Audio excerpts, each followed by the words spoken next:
ISC Sports Network proudly presents the Pete and Alice Dye Junior Invitational live from Crooked Stick Golf Club. Final round coverage starts now.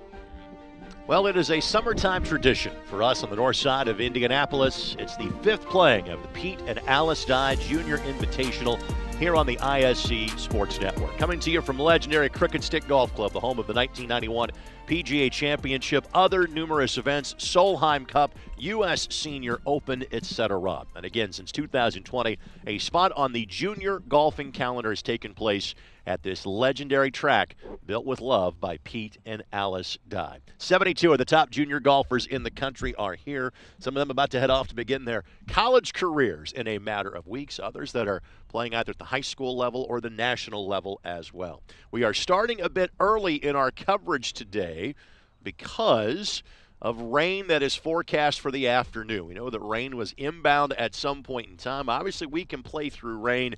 We cannot play through storms, and so this will be a shotgun start on all 18 holes.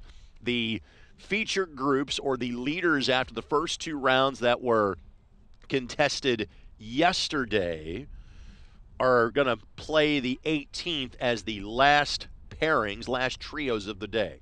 36 girls, 36 boys, 72 golfers in total, and we will show you all of the action on 17 and 18. That shot you are looking at here, this is the par 3 17th. My name is Greg Rakestraw. For a third consecutive year, thrilled to be joined by Lance Ringler, top college golf writer in the country, Golf Week magazine. Good morning, my friend. How are you? I'm good. Nice weather here this morning. Well, we are hoping that it stays that way. So currently, cloudy in the 70s and breezy. Again, frankly, there is a cold front that is inbound, and the weather forecast for the next several days looks spectacular. Yesterday it was warm, it was humid, and we kind of had a pop-up storm that developed in the afternoon that delayed our golfing. Golfers didn't finish till 9 o'clock last night, and everybody has to get back to the course first thing this morning. Such is the nature of junior golf, frankly, college golf, professional golf, the exact same way. This trio of players you are seeing, currently playing on 17, Maggie Carlson from Inverness, Illinois, Vidi Lakawala from Kendall Park, New Jersey, and Sydney Givens of Austin, Texas. Of these three golfers, Sydney is going to play at Colorado next year. She is now a high school graduate. Maggie Carlson is a senior to be. Lakawala is a sophomore heading into her junior year. She'll potentially be a college golfer in 2026. We have players ranging from class of 2024, and one of our youngest golfers on the girls' field, Dinina Zhu, is part of the trio that is already off of the 18th tee at this point. Lance, you've been doing this now here with us on ISC for the last couple of years. What kind of are your impressions from having seen this tournament? I know you caddied it in the original version in 2020. You and I have been watching from high atop the 18th green the last couple of years. What kind of strikes you about the last 2 years or the 4 years you've been here so far? Well, I think it's just the fact that this has become one of the premier events on the junior schedule each summer now, and it attracts people from all over the country. There's college coaches here galore and top players, and I think the job that Crooked Stick does at Tony Pancake and putting on this tournament, it's a top-notch tournament, and it's a small field. That's also makes it well ran when you have a small field and you're able to. If you had a big field, you probably wouldn't have got yesterday in. Right. And so it feels a little bit exclusive, and it's a great golf course, and I'm sure everyone's just proud to be here, and great competition. They basically say, you kind of invite yourself to this tournament, but if your ranking's not in the top 300, you probably shouldn't bother. That's kind of the level of amateur golfer that we are seeing here. Let me give you an example of a local player. Samantha Brown from Westfield High School, who's heading off to play college golf coming up in the fall. She just played in the U.S. Women's Open last week. Did not make the cut, but as an amateur qualified her way in. That's the level of golfer we're talking about. And the first winner of this event on the boys' side, John Mitchell Butler from Kentucky, just won the decisive match to win the NCAA championship for Auburn last week as well. There has been a former participant in this event that is now on the PGA Tour. And again, we've been doing this now for 5 years, so that kind of gives you an idea as to the caliber of golfer that we see here. And that list of accolades is just going to grow. Emma Wang is the leader on the girls' side, she's the only player under par through her first 2 rounds of the tournament. Emma from Palo Alto, California. She is 2 under. She shot 70 and 72. Scores are lower on the boys' side this year. In fact, several golfers went low yesterday. Drake Harvey is 7 under for the tournament. He shot a 66 yesterday. Philip Dunham, who is playing this event for a 3rd year, he was the winner last year. He has gone back-to-back 70, 2 under rounds, so he is at 4 under again. We will not see that group until much later in the day. You think Philip can get a letter jacket? At this point in time, I think he's qualified for the varsity based on what he has done here. So again, you're seeing action on the 17th green currently. The hope is that we can finish everybody's round in the vicinity of 1 o'clock, because that's again when we think storms are going to be in the forecast. Carlson, Lakawala, and Givens, the trio that are playing on 17. Lance and I have eyes on the 18th green currently, our traditional position. We are what is normally an alternate tee box for 10, but provides a wonderful amphitheater for all the action here. And just to kind of give folks a bit of an idea, the groups you are seeing, and you will see, we're going to work our way kind of almost backwards on the leaderboard after the first 2 rounds in the girls' field. We'll see the first 11 trios, threesomes that come through will be on the girls' side. Then we will see the remainder of the boys' field. Again, those that had the best 3 scores after yesterday's 36 holes will be the last 2 threesomes that we will feature. But obviously, because everybody is playing as we speak, we'll kind of chronicle the leaderboard as best we can. So you'll see a heavy dose of the Alice Dye field, the girls' field, followed by the Pete Dye field, the boys' field. Again, this is a putt on 17. And drained. Well done.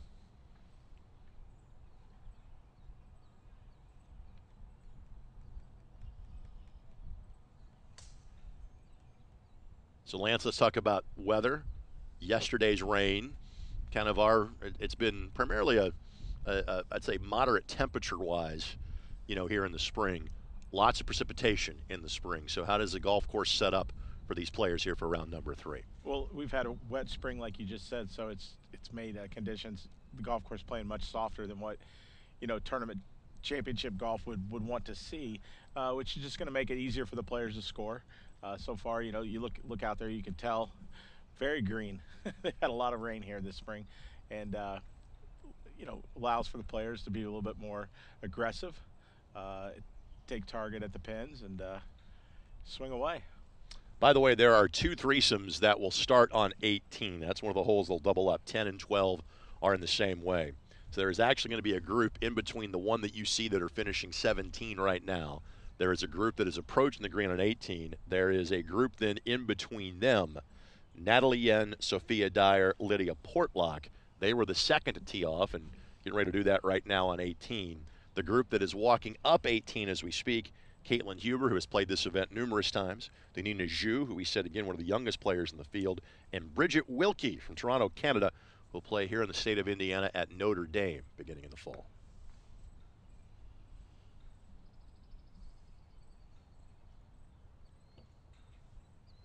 Outstanding putt. So 2 great putts rolled in on 17. That's a good start to the day.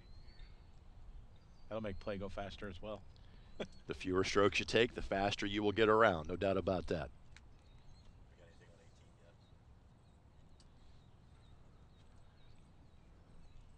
So those golfers heading over to the 18th tee as we speak.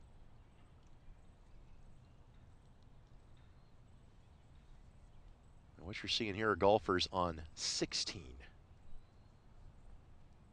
So the group that began on 16, Elsie McCleary, Harper Hinckley, and Anna Swan.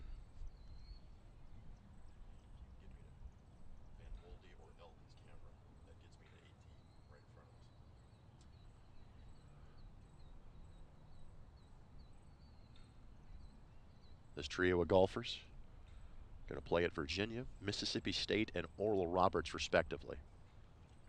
Swan played this event last year.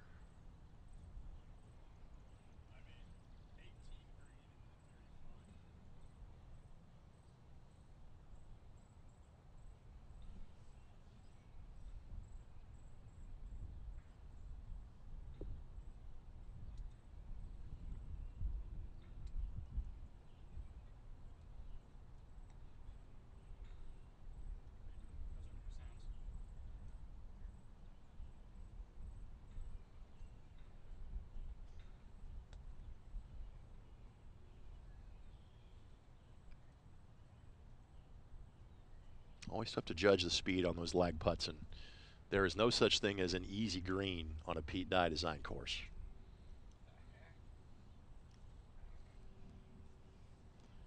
When I was growing up, they always used to talk about Pete Dye greens were the burial grounds for elephants. Usually the first hole's pretty straight away, and after that, you're on your own. By the way, our second group is now off of 18. And you're watching the group on the 16th green currently. McCleary, Hinckley, and Swan.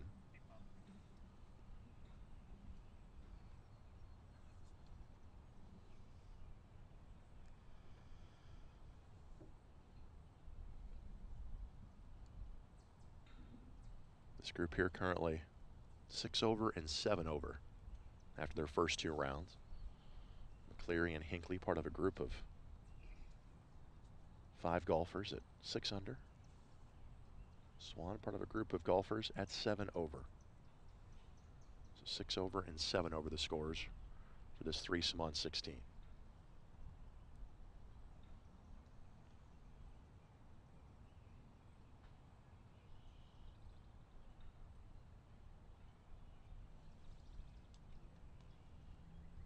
And our primary focus is 17 and 18, but we do have the ability to at least show you and kind of peek in on action on 16, which frankly the 16th fairway and hole kind of go right behind the 18th tee box.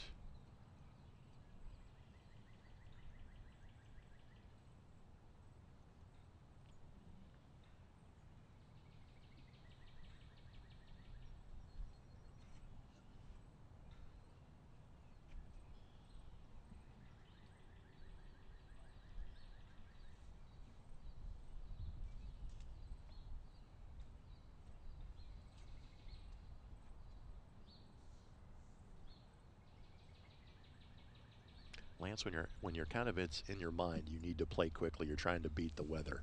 How does that affect a golfer during the round?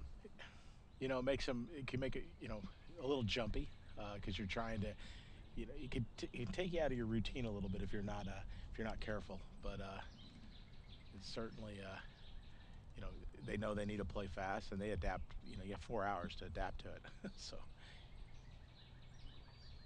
just got to try to stay in your routine. And obviously the goal, I think, for most, you know, 410, 415. I think 4.5, I think, is the goal kind of stated for today.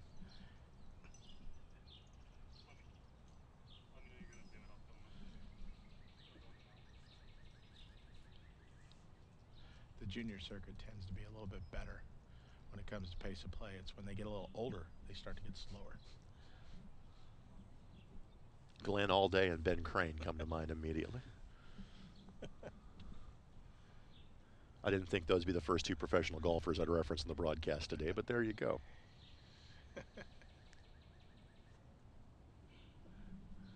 Got some great drives of our group that's going to be the second to play the 18th. And you're watching action on the 16th here.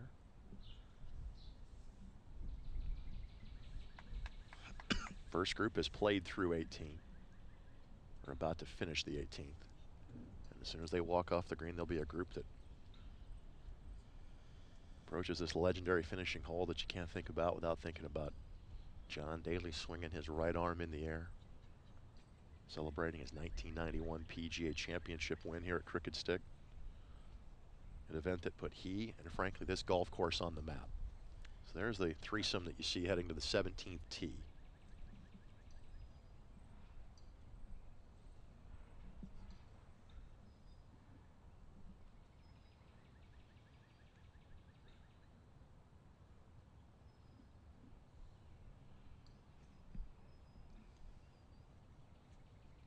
Two players in, by the way, on the 18th green. Obviously, this group is unobstructed. And yes, wind is going to be a factor today. I wouldn't say it's breezy, but we're getting occasional gusts. Got any cameras on the 18th fairway?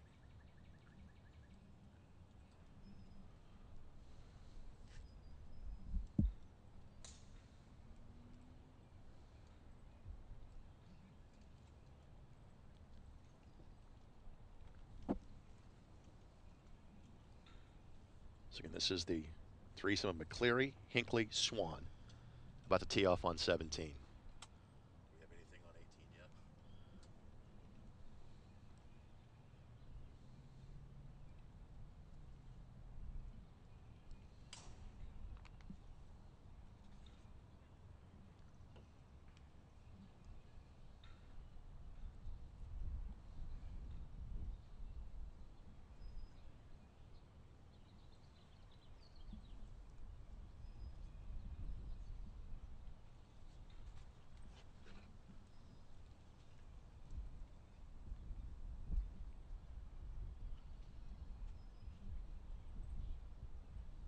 Outstanding effort over on 17 off the tee. Well done.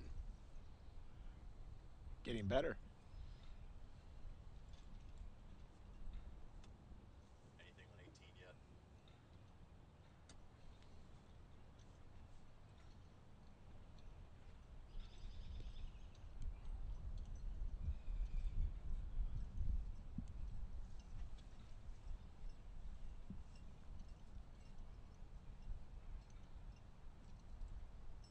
$17, a very tricky green. And again, like most of these greens, sizable greens, but much smaller target areas, depending on pin placement. That is certainly the case on 18 in front of us today. Good safe shot. May not be thinking birdie from there, but you're certainly thinking a makeable 2-putt par from that location on 17.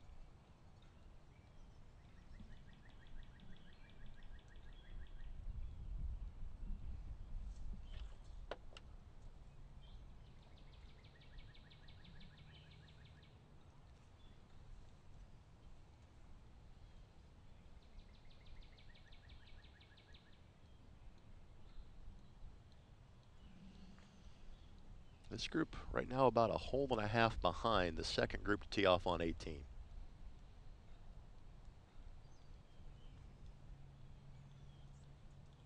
Not to belabor the point on pace of play given the incoming weather, but something worth noting.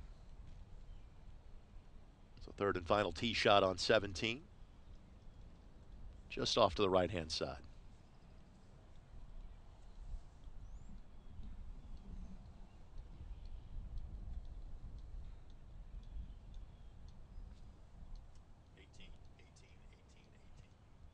Nothing on 18. Gotta find a way to fix it.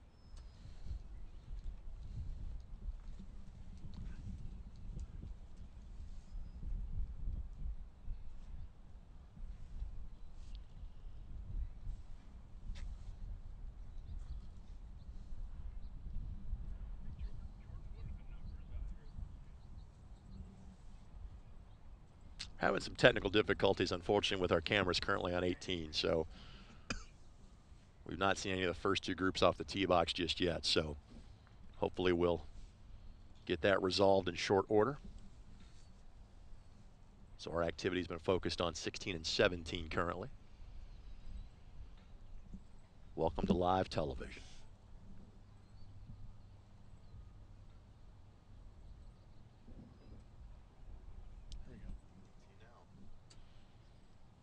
So now let's introduce you to this trio. So again, this is the second group off of 18. Natalie Yen, Sophia Dyer, Lydia Portlock. That was Natalie Yen from West Lynn, Oregon. She's a senior to be in high school. She's going to play at Texas A&M.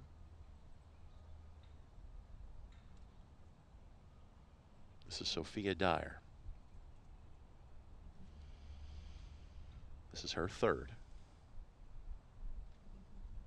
She and Portlock had fantastic approaches. This pin has always been back here, Lance. It strikes me as it's a little further back today than normal. Yeah, it does look a couple paces further back.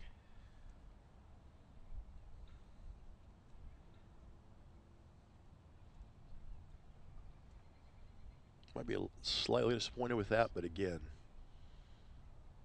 you've got so little wiggle room there to work with. Yeah, it has a lot of movement within that 6 foot radius of that hole. It really slides towards the water.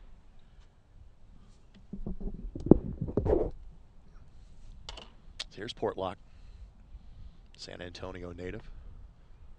She will make a very short trip up I-35 to play at the University of Texas next year. Or 2 years, excuse me. She's a senior to be.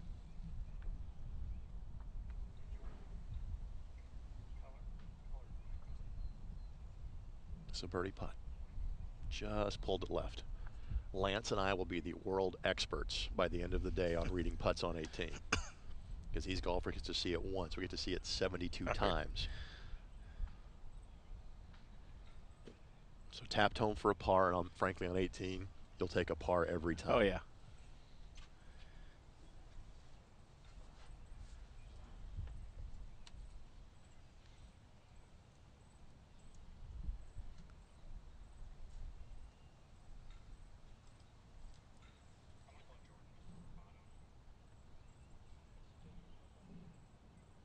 In terms of scores for this group, Portlock at 3 over, currently in sole possession of 6th. Yen and Dyer at 1 over, sole possession of 4th. Yen and Dyer 3 shots back of Emma Wang. Again, we will not see the top trio of golfers, Wang, Singh, and Scarlett Schremer. They will be the penultimate group through. We will not see them for a few hours, just the way they're working their way around the course.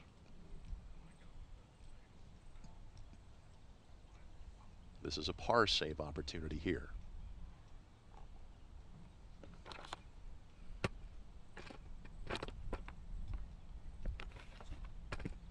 Just pulled it left.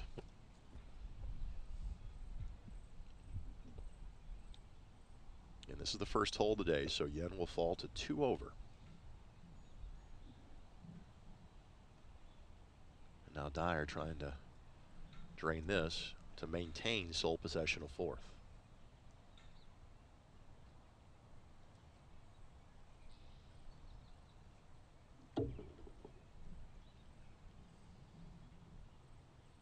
Dyer, the winner in Tallahassee on the AGGA Tour last year.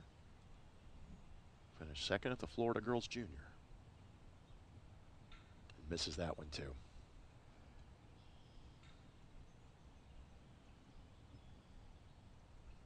So both players who are T4 drop a stroke here on the opening hole. Lance, this is not exactly the easiest opening hole you could ever have. No.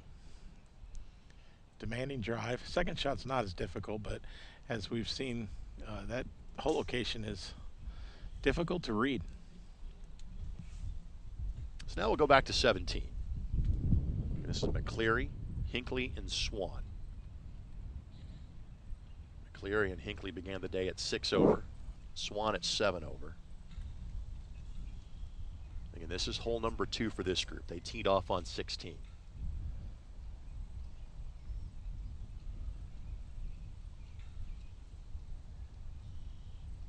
Another group is mid-fairway on the 18th.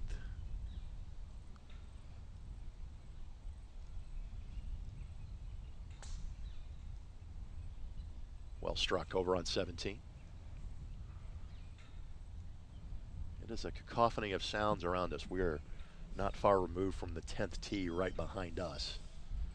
These players that just finished 18 that you saw literally go across the clubhouse and across the putting green, as the front 9 is on the opposite side of the complex.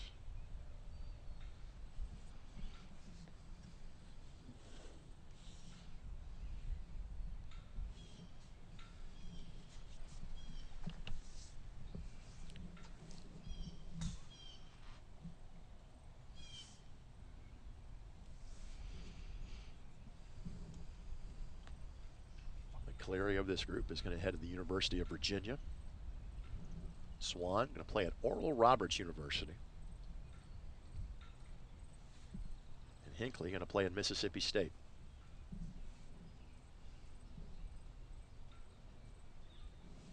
Throughout the course of the broadcast, Lance will play his annual game of Name That Random Golf Program. I expect him to give me great detail on every school that is involved here. Of course, one of the joys of playing at Oral Roberts, easy access to Southern Hills down in Tulsa. Yes.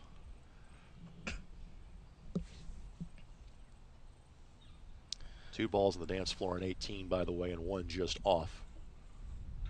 As that putt rattles around and in. Doesn't matter how you got it home, it matters that you did. So that group now will walk towards the 18th tee.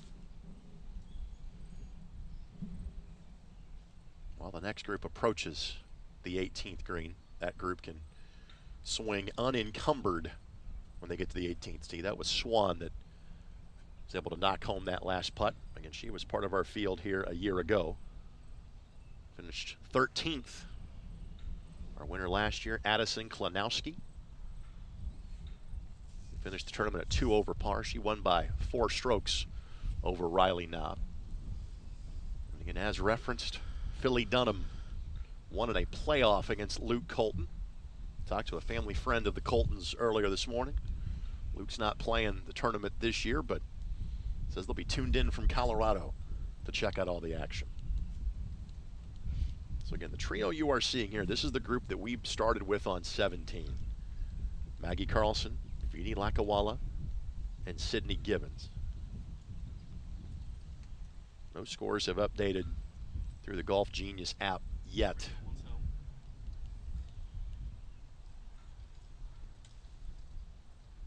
What's the approach need to be here? Again, we've seen 2 pretty solid efforts, and the one that's just off the back, that's a very makeable chip if you get it to that first cut of rough. But what's got to be the mindset from the fairway to put yourself in position for a rare birdie here at 18, Lance? Yeah, I think you just got to play center yardage of the green and hope it gets over that hump. Once it gets over that hump, everything kind of feeds the hole.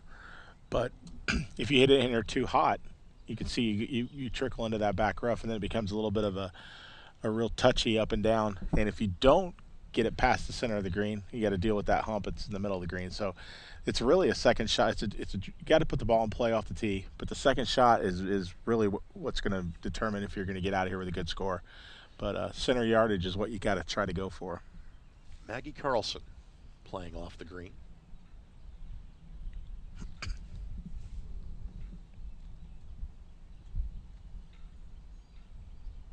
Maggie, class of 2025. Uncommitted just yet as to where she's going to play her college golf.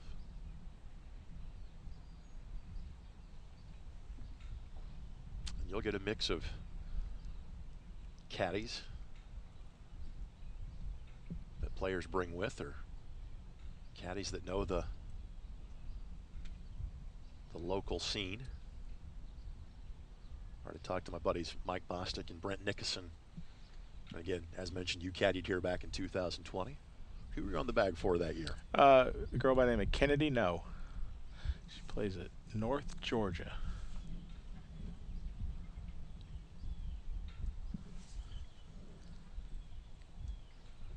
Gonna go with the putter here. What do you think?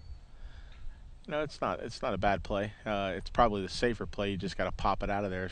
Once it gets on the green, it's going to trickle. But if you use any sort of lofted club, you have to be a little bit more skilled.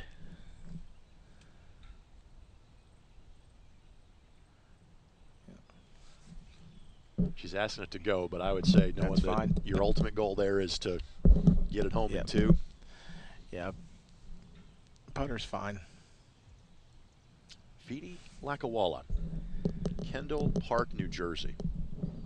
First round, bit of a struggle, 79, but she backed that up with a 1 under 71 in the second round yesterday. And again, there were some golfers that didn't finish until 9 o'clock last night. Welcome to the joy of being in the far western half of the Eastern time zone. Sunset's not until after 9 o'clock here in the month of June. It's good for those that get that 5:30 tee time. Vidi, the 2023 New Jersey Girls State Champion. She will be a high school junior next year. Elected to leave the flag in.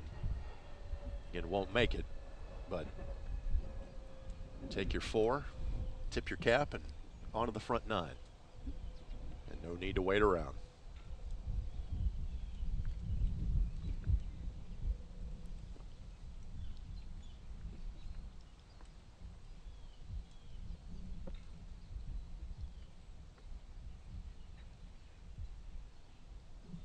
Sydney Gibbons now. Gibbons will play. And now I have to play the game of making sure I know where everybody's conference alignment is these days. Yeah, in the Big 12, again, for Colorado. The Pac-12 now no longer officially in existence. Gibbons from Austin, Texas. Finished tied for 5th in this event last year. Finished tied for 5th in the Kathy Whitworth event earlier this year. Gave herself a chance, but just rolled it past. That certainly would have been a bonus, making that from that distance. This group should likely have 3 pars successfully handled on the treacherous 18th.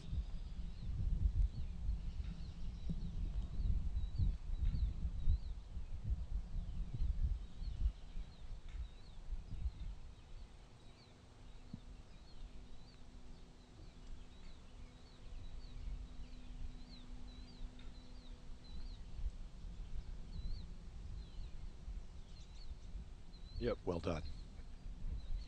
I'm not sure we'll see a better aggregate score of 3 golfers on this hole for the rest of the day. We'll see maybe in the range of 5 or 6 birdies on 18. Yeah. Like I said, if you can get it back in that quadrant, it's definitely a makeable putt. But the second shot is just so tricky there. And you see Anna Swan kind of heading in that ravine. Although where she hit, as far left as she hit it, she might be just fine. Obviously, see the ball right there. So far in 3 girls groups, we've seen quite the range of second shots. We had a player at 125, and then these players are 200 plus. So here's Swan.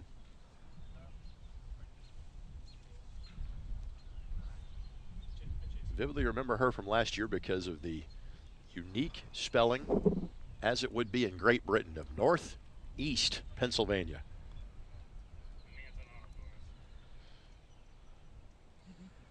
She was the Pennsylvania State champion earlier this year. 2 times been a finalist in the Nota Begay event. If my math is right, she's 204 yards. And I think she might just be laying up here. She might try to chase it on. She might try to hit something low and chase it. You've got a large bailout area left, to her left, our right. As you can actually see our broadcast position from this camera angle.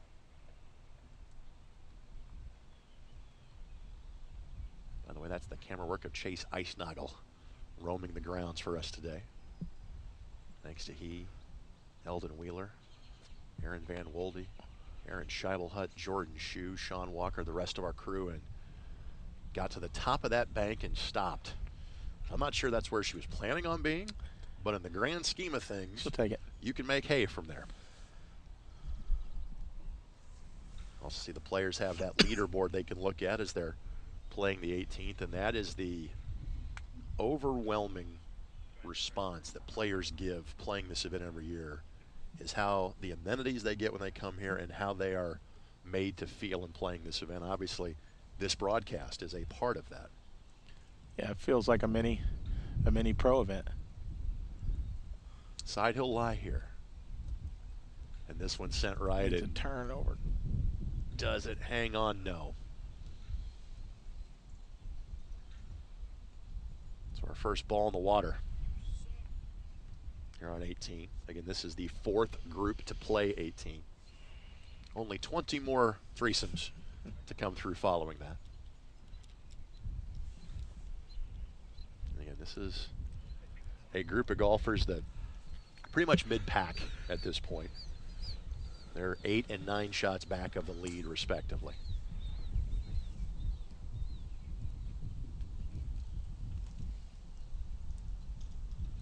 But kudos to these players. They are trying to, I would say, at a bit of a quicker tempo today, knowing you're trying to beat the golf course, you're trying to beat the clock a little bit as well.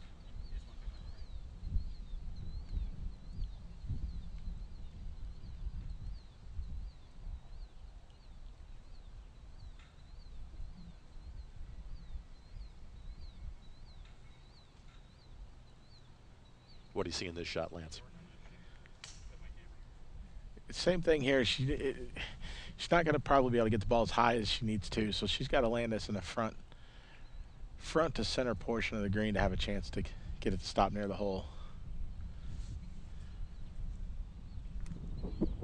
Take a dead aim for the middle of the green. This might work out. Now will it hit the brakes? And we're going to see a lot of that shot today, but again, that's not a bad place. Nope. She was 162. You'd like for that to start to slow up about maybe 5 paces before it did. Yeah, she just got to be able to get, it's the whole thing, get the ball a little higher in the air, but coming out of that rough, just hard to control the speed once it hits the green. That is Elsie McCleary. Elsie, the 2022 Virginia Golfer of the Year. She's going to play at UVA. What sort of program is she heading to at UVA? Solid program, really good program.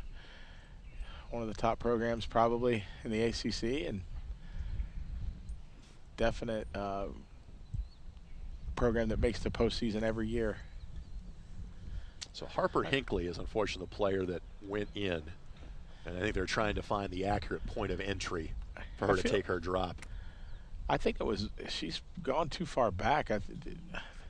I would agree. I feel like she could come up a good 15 yards. Now, is she choosing to do that? Well, I know. I mean, let's see here. Yeah, if she's...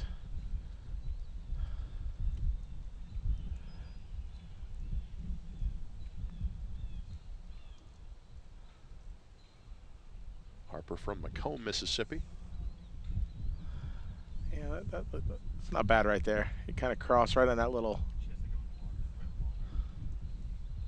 So this will be her 4th.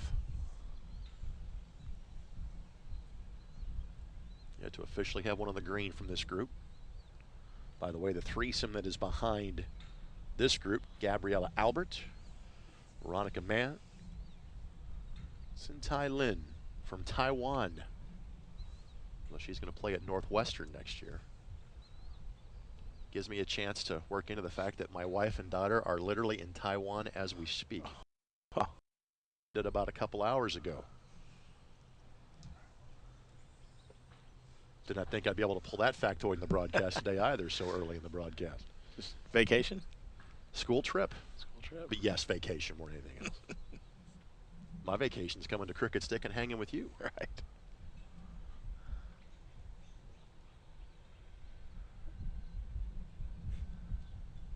Trying to get this close to salvage a bogey here.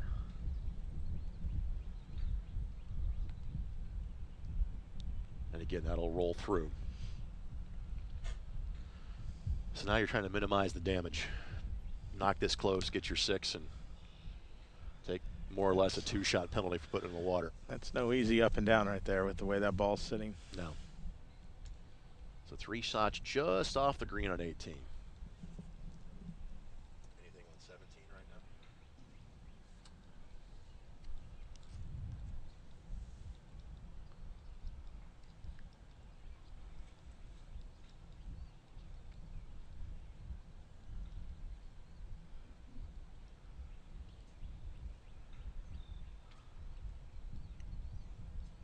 Swan will be the first to play. Oral Roberts, members of the Summit League. For many years, their golfers would play against golfers from this area because both IUPUI, what would be IU Indianapolis in about a month, and Purdue Fort Wayne were in that league. Now both those two schools are members of the Horizon League. Yeah, the Summit League is dominated in women's golf by the University of Denver. I think they've won many in a row. ORU, the most southern member of that conference, ranges all the way up to Fargo, North Dakota.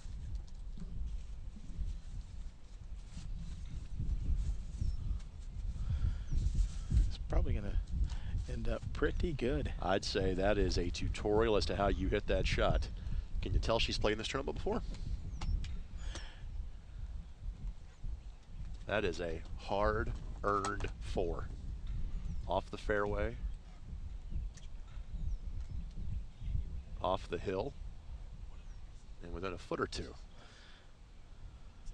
Still got to manage a little 2-footer there. It breaks a little bit left.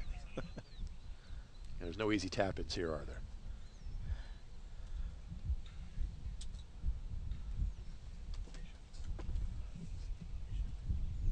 They should like this. This might go in. They should like that. It hit the mark, and it's still went in.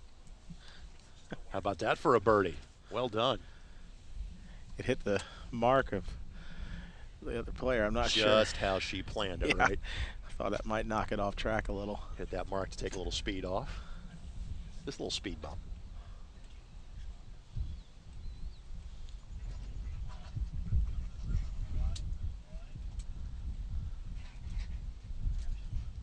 So here's Hinckley again. This is her 5th. Well struck. Sure. Obviously, she wanted to try to make that one, but yeah, they came out of there nicely. Yep.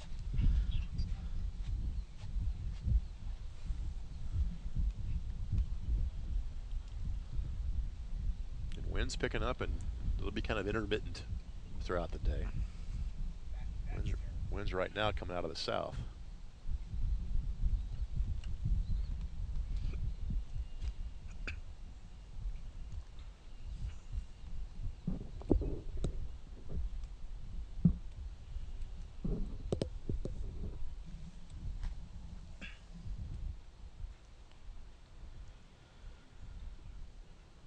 Good forward. So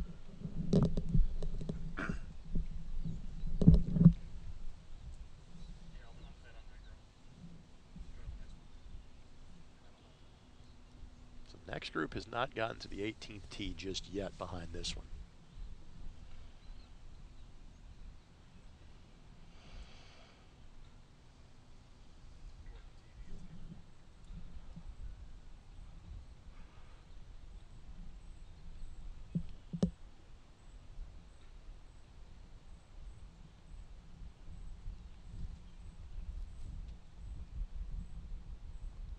And sends that one home. So a birdie, a par, and a double for this group. So the next group that we will see, again, Albert, Mann, and Lynn. The next trio on the course.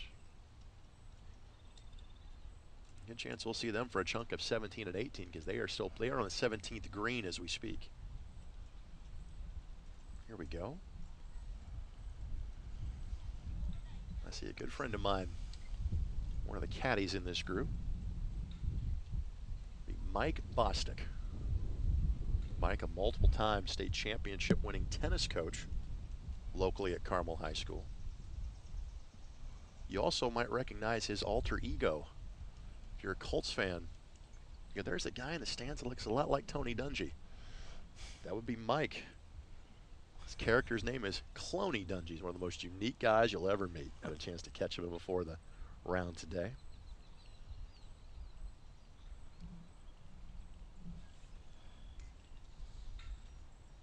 For many years he was a PE teacher and is a regular caddy here at Crooked Stick. Again, that's where local knowledge pays off. As far as this group, all golfers began the day at +7. So again, right square in the middle of the field. Good looking roll there. And you'll take that 2-putt on that green every time. And we won't see the leaders till the next to last group here in the Alice Dye girls division.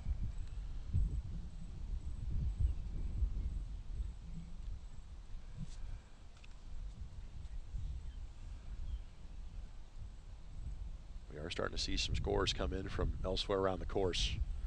Our lead, Emma Wang, has bogeyed one of her first 2 holes.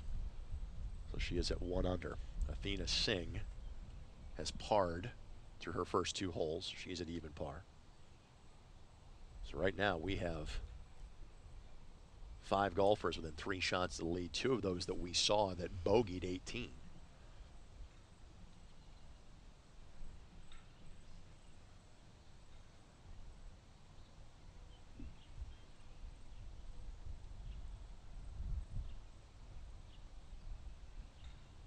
This is the third hole for this group. They have yet to report their scores from holes 15 and 16.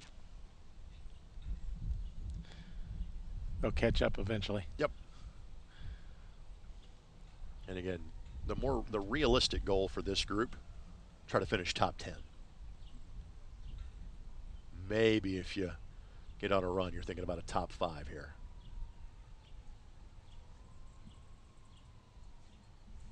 Gabriela Albert from Delray Beach, Florida. Veronica Mann from Trabuco Canyon, California.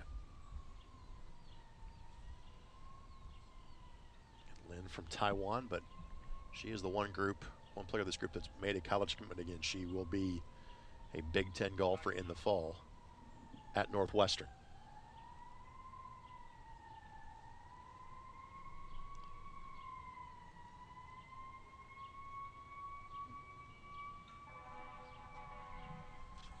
Just didn't turn enough. Maybe a ball or two, a little bit too far to the right. Had the speed. Next to perfect.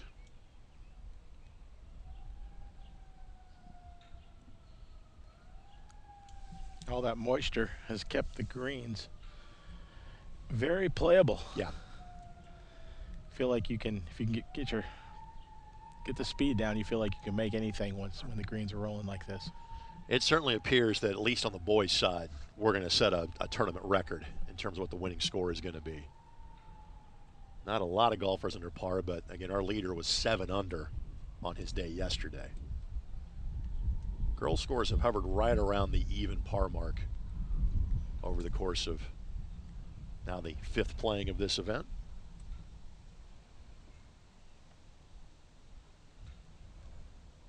And well done. So that's Sophia Albert connecting on that shot.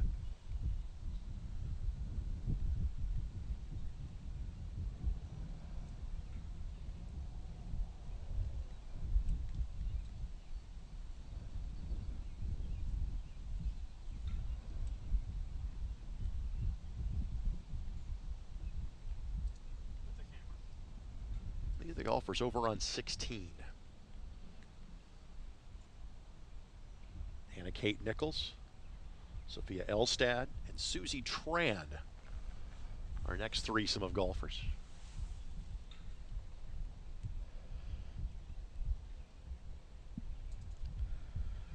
Here's Anna Kate Nichols, who's from Little Rock, Arkansas, and will stay in state to play for the Razorbacks.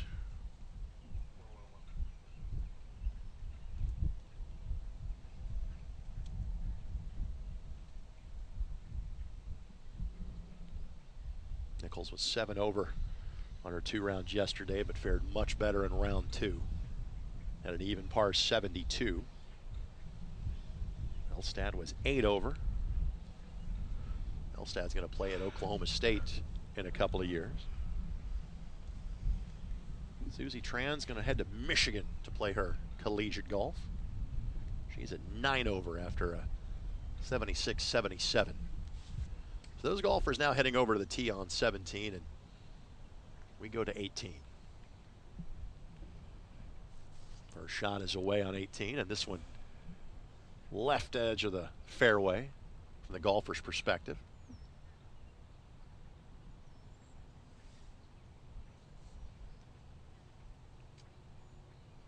Gabriela Albert just made her way to the tee box.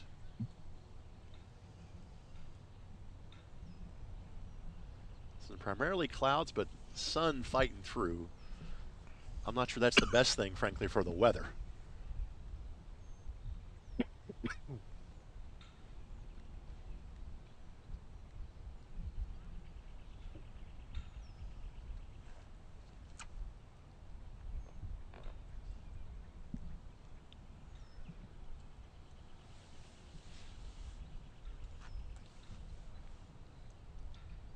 What needs to be your swing thought here as you're approaching the fairway, Lance, here at 18?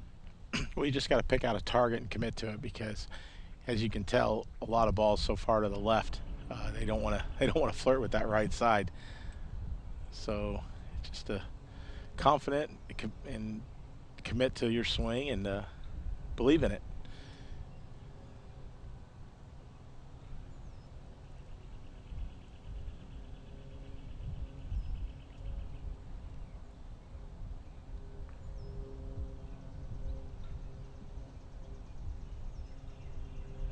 In left edge of the fairway.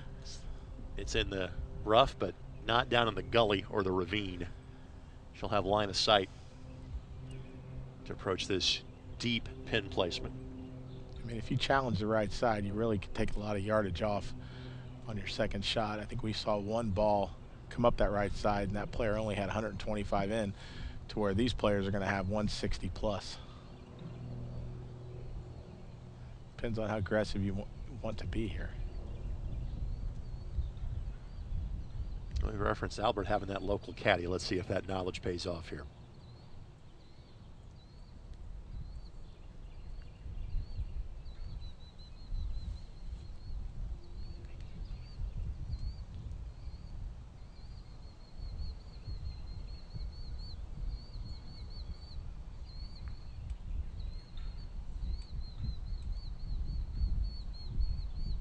And does right down meridian. So approach off on the right side, ball leaked left, but that perhaps is the ball that has landed the most dead center of the fairway we have seen so far today. But all in all, three pretty solid drives off the tee for this group. This is the fifth of the ladies groups that we have seen come through here to this point.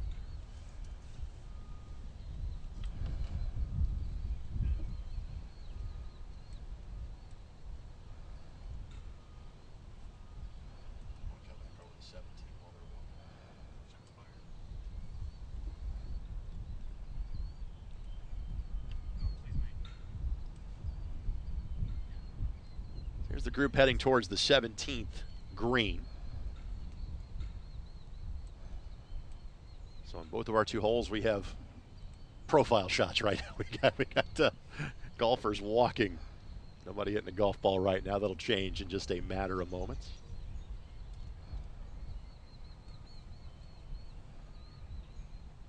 This group's a bit of an older group that you're seeing heading up the 17th. Again, they have all made college commitments at this point.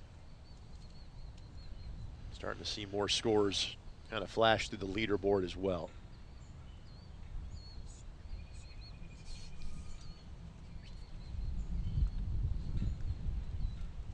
Susie Tran of this group, 1 under through her first 3 holes.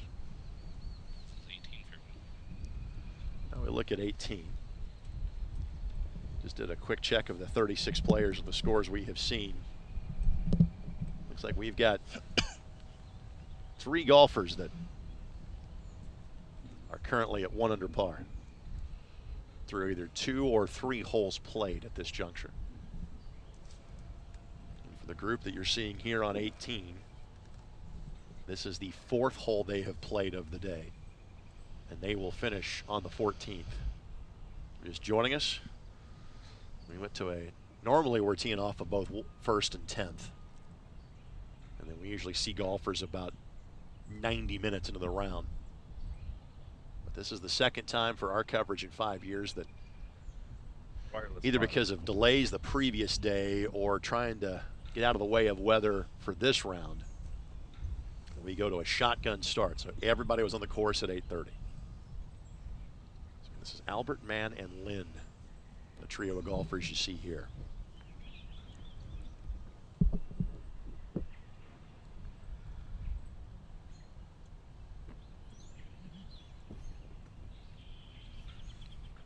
See 2 at the edge of the fairway, 1 at Albert and dead center in the fairway.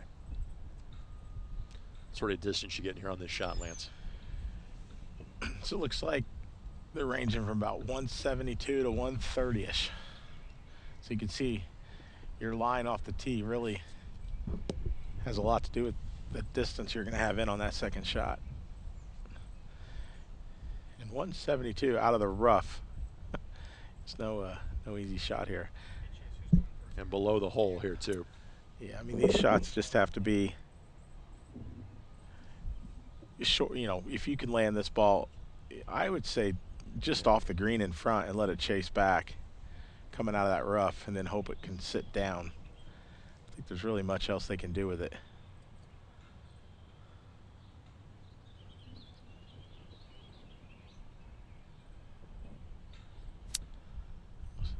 She was able to get this in the air. Attacking on the left side now. This could be okay. Does it hit the break in time? No.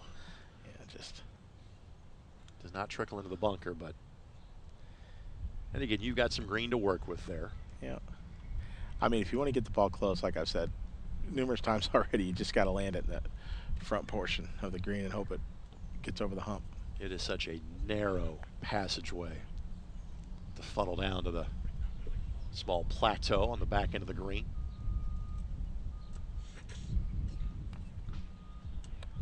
Next approach shot has the proper flight. This looks good. Looks good from a distance standpoint.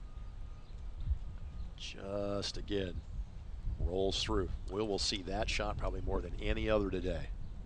Just chipping from the back edge of the green.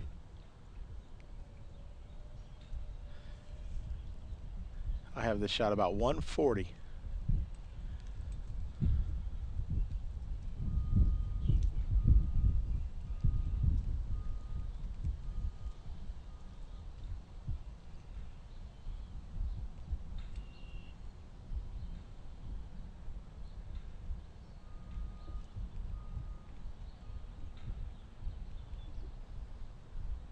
Does he judge the right distance? Appears so. Oh my goodness, look at that. Nearly jarred it from the fairway. Easy game. So again, you and I get this read 72 times. They get it one, but there's a tutorial as to where your land point needs to be on this green. Let's take another look. Shows you too the advantage of being a little more aggressive on the 18th tee. Gets you a much better look at the second shot. I can tell you this, in the years that we have done this, no one has holed out from the fairway. We've had a handful of threes, including Philip Dunham to win in a playoff last year. We've never called a two on this hole before. That was as close as you're going to see. I've seen somebody chip in from behind the green already today. That is our lone birdie of the 4 threesomes that have come through at this point.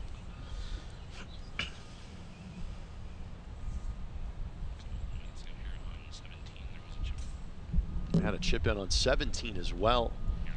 Let's take a look. It's just a moment ago.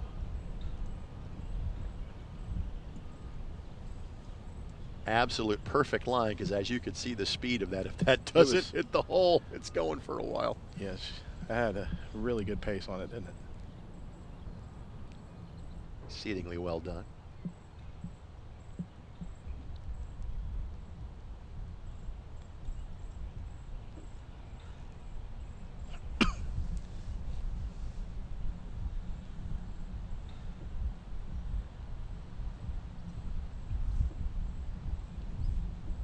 Sun has picked up, wind has picked up.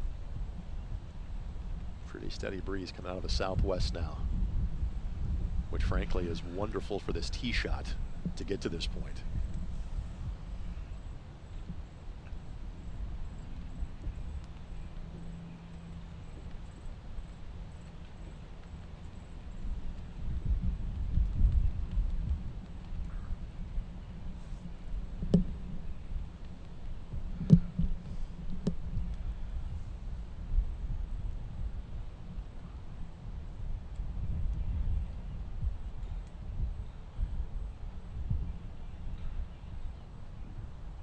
Not bad.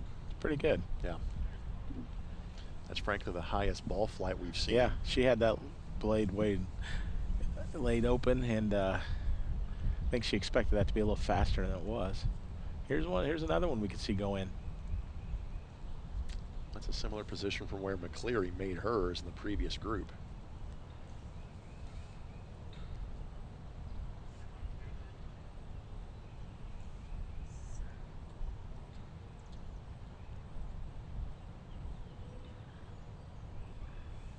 Just pulled it left. There's still some work to do on that one. And you're also looking at 2 par putts and a birdie putt. As we said, the best we've seen, we had a group that had 3 pars a couple of groups back. I couldn't think of anything funny.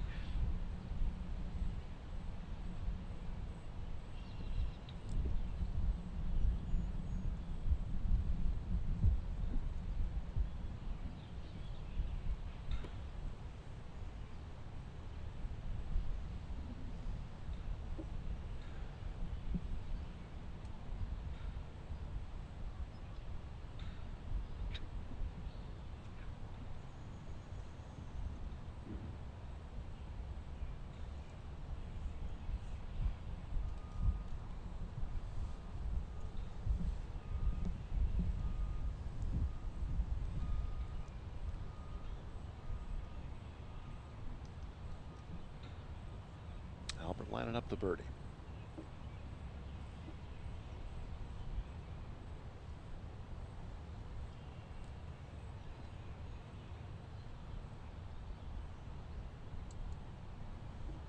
Group behind on the tee.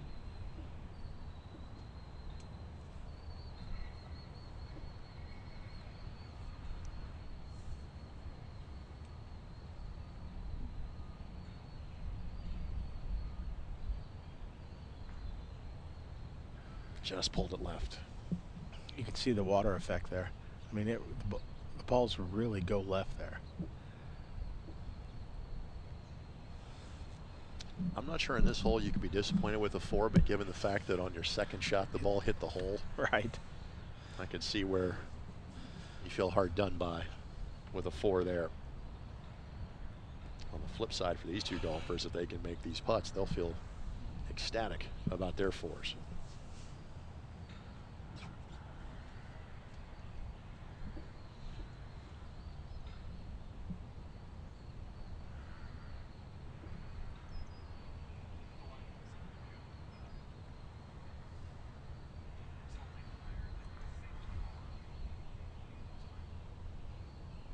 Got it.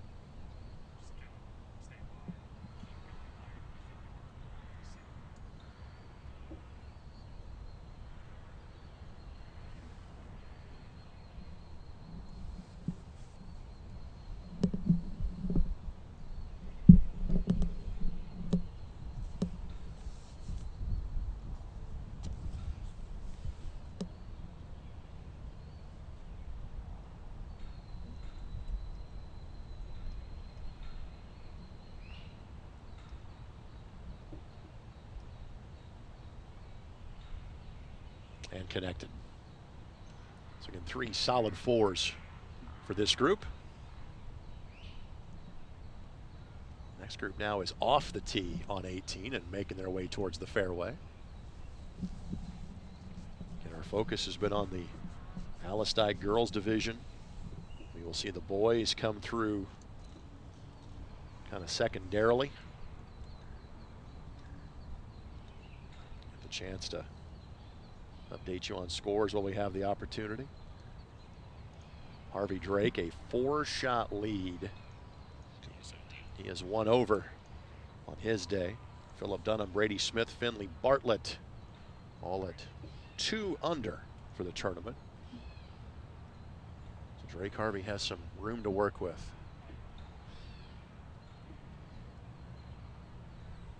So back to 17, and obviously certainly appears that we had somebody go into the water, potentially off the tee. In the group that is on 17, Angela Kai, Amelie Fung, and Sawyer Brockstedt.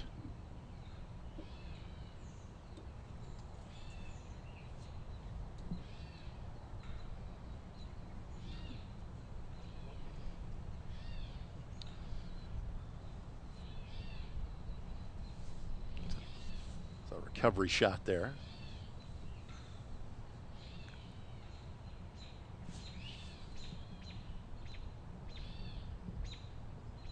In terms of our girls leaderboard, Emma Wang has dropped 2 shots in the first 3 holes. Athena Singh is now our leader at 1 under. She is 1 under on her day after going 73-71 yesterday. But again, there's little separation. There still remains 5 golfers within 3 shots of the lead in the girls' side of things, really through 3 holes. Well, on the boys' side, Drake Harvey has some breathing room.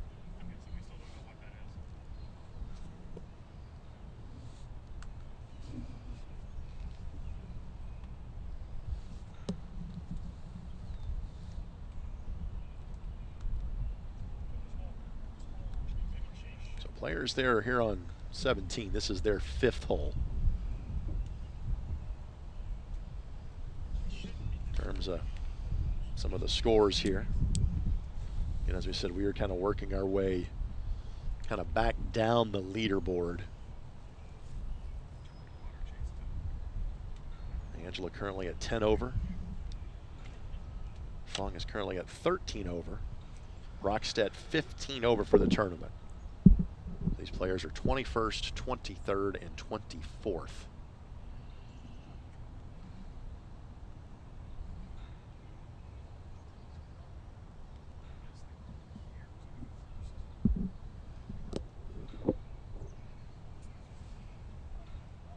We got a group in the fairway on 18.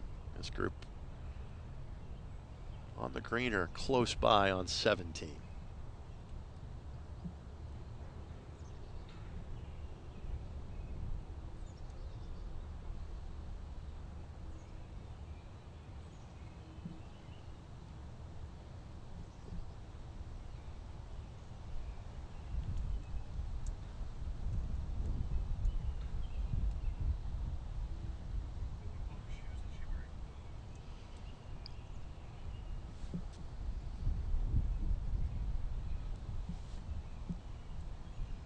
Amelie's hometown, Forest Hills. That's more associated with tennis than it is golf. Forest Hills, for many years in the clay court days, the home of the United States Tennis Open. Now we go back to 18. So again, this threesome, Nichols, Elstad, and Tran.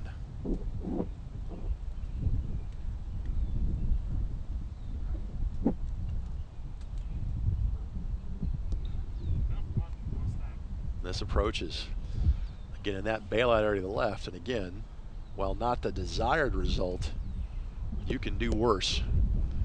Yeah, those balls off the tee, I think, are fortunate to be there.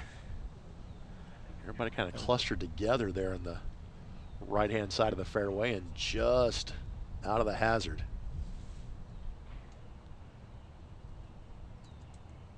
It's hard to put the ball right there. Those shorten the distance for you. We missed the first approach. First approach is on the green. There's a lengthy birdie putt. Here's a chance for a second one. And this will hit front edge of the green and it will roll, but it will also, coming out of that rough, it will stop. Well, you're going to have one putt that gives you a great read off of the other, as you see there in the middle of the screen. This ball that was sent to the left-hand side, that's a shot that we don't see very often on this hole. No.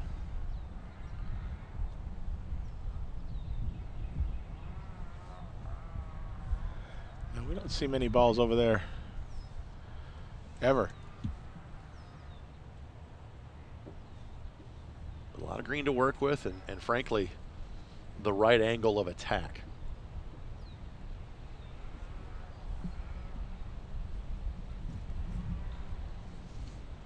The golfers approaching the 18th hole. This is their 5th hole of the day. Nichols going to play at Arkansas, Elstad at Oklahoma State, Tran going to head to Michigan. Nichols 2 over for the day, 9 over for the tournament. Elstad 9 over for the day, 1 over for the tournament. Tran has the best round going so far. She is at 2 under to her first 4 holes. She went 76-77 yesterday. She has worked her way up to tied for 13th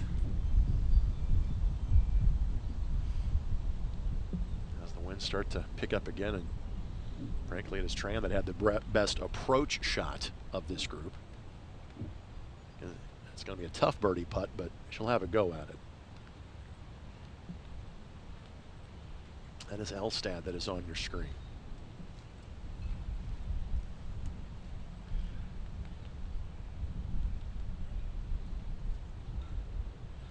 Yeah, what makes this shot so tricky is how far left are you going to take it? Looks like she's going to try to land it right in the fringe, maybe. She's got a little bit more lofted club, so.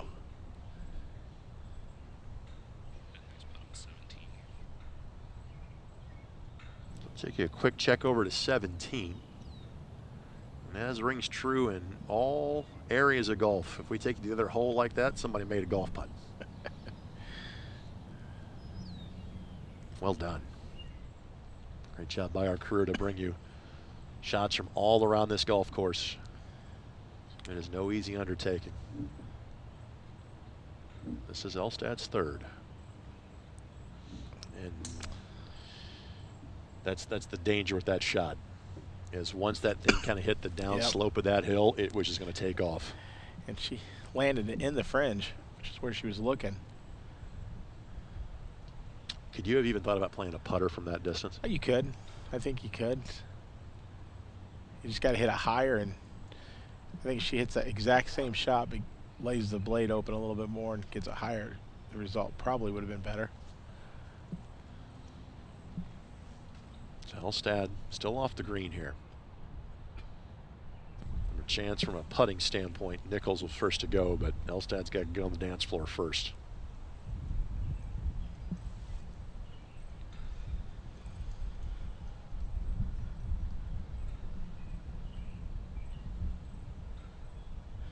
Be interesting to see how much break they play here. I think you really have to get it out. At least the first one. The second one might not be as much.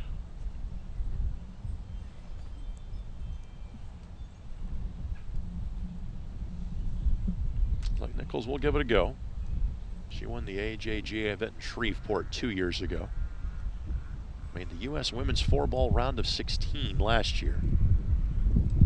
Was named as the Arkansas Player of the Year in both 2022 and 2023.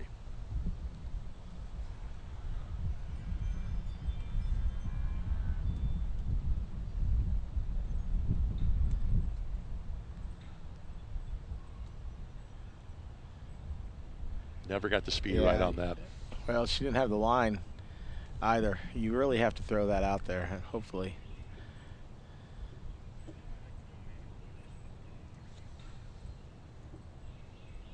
Let's see if Tran can continue her torrid start to this round.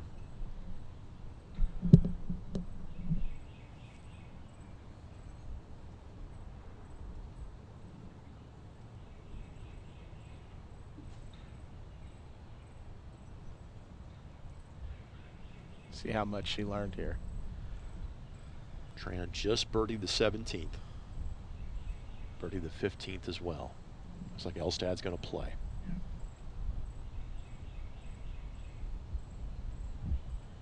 So she'll have that for her 5.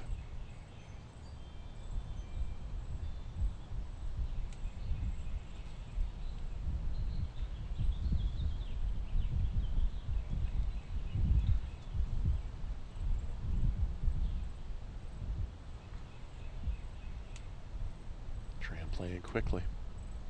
I can't follow the ball. Well, speed a little better, but obviously her line was off too.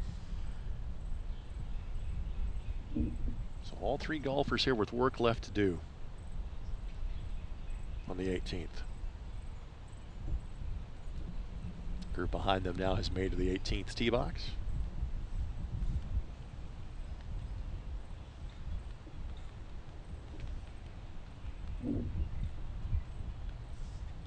Nichols and Tran will be playing college golf in the fall. What sort of programs are they heading to at both Michigan and Arkansas, respectively? Well, Arkansas, top 5 program this year. Michigan, obviously one of the better teams in the Big Ten. And, frequent postseason appearances for them. And Arkansas is one of those teams that thinks they can win it every year. And a 3 putt. So 5 for Nichols. She'll fall back to 10 over for the tournament. 3 over for her round. That's with 13 holes left to play. Elstad for a 5. She went 75-77 yesterday.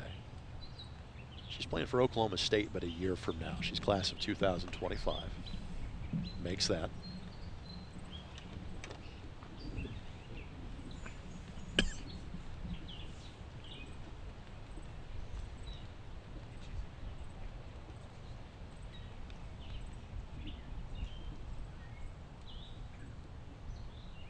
Tran from the state of Washington.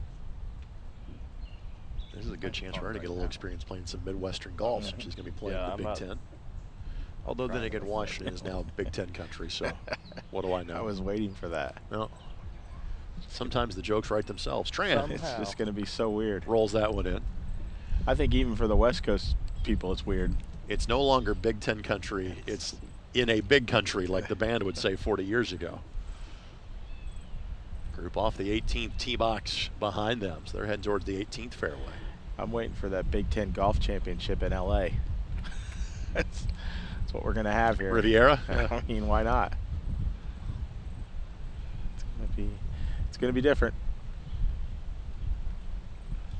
And these schools seem to just go into different conferences almost overnight anymore. Right. Yeah, I can't keep up with it. So activity taking place all around the golf course. And our coverage now, about an hour, 15-hour 20 into it here on the ISC Sports Network. My name is Greg Rakestraw, joined by Lance Ringler. And Lance, the top college golf writer in the country. Golf Week magazine. See the group behind us. An interesting tee shot coming up here for Amelie Fung.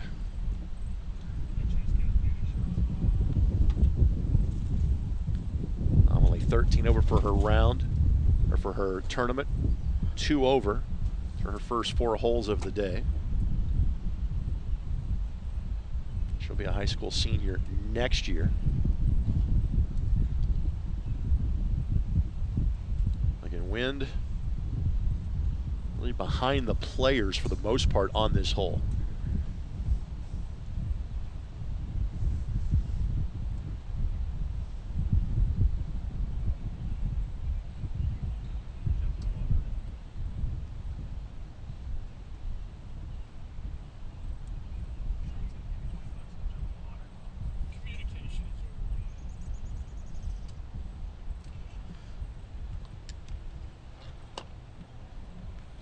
Lance, I know that you have now been in the business of promoting a rather significant golf event every May. How did it go this time around? It went really well. The NIT college golf, and it's has exceeded all my expectations, and I hope it just continues to grow. And really excited about the future of it. How many teams played in it this past year? We had 10 women's teams and 10 men's teams. And the location?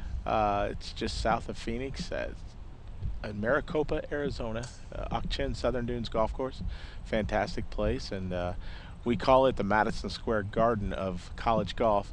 Although now we might have to call it the Hinkle Fieldhouse of college golf, because now that Hinkle hosts the NIT in basketball. But yeah, it was just a couple years ago the NCAA permitted a second postseason championship, and we jumped all over it and excited to be part of it and host it. And college golf's so deep now, the parity and is there, and it easily can support a second championship. What's the distance we're looking at here on this shot, Lance? She is probably around the 200 range. Let's see if we can get a number for you. Not exactly great line of sight, and I'm not sure what a stance is going to look like here from this distance. Yeah, we're looking at probably about 190. We have really seen about half of the women's field at this point. For these golfers, this is hole number 6 of their round.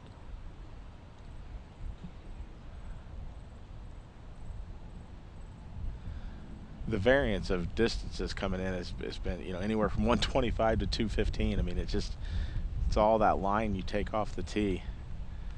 The more aggressive you are, the shorter distance you're going to have.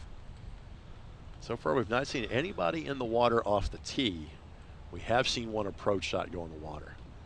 And this ball flight left of the hole, but unfortunately is going to go through the bunker right in front of our broadcast location, and that's going to be kind of diabolical as to where you land that ball on the green. Just how far do you swing it kind of to the right of the hole and let the terrain take it down? Just going to throw it high. And again, these players, 170 plus, they just need to play it a low shot 150, land right in the front of the green, and that's your best play.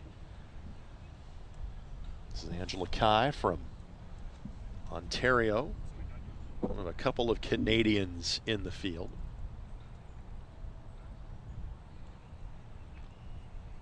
.159 to the hole.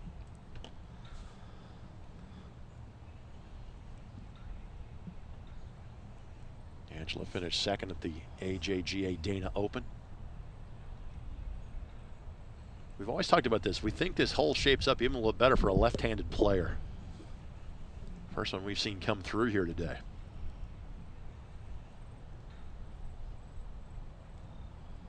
She started out, she pulled it. Yeah, that's not looking good. Yep. Straight in the water. Knew that from the moment she hit it. Yeah. Jumped on her too. Usually when you're hitting the ball out of the rough like that, if it's thick, it'll turn the toe and cause that to go, in her case, go right. Well, she did that. Sawyer Brockstedt approached and sent her ball well to the other side of the hole. So this is not exactly a set of second shots to remember for this threesome. Brockstedt of this group, none of these players will play college golf next year. They're all going to be either high school juniors or seniors. Brockstedt is the one that has made a commitment, and she is one of a couple of players in the field that will play at the University of Notre Dame, which is all of 2 hours from our broadcast location here on the north side of Indianapolis. What sort of program do the Irish have in the ACC? The Irish have been that team on the bubble the last couple of years, and one of the first teams out of regional play. So I'm sure they're trying to just get over the hump a bit. Great facilities up there at the Warren Golf Course. And what's monopod? Coach Caroline's been there for a couple of years. Played at Michigan State. I think she just won the Indiana Golf Association Mid-Am Women's Championship recently. Carolyn Powers.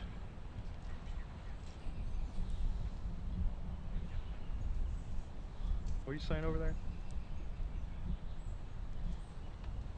So Angela's got to figure out exactly where her point of entry is.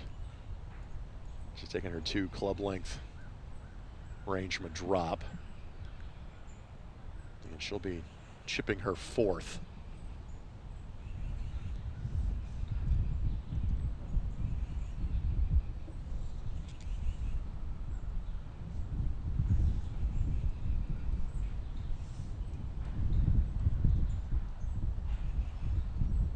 Looks like that Brockstedt will be the first to play from Rehoboth Beach, Delaware.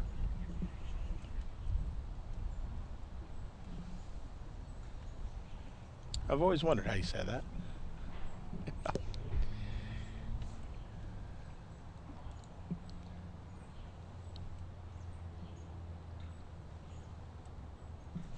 And I had asked you when we saw a ball from that spot earlier, or a spot close to it, what you think about putting it from there? And that's exactly what Brockstedt appears she is going to do.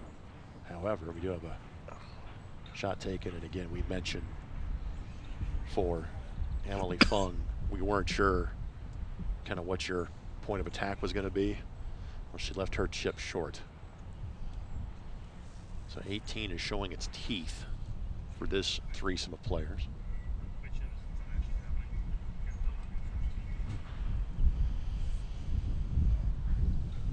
Dye is going to now chip here. This is her fourth.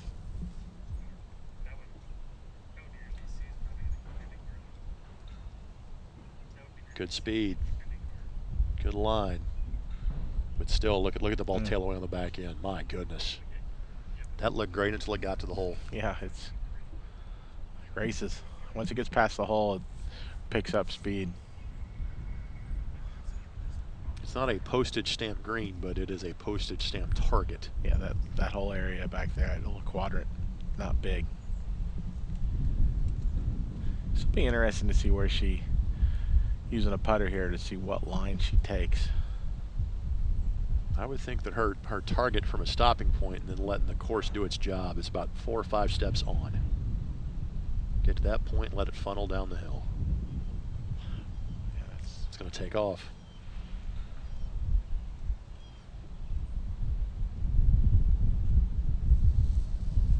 Not an 18 to remember for any of this group right now. Well, with the wind picking up, it's going to present its challenges for the boys as well. And we will see them approximately 5 groups from now. In the last 2 threesomes we will see will be the 3 players that were in the top 3 spots in the boys and girls division after yesterday. Now there's a good looking chip. That'll be a 5.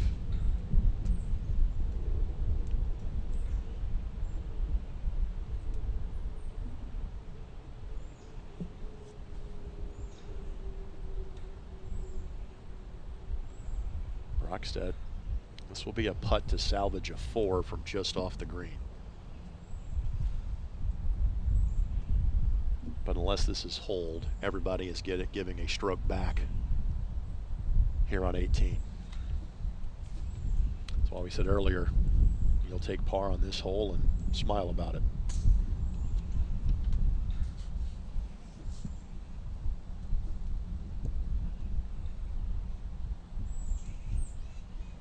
Reminder, you can watch today's action on the ISCSportsNetwork.com, ISC Twitter, ISC's YouTube, Roku, and Apple TV. That was said for all of Lance's adoring fans that wanted to watch his work today.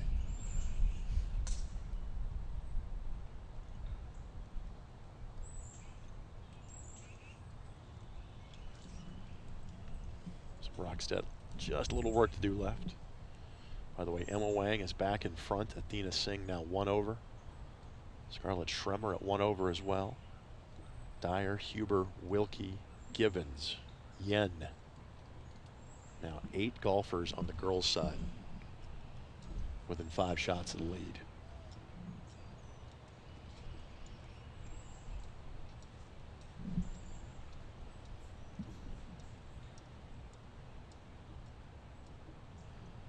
That'll be a 6. It'll be the second 6 we have seen here on 4, or on 18, I should say.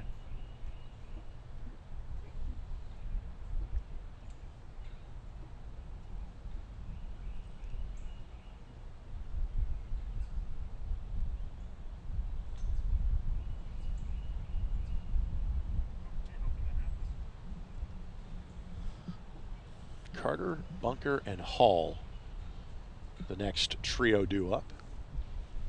And they're on 17.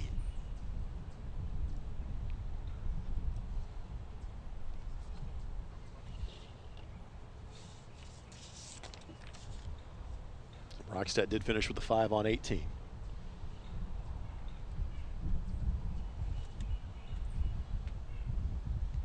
So of this group, Carter, who is from Lexington, Kentucky, and will play at the University of Kentucky. Other 2 players a bit younger and uncommitted. Ava Bunker will be a junior in high school next year. Carter's at 1 over for her round. She's 23rd currently in the tournament. Bunker is 2 over on her round. She's tied for 24th.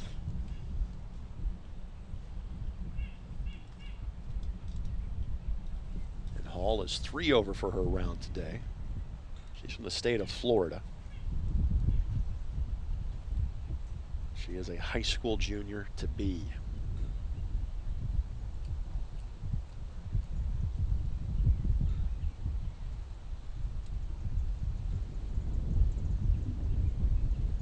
Well judged on the speed, even though they didn't go in. That's heck of an effort there.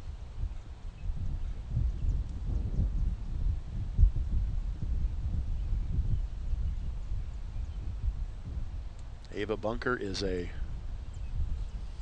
local product from the major metropolis of Edinburgh, Indiana. Best known for its outlet mall and its giant tenderloins in Edinburgh, Indiana. She was the IHSAA champion, the Indiana High School Athletic Association champion last fall in 2022. Shot a 63 up at the Kokomo Country Club as well.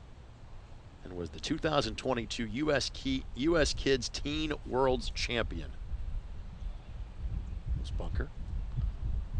Good golf name. Yes, it is.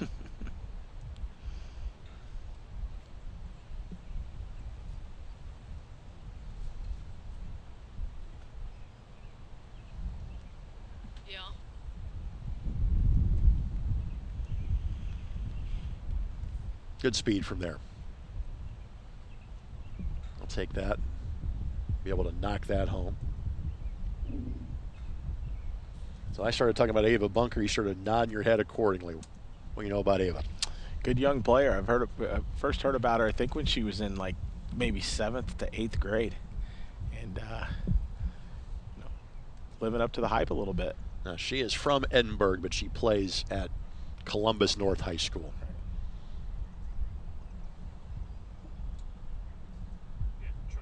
She shot a 142 to finish 2 under par, just down the street at Prairie View. And she won that girls' state championship in October of 2022. I'm excited to hear of her college choice here probably in the next year or so. See if anybody in the state can keep her. And she's one of a handful of Indiana golfers that we are seeing on the girls' side. We do see 1 or 2 on the boys' side as well. Now, what's unique about the boys' side here is that the young men that are playing in between rounds of the Indiana High School State Tournament, which for those watching outside of the Hoosier State is done in 3 separate kind of levels: sectional, regional, state championship. And you are allowed to play in an event like this in between.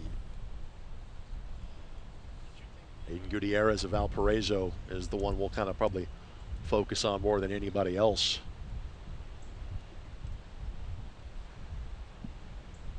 Because he literally has played here and then went on to win the state championship in previous years. And again, for those watching from outside of Indiana, girls high school golf in this state is a fall sport, and they wrap up their season the first Saturday in October. Boys golf is a spring sport, and their state championships are next Tuesday and Wednesday, and again, 5 miles from here, 6 miles from here at most, on the other side of Carmel.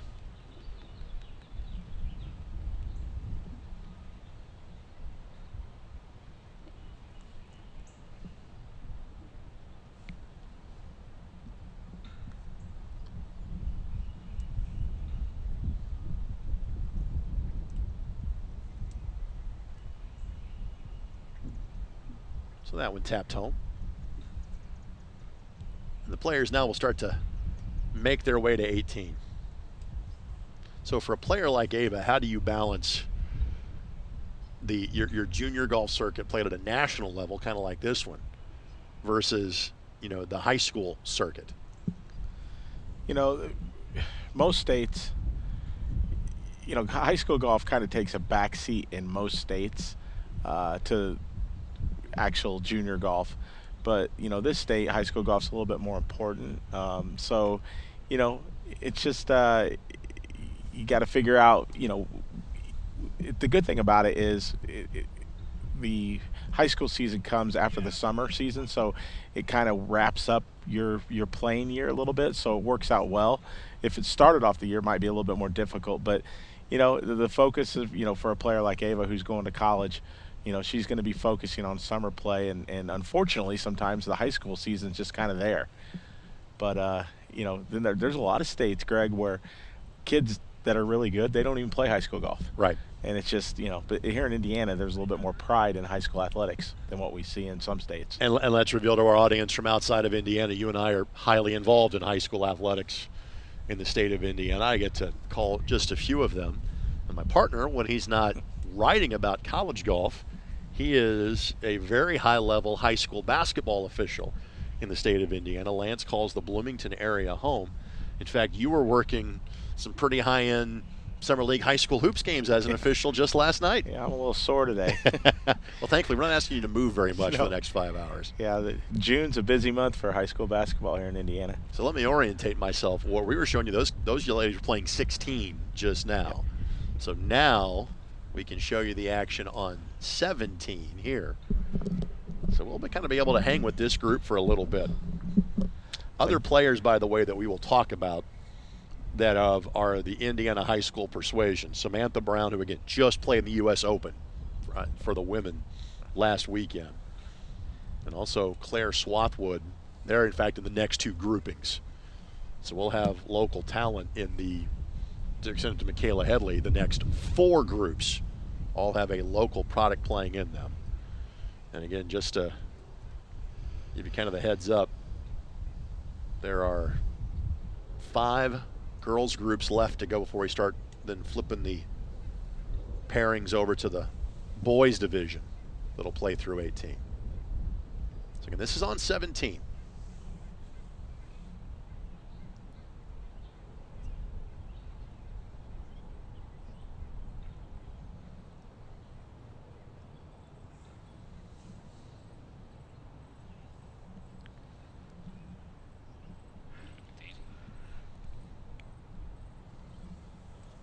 Now we go to the 18th tee.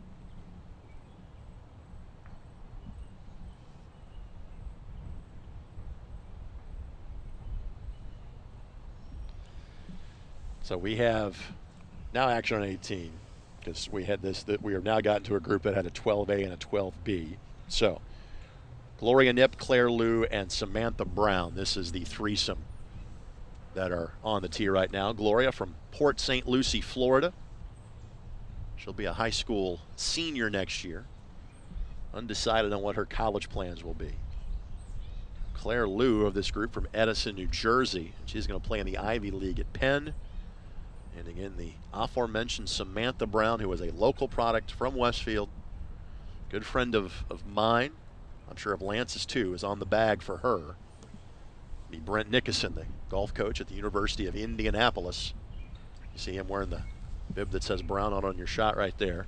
They are now, 5 days removed from, or 10 days from winning a national championship at the Division II level. Yep. For a third time. Truly remarkable, really, when you think about it. One championship, okay, but three in the last 10 years? Correct. In Indianapolis, Indiana. It's just Northern Golf. Yeah, it's very. It can happen. Brent has built a tremendous program. Let's go back to 17. So again, just to orientate everybody, Carter, Bunker, Hall, that's this group on 17. Brown, Liu, and Nip, that is the trio of golfers that are currently playing 18. Again, shotgun start format today. So we had 18 holes, all were playing to start our day, and we had threesomes on 10, 12, and 18.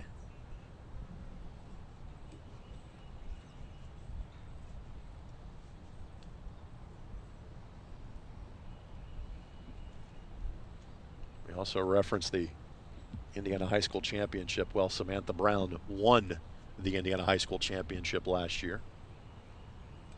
And that was played at the end of September of 2023.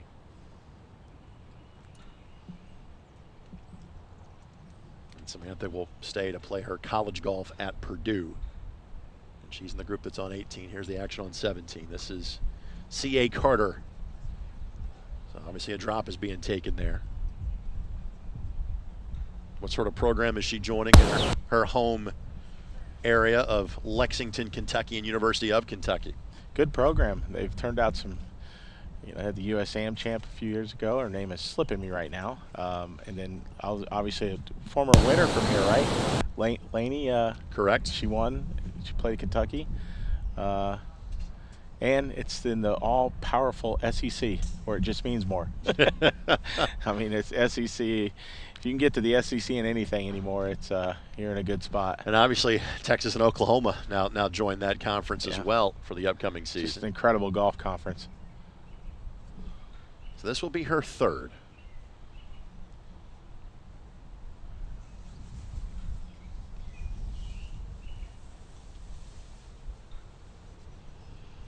First team All-State in Kentucky last year. She was the Kentucky girls junior runner-up a season ago with CA.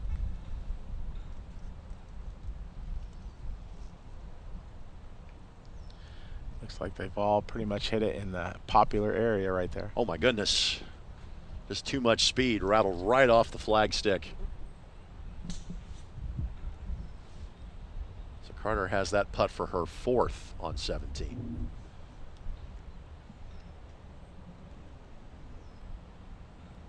Absolutely had the line.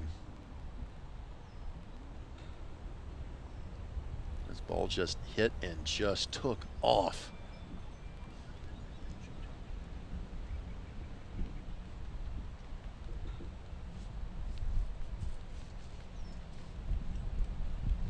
This group is Carter, Bunker, and Hall.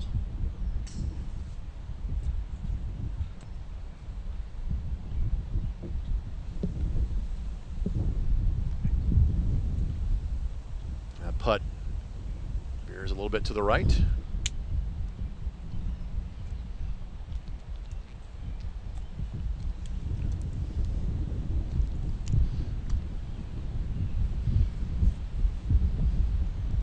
Bunker. Clouds rolling back in, wind most certainly picking up. Again, we know that it's going to rain at some point.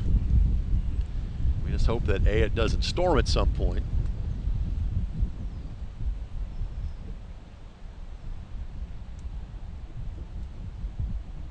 Here's a second shot.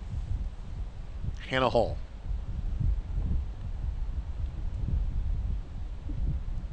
Good looking putt. How about that?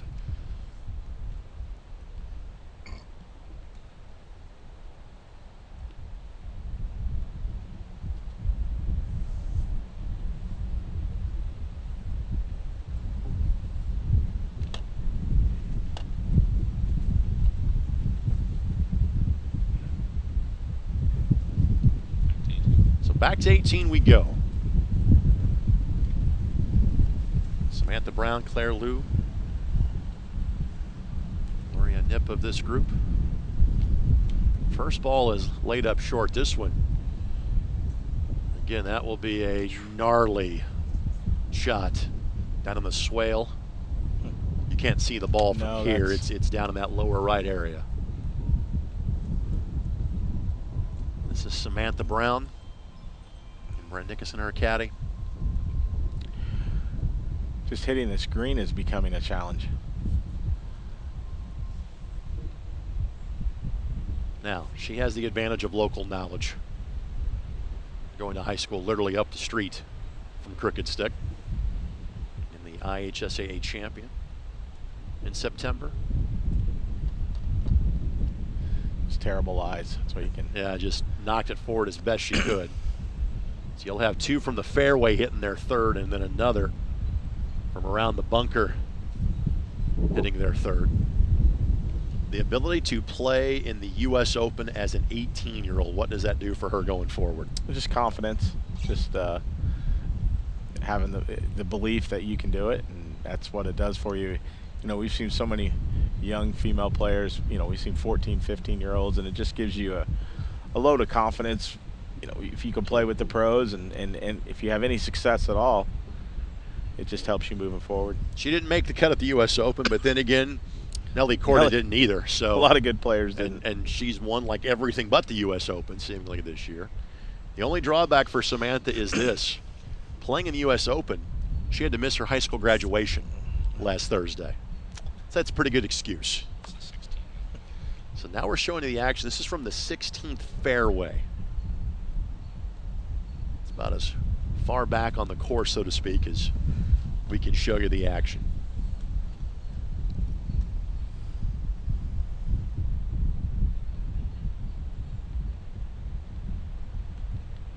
These are second shots on 16 approaching the green.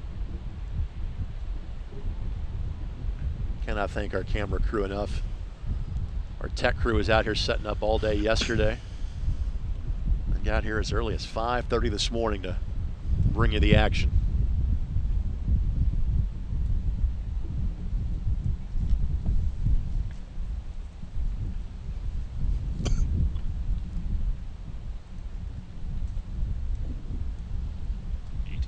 Back to 18 we go. This is Samantha Brown.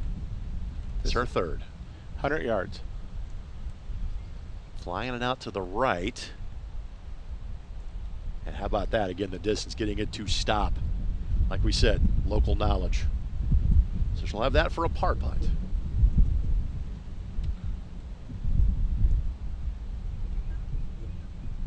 So Claire Liu and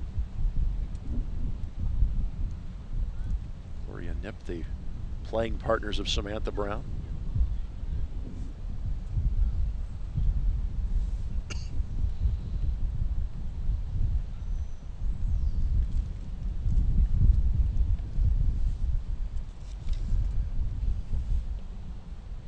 And I think for the first time in my 5 years of doing this, we were just asked, hey, where did it go? Yeah, I don't think I've ever seen a ball that far down to the right from our viewpoint. And also what is unique is that Claire Liu is playing sans caddy. Yep. So you're seeing players now on the 18th tee box behind the action.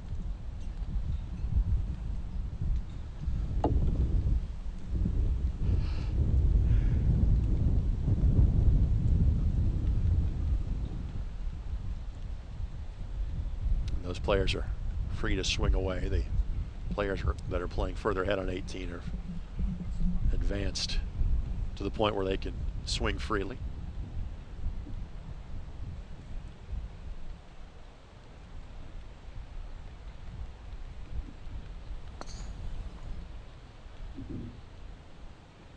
Another solid approach on 18. We'll get back to the action on the 18th green shortly. Solid tee shot, right edge of the fairway, our perspective, left from the golfer's standpoint. The shot you just saw. Here's Claire Liu. What advice you got there, partner? This is tough. I mean, you got water, what, 12 yards behind that stick.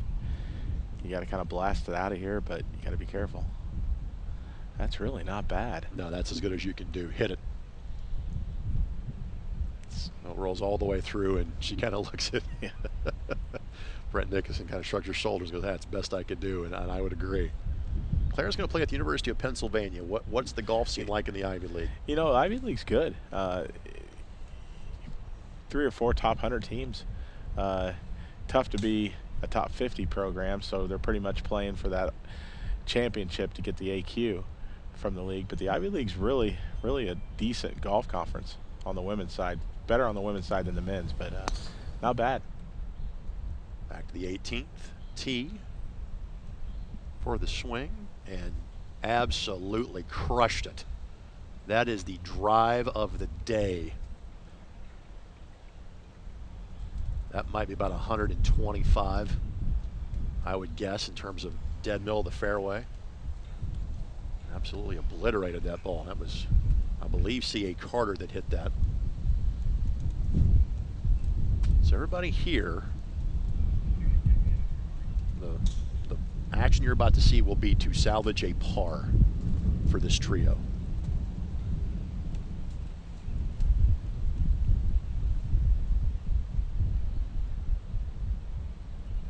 In terms of on the scoreboard, Samantha Brown, even for her round today, 14 over for the tournament.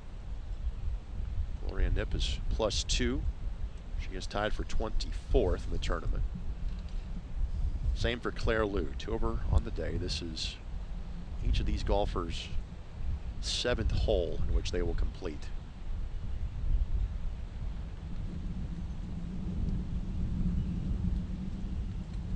Par putt. Just pushed it wide right. All right, so when you see a player playing solo out here and not having a caddy, what does that tell you about that player? Well, you never know. You never know exactly why that happened, but Sure. Because most of them can have a caddy, but you know, they just feel comfortable. Well, let's face it, in college golf, yeah, no caddy. Yeah. you'll get a caddy. Yeah.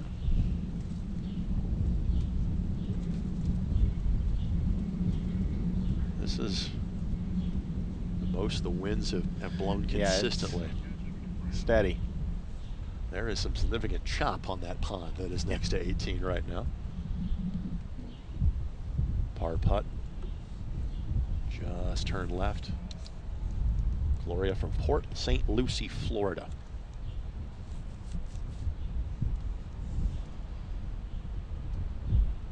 Looking to finish out her 5 here. Even though she is from Florida, she has played on the Hong Kong national team as Gloria.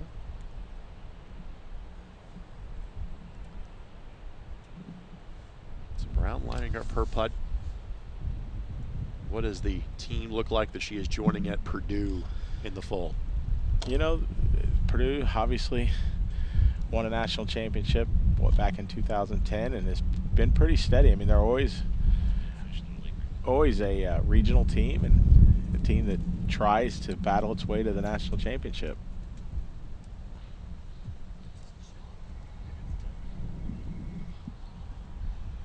Like we said, wind's blowing some things around in the lake right now. Is that Nessie? Could be. Should have brought my rod and pole while we were here. Could have cooked everybody up some dinner.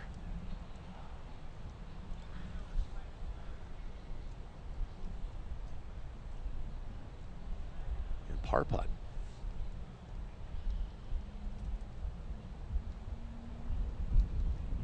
Knew it from the moment it left her blade. And then talking to Brent before today's round, said Samantha's not been playing her best over the course of the last couple of days. Well, certainly an emotional high playing in an Open. Probably mentally needs a break. Sure. That's important with these juniors too, is finding a time to make sure they reset every now and then. Actually get to be 16, 17, and 18-year-olds. People don't realize the one thing about golf is it's an all-day deal. It's not like a basketball or baseball game. Sometimes you get a break, and even if you play 2 in one day, you still have that break. Golf is an all-day affair, especially yesterday for these kids playing 36.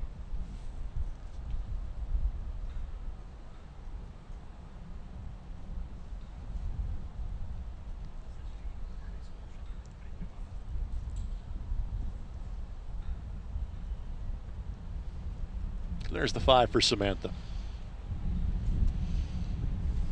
7 more holes to play, or excuse me, 7 holes down, 11 more to play for this group. So now let's go to the group behind them. And this is Carter, Bunker, and Hall. The next group through.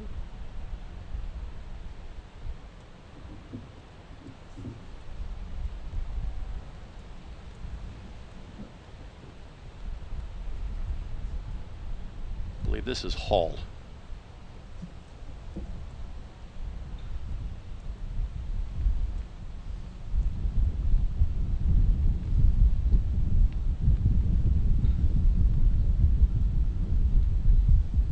Ball leaking left. If it has the right distance, it might do something here.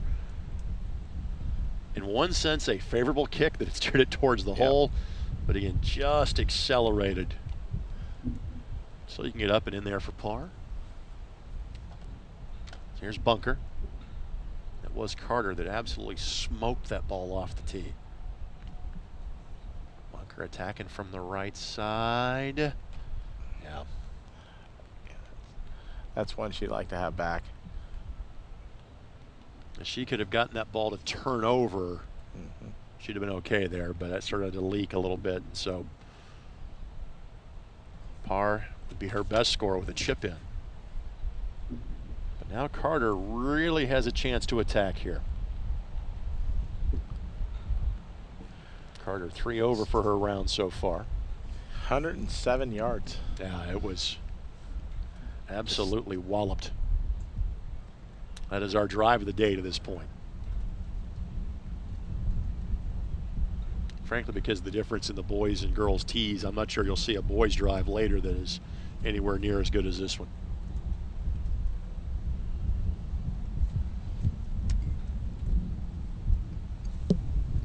Carter just doubled 17. Did birdie 15 on her round. And just like the group beforehand, this is the 7th hole of the day. So just to kind of give you a frame reference here, we're about to hit the 2-hour mark on the round.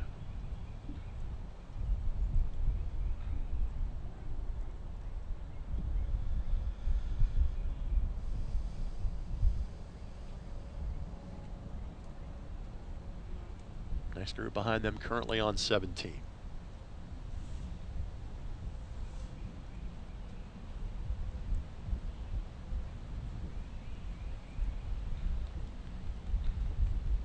Carter played this event last year.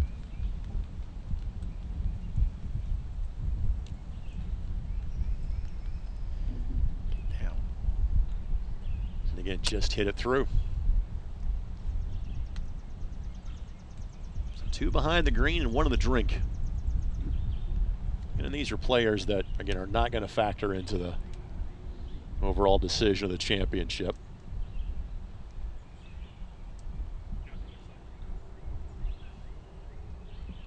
We have a couple of partners there side by side behind the green.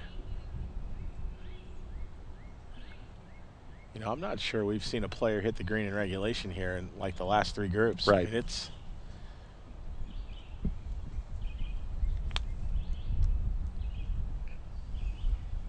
pretty gnarly.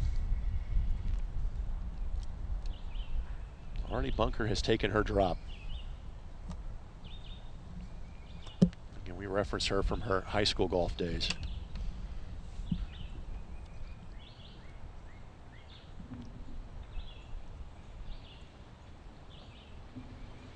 High school golf season starts very early in August here.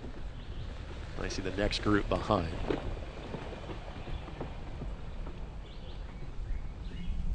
So here's Bunker. 78, 79 yesterday. This is her 4th.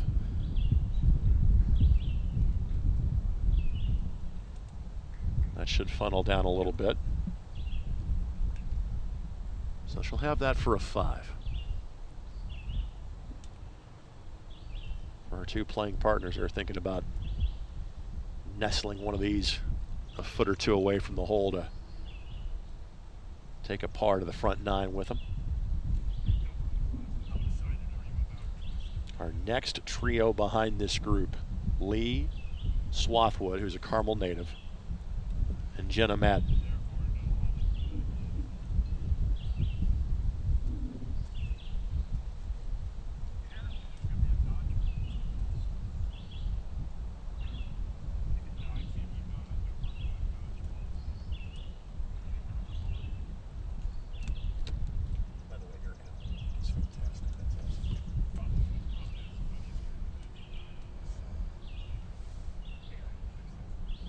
So it's Hall that'll play first.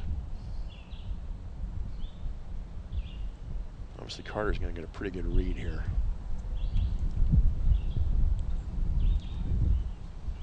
What's the target point here for Hall, Lance? Well, it's going to go left. Just it's how much speed she can keep off of the ball. She just got to let this land. It's just a really delicate shot. If this can land just on the green and then let it roll out to the left. Not bad. No. She hit that a little further than what. And again, it's because of the proximity of one ball to the other, Yeah. the rare where you mark Yeah. off the green. But you saw the reason why.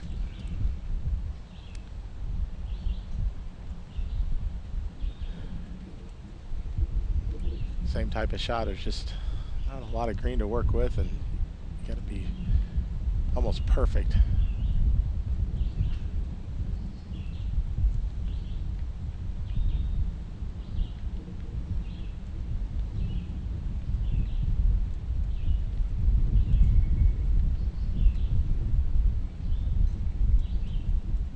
Carter off to the University of Kentucky.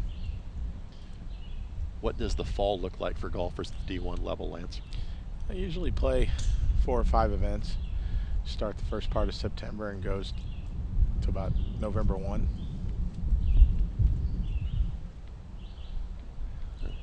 She and Hall will have identical fourth shots as well. You know, it just must, when you're standing down there, it just must look flat, because no one plays how much it's going to go towards the water. Every putt, every chip goes left. Should we start flashing hand signals from up here? We could probably sell our advice. That's not legal, by the way, folks, and we would not offer to do that. We'd think about it, but not actually do it. But this is why you see at the professional level, you see caddies out walking the course in the morning. And again, this is the 3rd year you and I have done this. 5th year we as a company at ISC have produced this event. Well done. That saves a stroke right there. Again, it's for 5. Good bogey. But you see the kind of the pace that she's walking off with. Yep, maybe they take some momentum from that. And she's now 4 over through 7 holes, is Ava. She doubled 14, bogeyed 16 as well.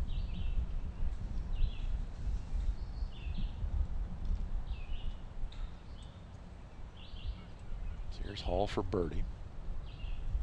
Or for par, excuse me.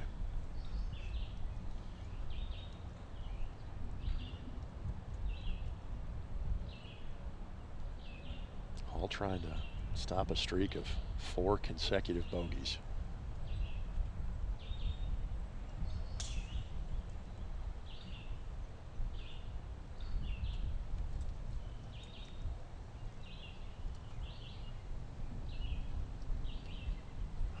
And make it 5 in a row.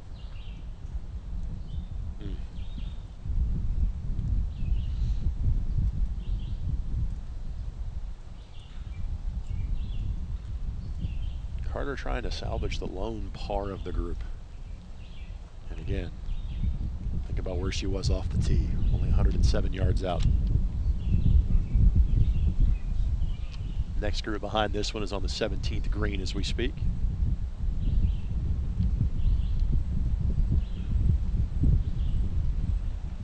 And connects. Well done by Carter.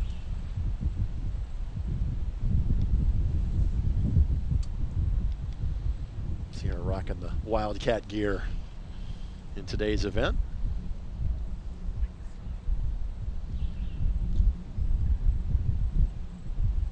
So our next group up, Yu Yang Lee from Orlando, Florida.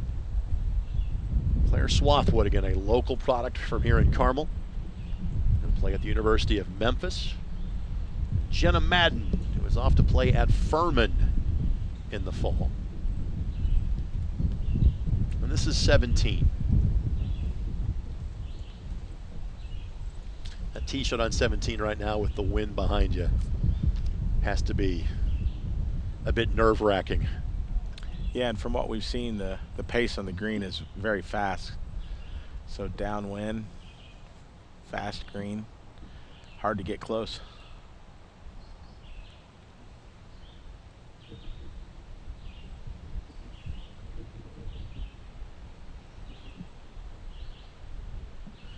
As the golfers are heading off of 17 and starting to make their way towards 18. So here is the group behind them on the tee at 17.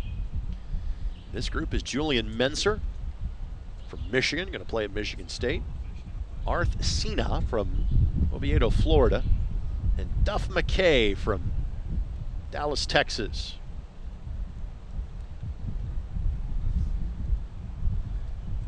Menser, a senior in high school. It's now going to be a college freshman. Cena's going to be a senior to be, and McKay. Another good golf name, Duff McKay. That's right. Could put Duff Bunker together, right? That's right. You could have some good ones. We used to do all name teams. We stopped doing that a while back. Those would be considerations. So, but our wildlife photography. That was a turtle. Today has been tremendous. It's not a snapping turtle, it's a snap hook turtle.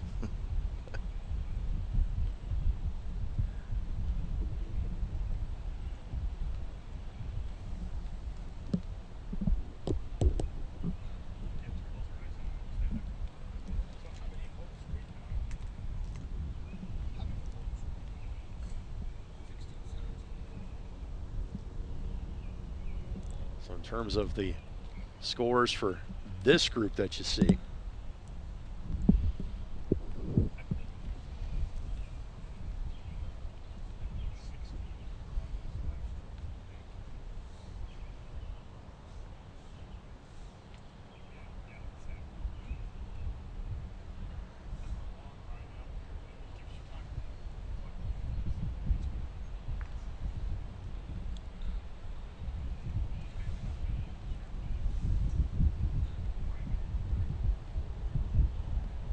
update those as we go.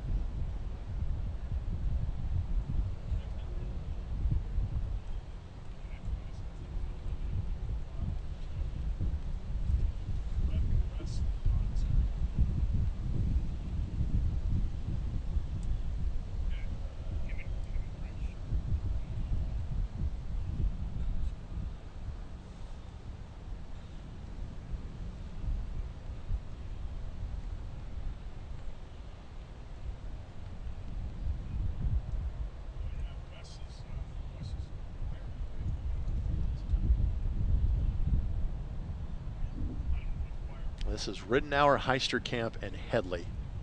That's the group that we're seeing here. The old A and B groups got me. Yeah, every time. Yep. You're in that habit of just scrolling up threesome by threesome and go, nope. So Ridenour, Heisterkamp, and Headley. And we'll get to the first boys group that was the 10B group. So the group that you saw just tee off on 17, that's the last group that we will see of the girls division.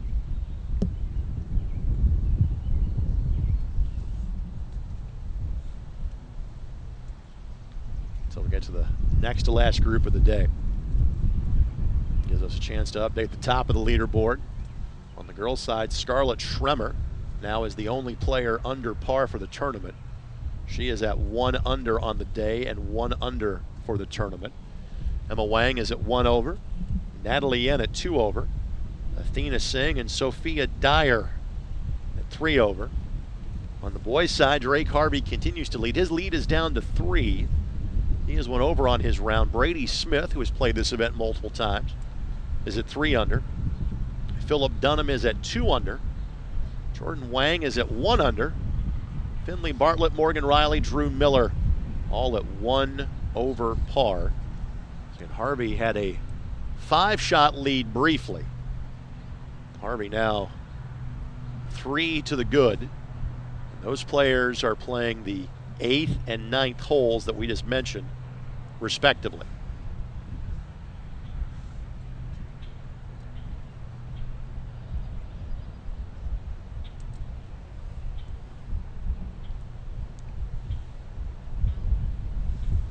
This trio here, Ridenour, Heisterkamp, Headley. Headley getting a local product, going to play at Purdue. Heisterkamp will play at Indiana University. She's from Westlake, Ohio. Ridenour from Raleigh, North Carolina. She's going to play at UNC. She is a senior to be in high school.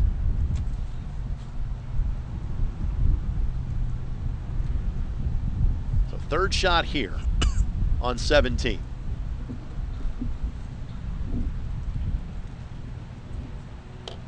So some work to do there. Lie in 2.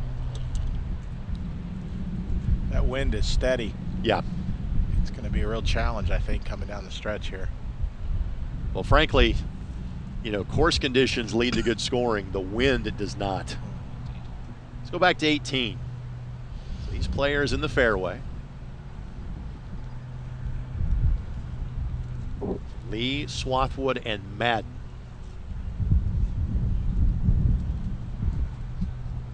Madden 5 over the round. Same for Swathwood.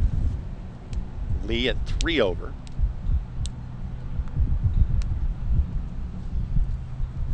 For all these players, this is their 8th hole. They teed off on 11 to start their day.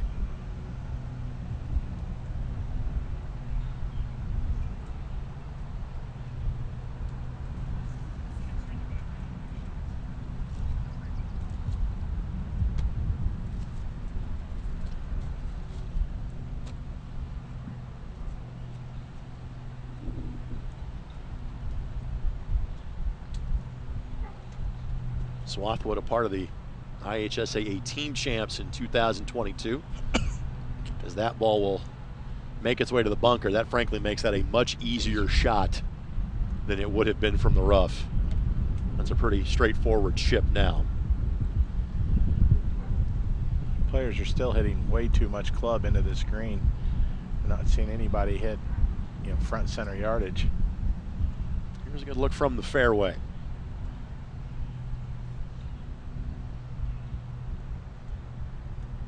Ball will settle, kick back a little bit, so birdie putt opportunity there. One more ball to hit from the fairway here.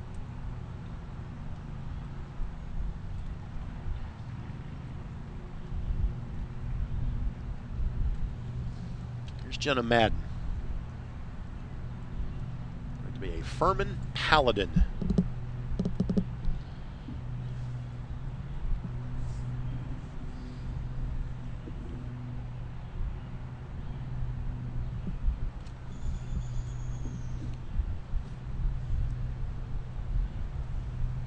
Very deliberate over the ball here from the middle of the fairway. He's trying to get the line and distance right. That ball will nestle, and that's the approach of the day right there. Yep. Time well spent. That is the closest thing to a kick-in birdie we have seen the entire day. There was one from the fairway that jarred and rolled through. But in terms of the actual distance from a putt, that is easily the approach shot of the day for Madden. 147 yards. To about what, 3 feet? Probably, maybe less. Inside of 3 for sure. And again, these golfers not going to factor into the overall decision. They're just trying to close out their round with a solid score. And for the two players that are about to be college golfers, there's not many more junior events for them to play. You know, you and I are both in the basketball world locally, and see this approach one more time to finish the thought. The young men and women that I'll see play hoops the next few days, they'll all be on their college campuses soon, within the next handful of days, and some have already been there and are coming back. For these golfers that are about to be college athletes, when do they start to get to campus? Usually I hear mostly mid-August. Okay. Which is the old traditional timing. Yep. When you and I were athletes many, many moons ago.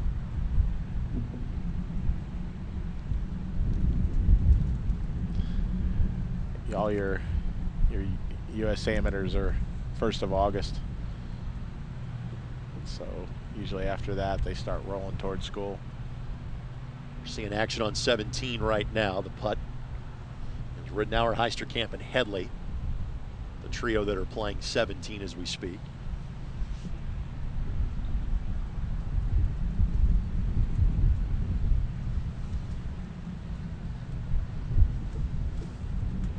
And for that trio, when they get to 18, they will be making the turn.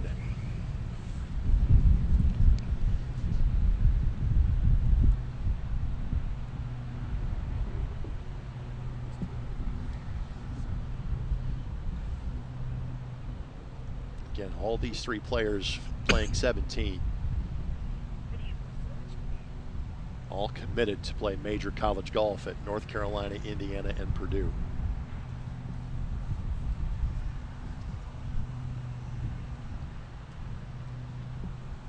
So here's Yu Yang Lee. Bunker shot for her third. The way her feet have dug in.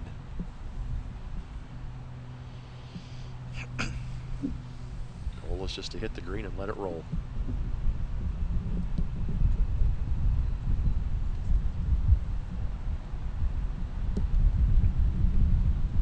Probably did not get the loft on that shot she was hoping for. Yeah, or if it could have caught the rough just a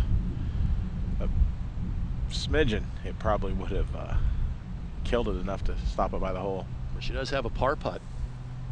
And a pretty straightforward effort, too. So now Swathwood.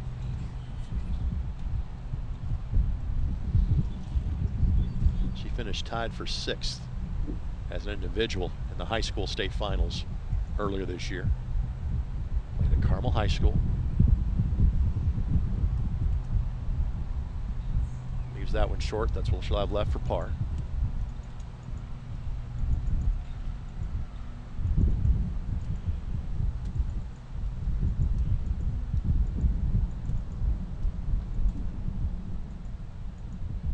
First Lee have this par effort.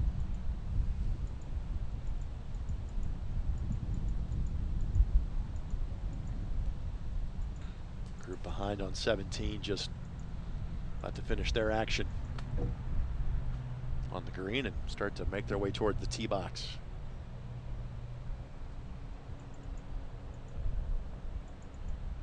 If you're just joining us, everybody started at 8:30. We went shotgun style today to try to get this round completed, and knowing there's a lot of players that have flights home later today.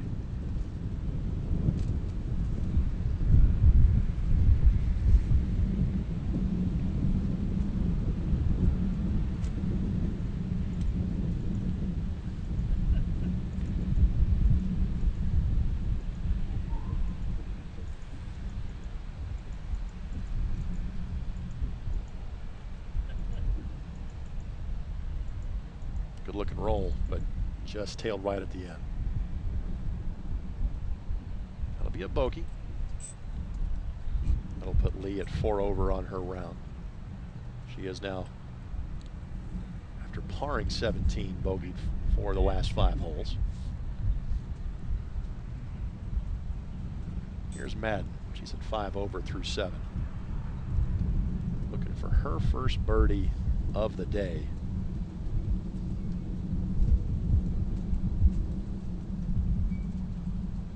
Her first birdie since the 5th hole of her second round yesterday. Pretty straightforward putt, just right center, don't give up the hole with some speed.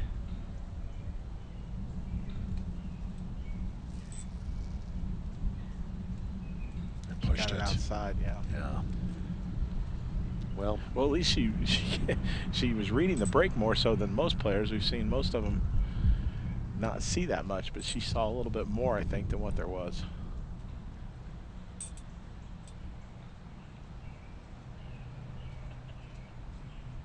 she'll finish out. If she can knock this home, she'll finish with pars on this hole in all 3 rounds over the last couple of days.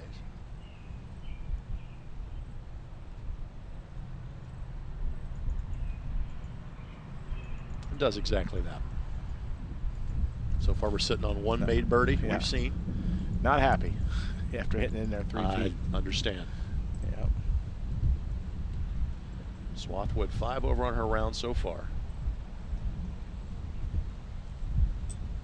She doubled this hole in the 2nd round yesterday. Not today.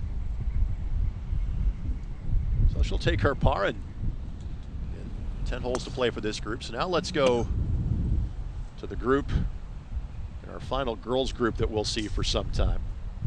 Rittenauer, Heisterkamp, and Headley. Since I've already asked about the program in West Lafayette and the Burke Boilermaker complex, about the group that gets playing on the new foul course just down the street from you. What sort of program is Heisterkamp heading to at IU? Well, so there are a total of 57 AQs, automatic qualifiers, in men's and women's Division I golf. And Indiana was the one team of all 57 that pulled the upset and won the Big Ten Conference Championship this year. So they stole an AQ, or was an at-large bid thief there. And Brian May, I believe, maybe in his third year now, and they ranked in the 70s and getting better. Golf course extremely hard.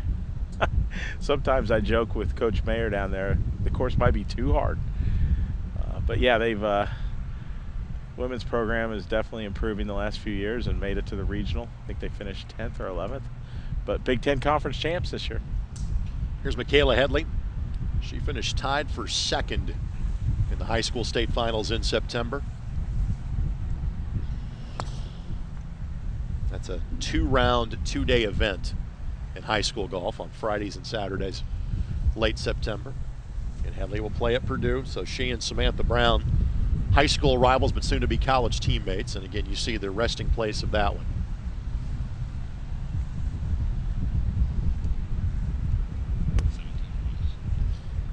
For the first time today, we'll see the guys over on 17. Julian Menser, Arth Sina, and Duff McKay.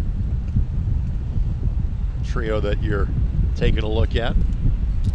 And this is the 8th hole that those players have played.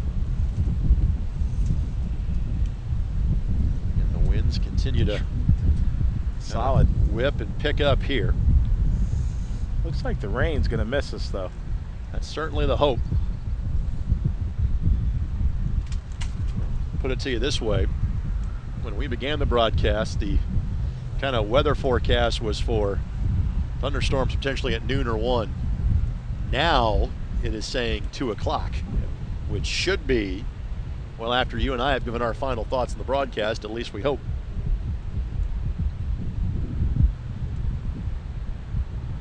So again, we will kind of work our way up the leaderboard on the boys' side. So these are the players that entering today were 34, 35, and 36. Arth Sina, 2 over through 7. Menser, 2 over through 7. McKay, 1 over through 7. And the Menser of this group is the one commitment for next year. He'll play at Michigan State. Good roll on that chip. Outstanding roll on that chip. That's exceedingly well done. Good looking golf shot there. So should be a par putt coming up.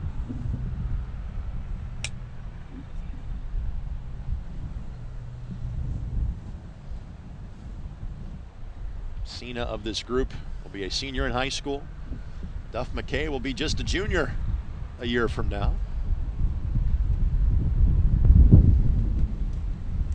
Frankly, I think there can be a little tutelage on that last chip that can be used on this one in terms of judging the speed and judging the distance.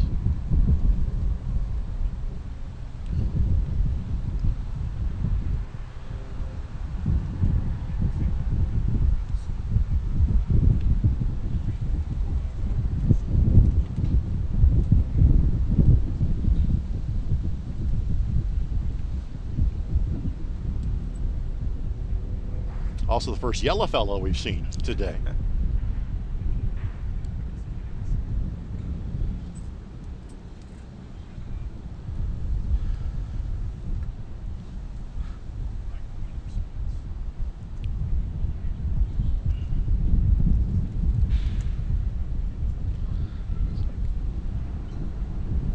Is everybody off the green? Yeah, it's no picnic of this group. All 3 players missed the green, and that wind is constant. Arth won the boys junior championship in the state of Florida. That's limited for golfers age 13 to 15. Left that one short. Also finished runner-up as in the AJGA event in Puerto Rico.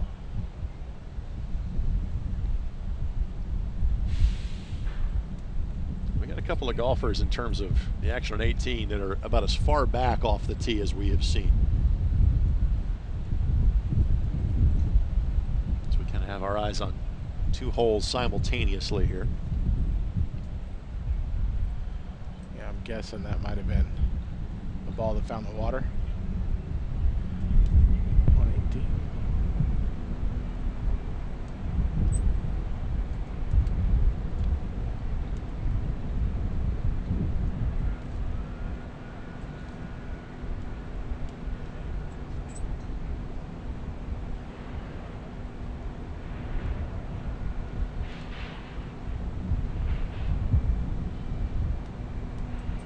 Putt here. Pushes it out to the right.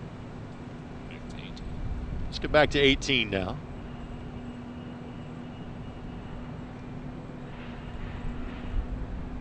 So from the edge of the fairway, that will roll down into the bunker. Again, you're never trying to place in the bunker, but that bunker shot beats the alternative.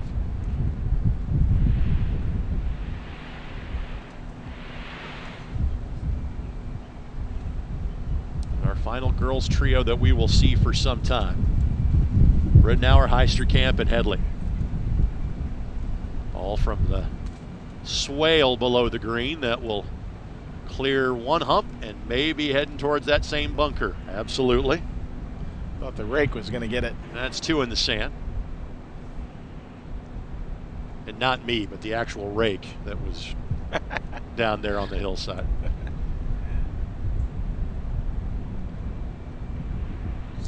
So all 3 golfers have played their approach shots. Back to 17 we go. And Menser, Sinha, and McKay.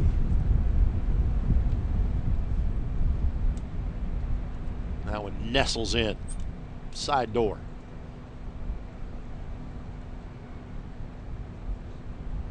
That was McKay that made that one.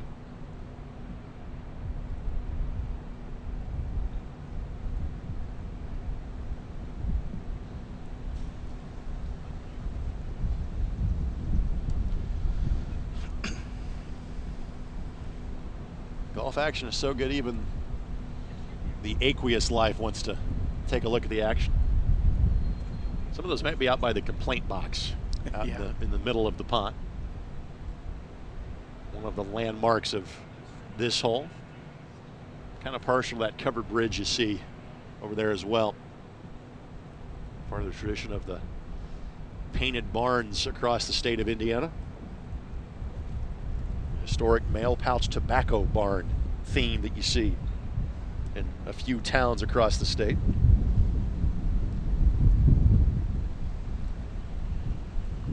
So the young men done on 17. They'll head to 18 to play their 9th hole. Here's some of the guys on 17. So the next group coming through. So the trio on 9. River Stilley, Jackson Cook, and Andrea Berolini is the trio you're about to see here teeing off on 17. River Stilley going to play at the University of Cincinnati. Jackson Cook at Mississippi State, and Berolini is just going to be a high school junior next year.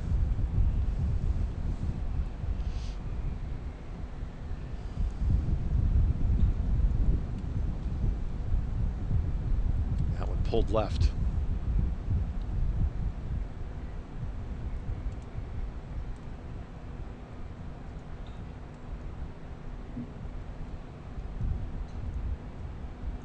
Two groups that went off on 9 as well. So this is the 9th hole that those young men have played. They're about the halfway mark of their round, about 2.5 hours in.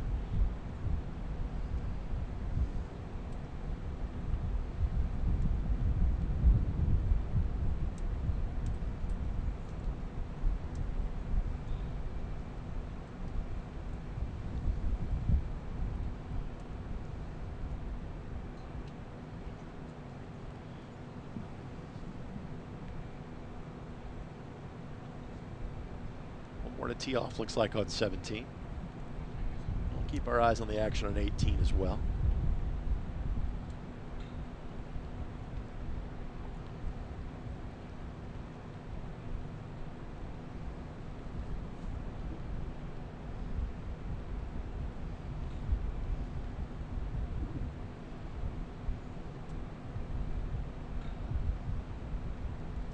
There's a shot we're going to want to show you a replay of on AT coming up in a matter of moments. We just saw the second best chip of the day from Cora Heisterkamp.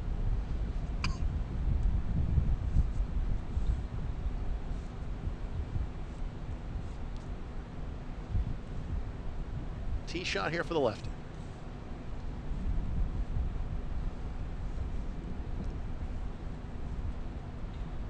Well done on the dance floor. Chance for a birdie as it rolls through. Now back to 18. So we mentioned what Heisterkamp just did, and she's heading to play at IU. Take a look at this shot.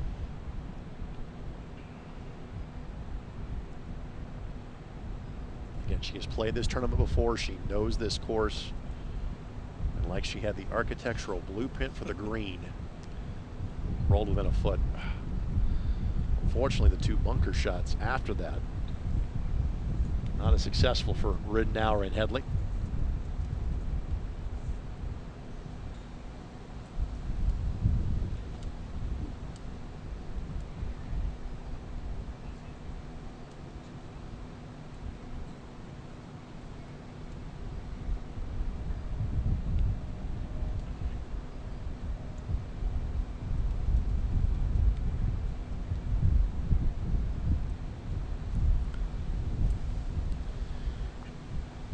Ridenour even par on her day today of this group.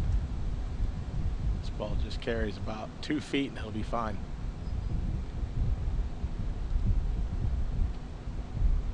Not bad. Good effort. Heisterkamp 6 over for her round. Headley 4 over for her round.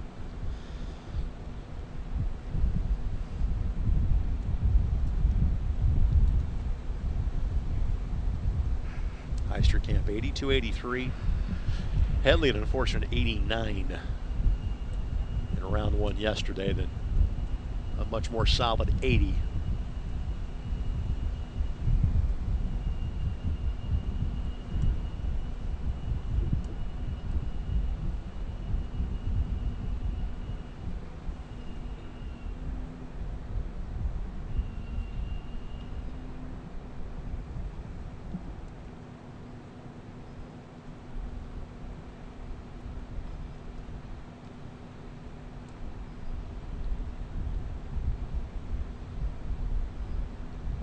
Oh, goodness. This is by a fraction of an inch. Yeah, I thought she had that. I think she did too. Good pace. Most players have come up short.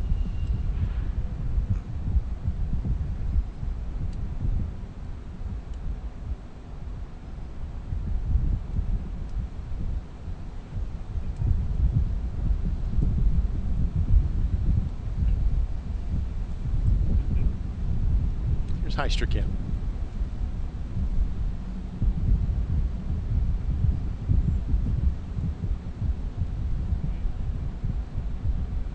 Taps that home. Rewarded for her effort on her previous shot. Well, this for a 2-putt to make the turn. By the way, at the other end of the leaderboard in the girls division, needs to be Scarlett Schremer, the 2-shot lead over Emma Wang, 3 shots clear of Natalie Yen. We will see the last trio of girls golfers in the penultimate group as they teed off on 1. So the golfers on the boys and girls sides that were in the top 3 spots, they get to play the traditional 18 in order. Now the next 11 groups through. We have the boys division. We'll work our way from back to front in terms of the leaderboard.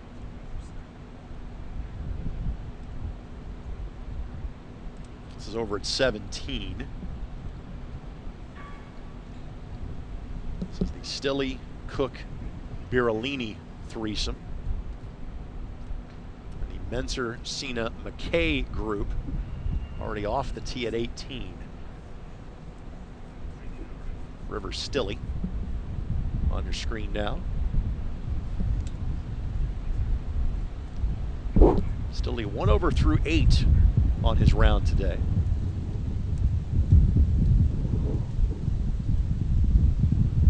And right now the threat of rain seemingly has lessened. It's more just the wind that is putting even more teeth into this golf course. I'm not sure it needs it.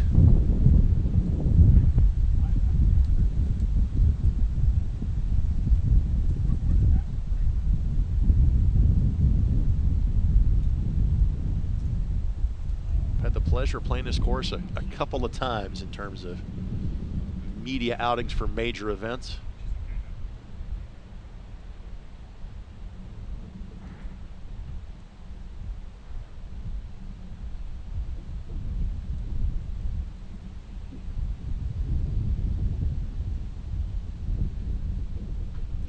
The 18th tee once activity wraps up on the green. Berolini 1 over for his round today. Stilley 1 over for his round today.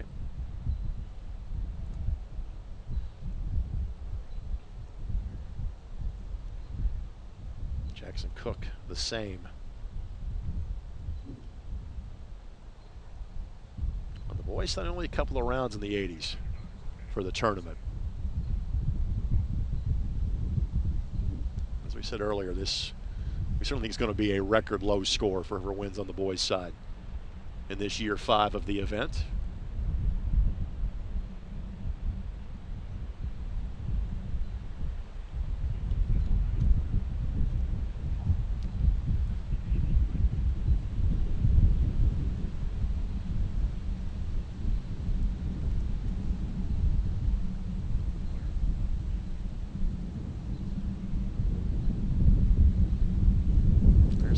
Course dates back to the 60s. There's trees all around the edge of it, but frankly, not a lot of protection from that wind in terms of the fairways, greens, or tee boxes.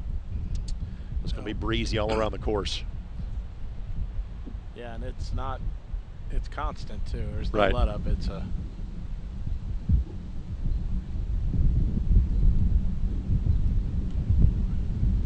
just makes this approach shot into 18 really difficult downwind. See if the boys do any better judging where they need to land the ball. You're watching putts on 17 currently. Lance and I perched atop the 18th green.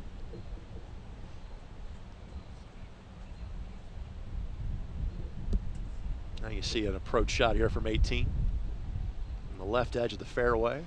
This can end up good. This will turn down towards the hole, rim its way around, and that'll be a putt. It'll be a pretty straight ahead putt too.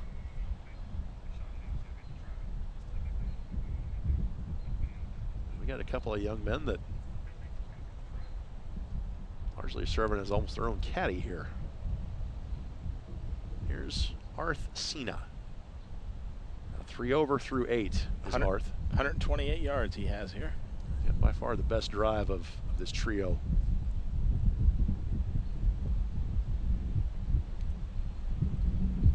Good looking ball flight. Yeah, this could be good. And it will. Oh, it checked up on him. It's just cruel. Yeah, coming out of the fairway, just couldn't control the spin. If that ball rolls as we had anticipated, he's within 5 feet. Yep. Solo birdie putt. Yeah, the difference between coming out of the rough or the fairway there. Ball chases if he's in the rough.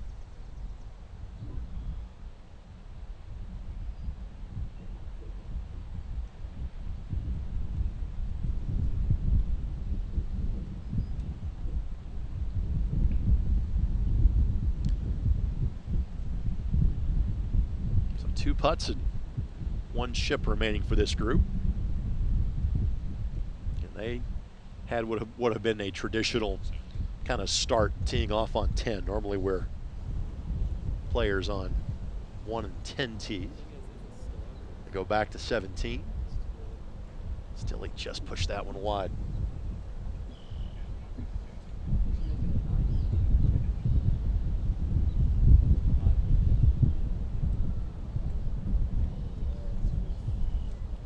Taps that one home.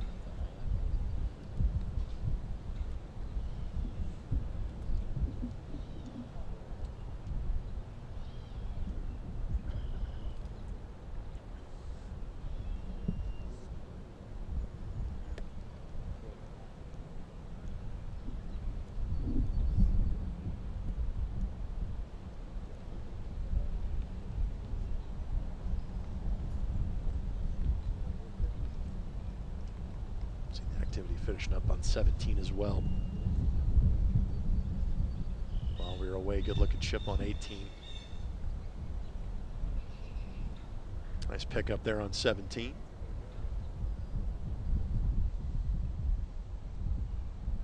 Now back to live action on 18. Scene will have the first look. And obviously he is far different from his two playing partners in Menser and McKay. What sort of program is Menser going to at Michigan State? Well, the Spartans were the last team in. You're catching me right on the fallout of the NCAA championship, but Michigan State got the last spot in the field, and you know, good program, good facilities.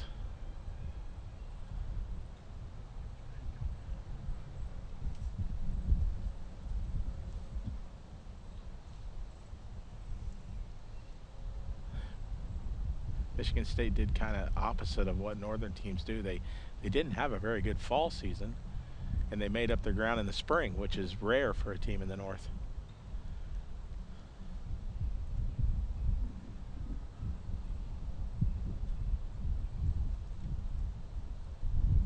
What's a successful result here for this putt for Sina? I think just a lag, but he's gonna lay it out to the left a little bit and let it feed to the hole. And like what we've seen is if it gets past the hole, it tends to pick up speed. So it's just a lag putt, and see what it does once it gets down here. Well, he gave that one plenty of respect. Yep. That's nicely exquisite. It didn't go in, but as close as you could get. And you saw he did not hit that very hard. No. There's that undulation really is a lot steeper than it looks. And he is simply doing the courtesy of marking there to not put an additional divot in the green, knowing that it's going to be in the putt in the purview of both of the two other of his playing partners. Going left. Had the right speed, but not the right line. Now, I would expect this next putt to be outside right. He's got to, if he watched anything and learned anything from that, we haven't seen a putt stay right of the hole from this side yet today. In other words, follow the break towards the water. Yes.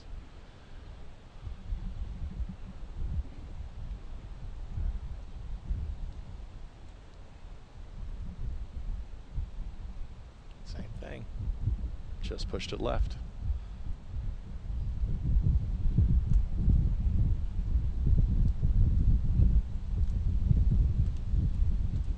McKay was 1 over through 8. Sina and Menser both 3 over through 8. Yesterday, a score of 66 in round number 2. Some pretty docile conditions. Best round on the boys' side right now is 2 under. Davis Witnowski and Alex Holder both have done that. And the pow that you hear off of the tee is for Stilley, Cook, and Bertolini, or Birolini, I should say. Just teed off on 9. The group that is behind them, I referenced Witnowski and Holder. They're in that group.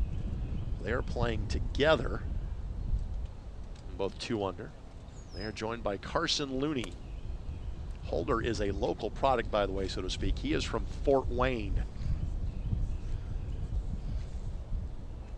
Which again, for those of you watching from, say, outside of the Indianapolis area, the state of Indiana, only about an hour 45 from here, northeast corner of the state.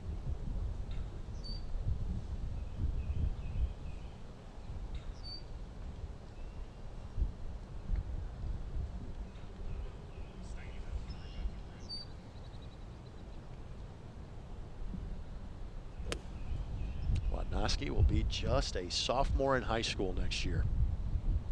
It's his second time playing in this event.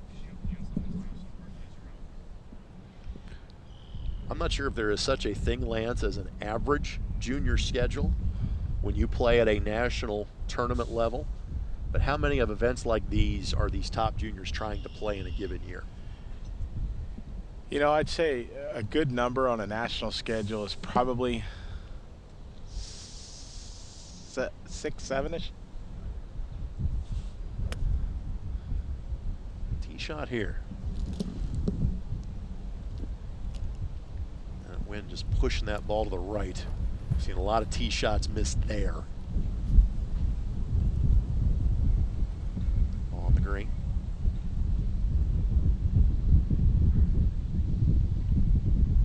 Same thing at 17. We're not seeing a lot of balls on the green, are we? No.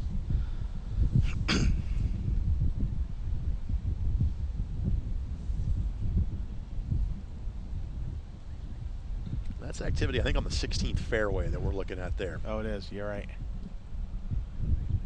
Yep. It's frankly the three young men that were off the tee on 18. They're all looking fairway. So you're seeing the next group back, which would be J.J. Momper, who's a local product, Bradford Lacefield, and Charles Cawthon.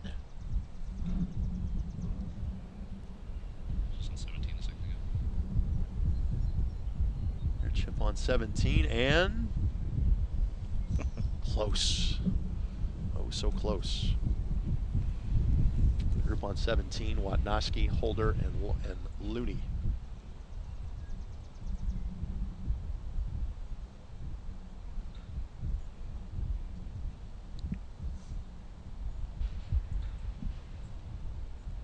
Back to those coming up 18. Still, he's going to play at the University of Cincinnati. Cincinnati, again, playing golf in the Big 12. What sort of program do the Bearcats have? Doug Martin, head coach, former PGA Tour player. Played at Oklahoma, and he's been at Cincinnati now. Wow, he's been there a long time. And one of those programs that's kind of in and out on the bubble a lot, in and out of the regionals. This year they made the regionals. Had a, help me with his name, Ty. Indiana kid, won the Big 12 this year. Oh, goodness, it's slipping me. He played at Cincinnati. He's an Indiana product. Let me look him up. Gosh darn it, Ty. No, it's...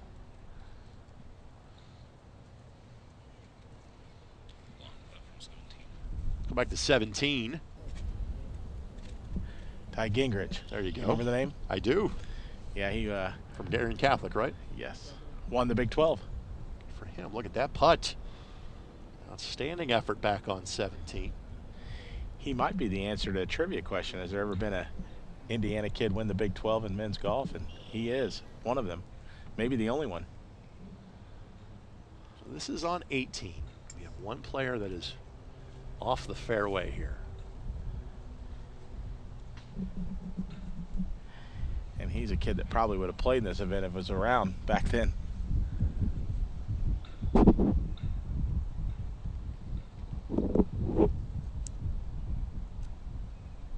This is Stilley.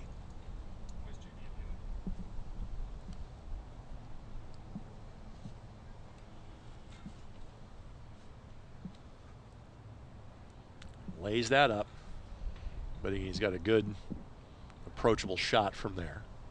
So now we go back to the fairway for Cook and Berolini. Cook is heading to play at Mississippi State. Berolini uncommitted. So Mississippi State has players on both the boys and girls side of the ledger playing in this event.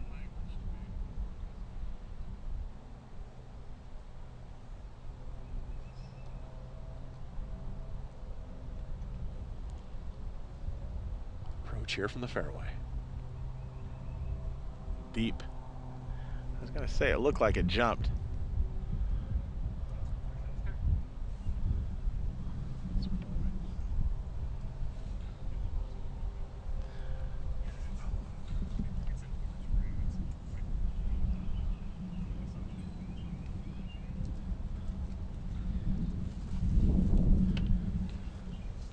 still has a year of high school golf left to go, even though he is committed to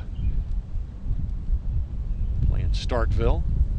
He won the Mississippi Junior in both 2021 and 2023. Chance for something good here, and again it checks up.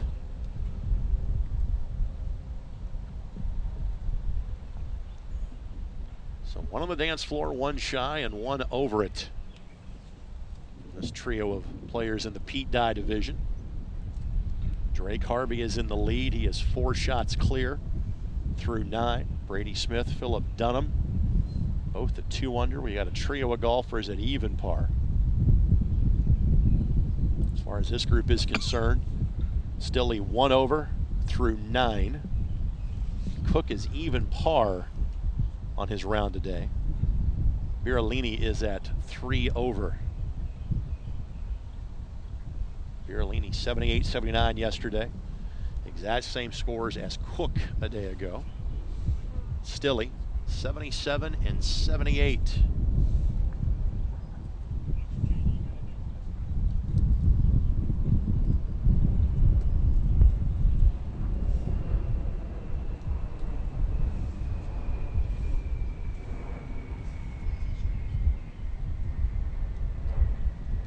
We started today as a shotgun at 8:30. The idea that weather was going to be inbound around noon, around 1. That thankfully has been pushed back to about 2 o'clock.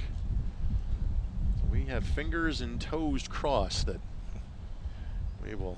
The radar looks good. Hit the weather window like it was the Indianapolis 500 a week and a half ago.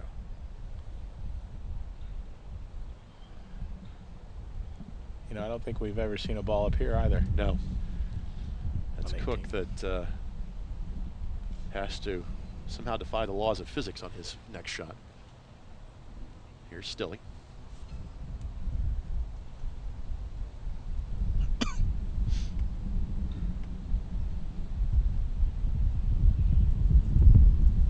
And this is his 3rd.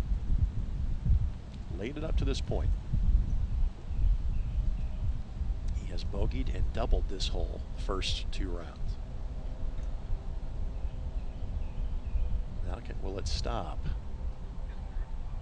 Rolls all the way through.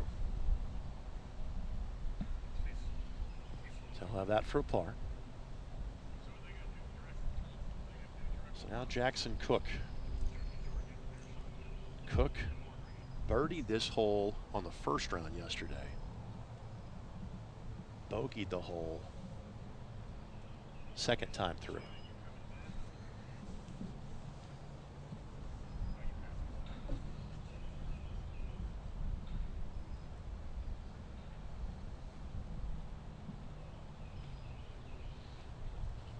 I'm not sure what piece of advice I would give here.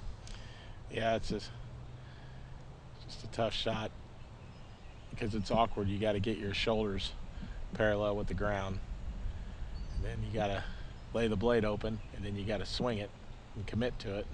There's just a lot of things going on that you have to do well.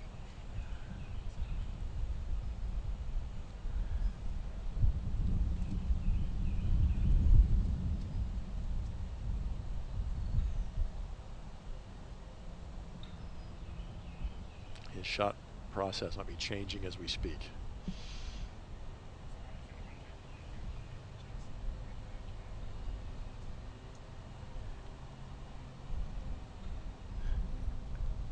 That's going to roll a ways away. Yeah, I think his lie, I don't think was very, very good. Well, again, you and I have been doing this for the last 3 years, and I'll tack a year on before that. Yep. In terms of being in this seat, I've been around for all 5 years. I've never seen a ball in that spot on this hole.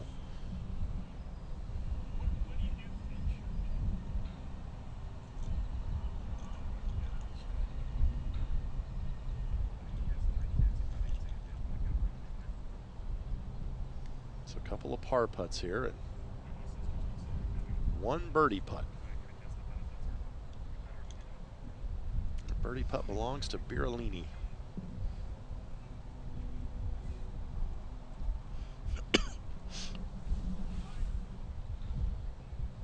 Birolini doubled this hole second round yesterday, parred it Around number 1. Beerling's coming off a double on the last hole. Looks like Stille is going to be the first to go here.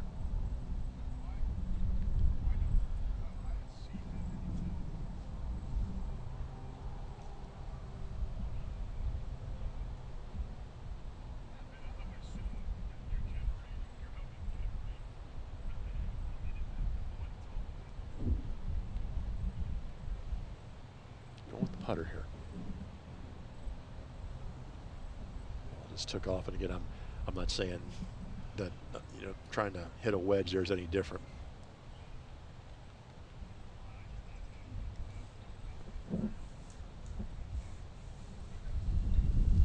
Beerling is going to get to watch and observe for a little bit here, looks like. This Cook's ball was well past the hole. The group behind them has already made it to the 18th fairway. One of the rare times we've had somebody waiting. Right. We've had some gaps, say, between 18th green and 17th tee, but actually 18's moved around pretty unencumbered until now. Here's Cook.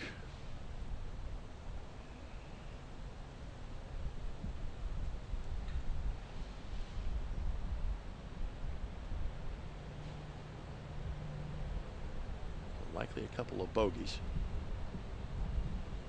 Pierolini looking for a birdie, and we've seen one of those, and it was a chipped in birdie through every threesome but one of the girls division.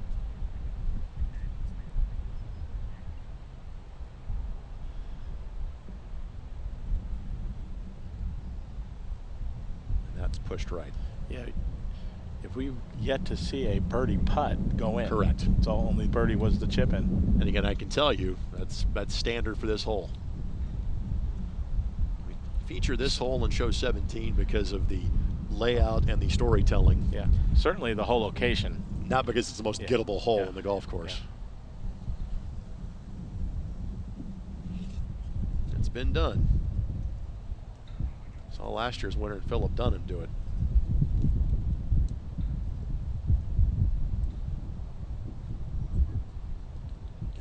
That is awaiting this one. Wadnowski, Holder, and Looney. Wadnowski 2 under on the day. Holder 1 under on the day. Looney 4 over. So this group now will make the turn. They have completed 9 holes. As the winds again really start to whip through.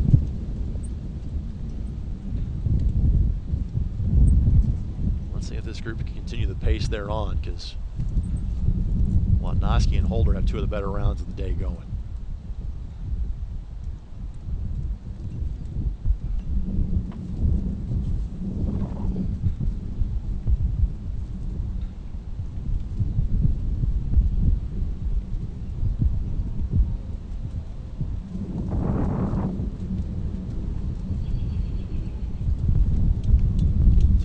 Of the green, just through, but given where that shot was taken from,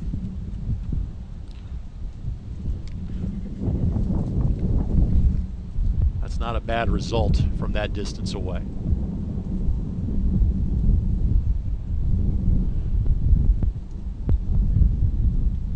Now the approach from the right side of the fairway. This could be good if it. Will it roll? Yeah, the answer is yes. It will funnel to the back half of the green. That will be a birdie putt, and that is how you do that. Well, the difference from being in the fairway to the rough. Correct. It's going to roll out if it's in the rough. Takes away the spin away from it.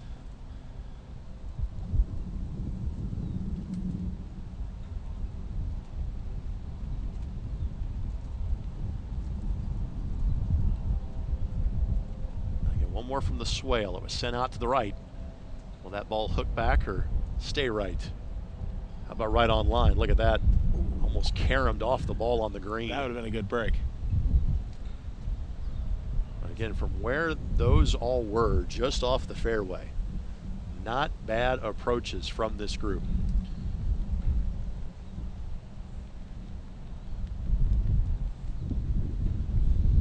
And for these guys, they have made the turn, so to speak. Let's take you to the group that is behind this one on 17. This is Momper, Lacefield, and Cawthon. Cawthon, a young man from Columbia, South Carolina, but is going to play at the University of Kentucky. Lacefield, who is from Versailles, Kentucky, he will be a junior next year. Just made birdie. And Momper, again, he's an Indianapolis kid. He's going to play at the University of Dayton out of this group. In terms of how they have done today, Cawthon is 2 over for his day. Momper is 5 over for his day. And Lacefield is 8 over. Now that doesn't include the results of that hole. And again, all of these players are in the kind of bottom third of the boys' field.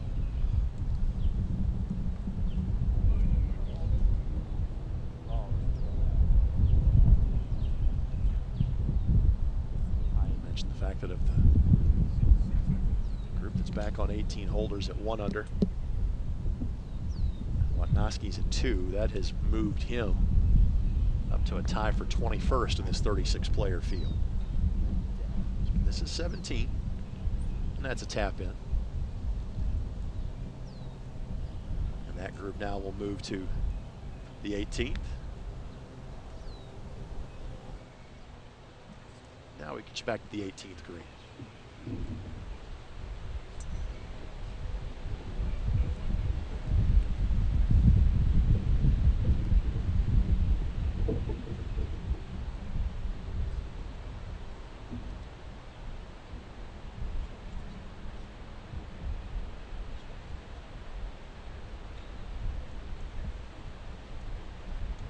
Just a little strong on the chip.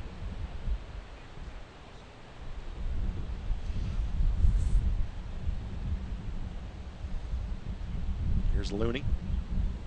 Looney is from Bethesda, Maryland, but he's going to spend a lot more time in the near future in this state because he's committed to play at Indiana.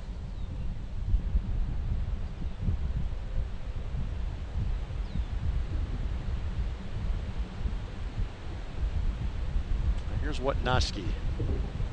Will have the birdie putt.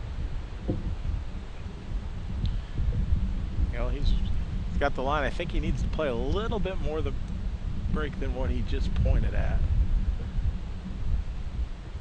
Let's see what they do here. Watnowski birdied 3 of his first 5 holes today. This group teed off on 9.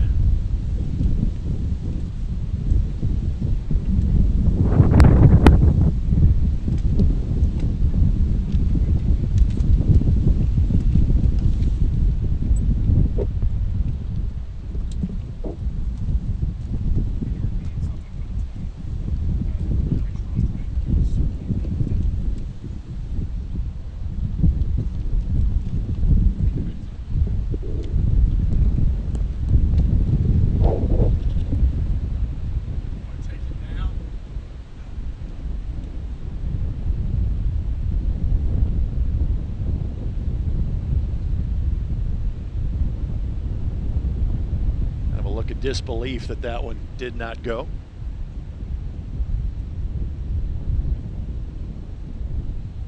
But again, a 4 is always a good score here.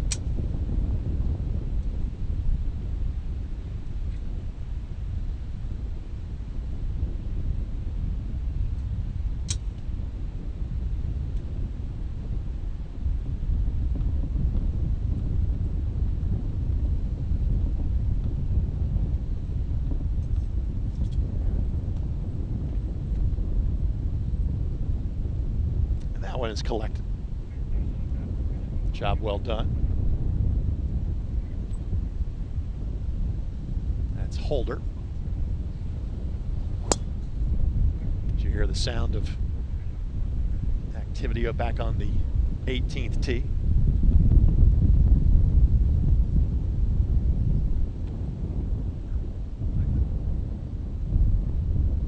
This group now is on to play 8 more holes. So let's go back to 17.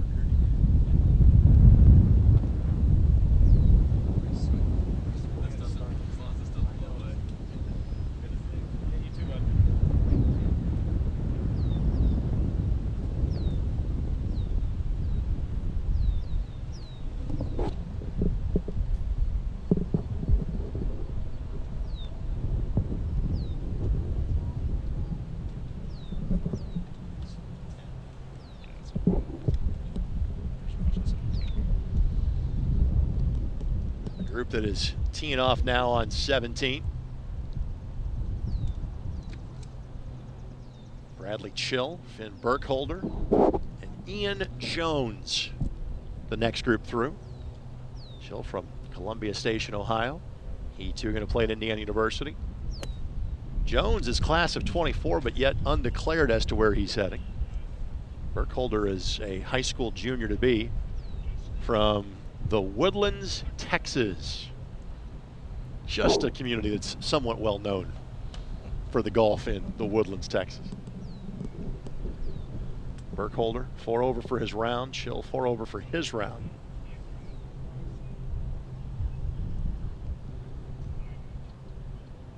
Jones 2 under. So Jones has one of the best rounds going of the tournament. He has moved his way to a tie for 18th. Jones went 75, 76 yesterday and trying to put a number that begins with a 6 on his card at the end of the day today. Again, that wind is dead behind the golfers right now on both 17 and 18.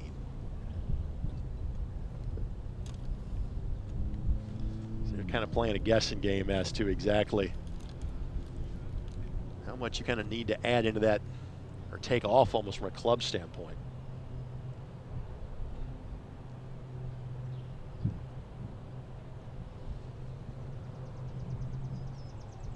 So those golfers head to the 17th green.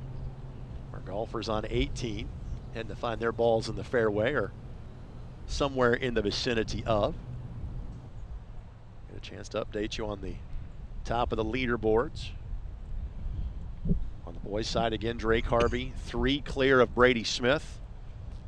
4 players currently under par. Harvey, Smith, Dunham, and Wang for the tournament.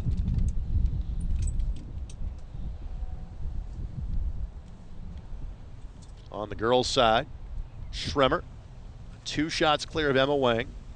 Natalie Yen is at 2 over.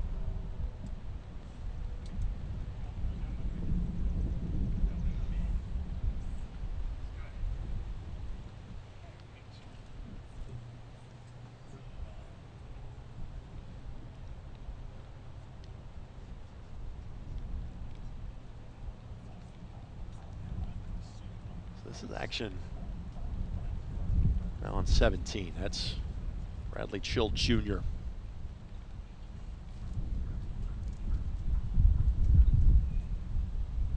He's 4 over for his round today. This is the 11th hole that this group has played. Coming off a bogey on 16. Had a birdie on 15. Just missed that one. That should be a par. He'll come to 18 with 7 to play.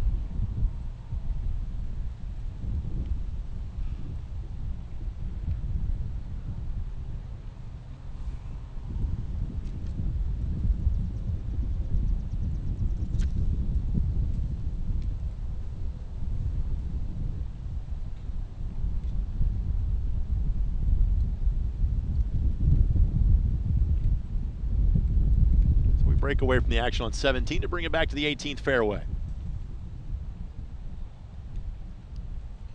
This trio of golfers, Momper, Lacefield, and Coffin.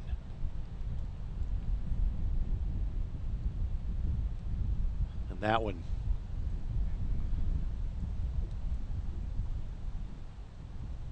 short of the green. Just buried kind of that front left side. But again, a lot of green to work with on that chip. Now again, somewhat of a blind shot here. Down on that swale. So from our perspective, we only see the white hat of the young man that's about to.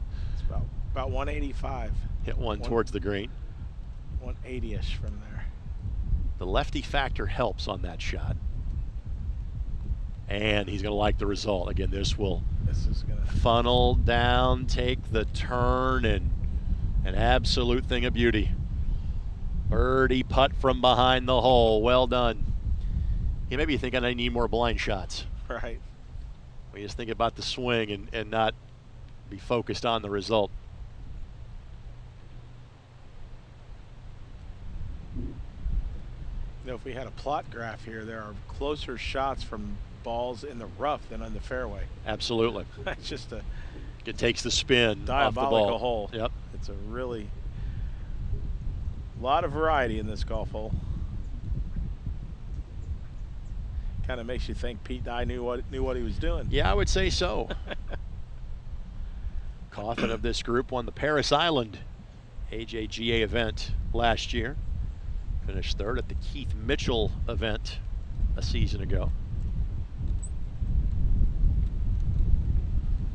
Lefty approach here. And now will the ball stop? It does. And it does trickle towards the back, but given where that ball hit kind of on a downslope, you were thinking there could be some issues there. No, that's a couple of birdie putts of this group. Job well done.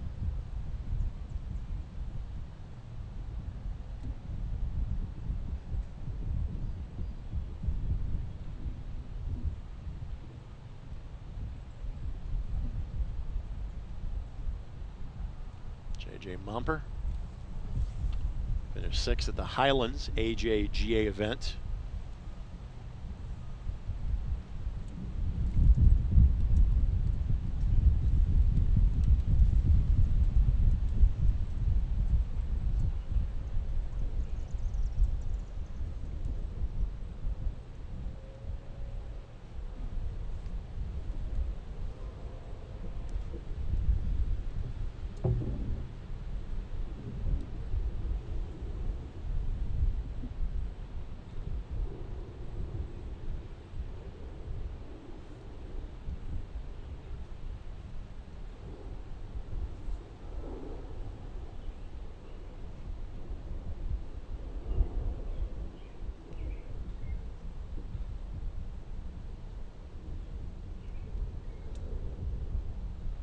Coffin.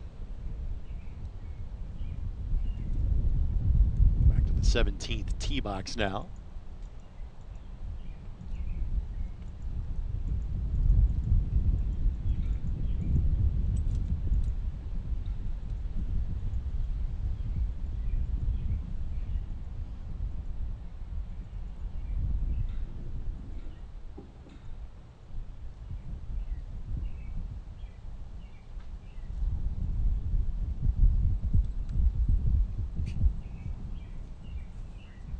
Here's Coffin.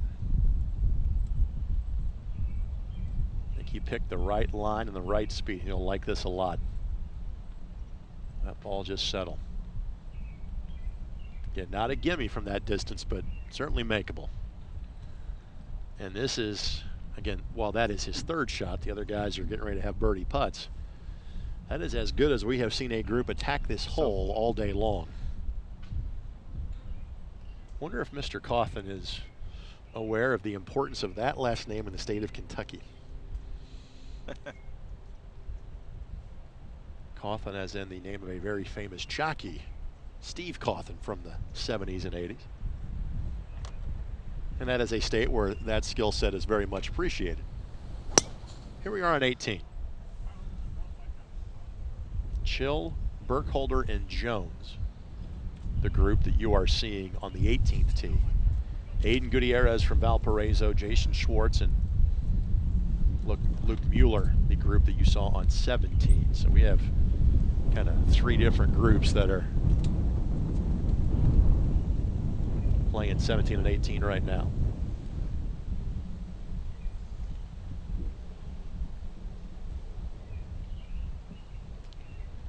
J.J. Momper for birdie. Nailed it. There we go. And being a local product, he's got some family and friends here to watch him play.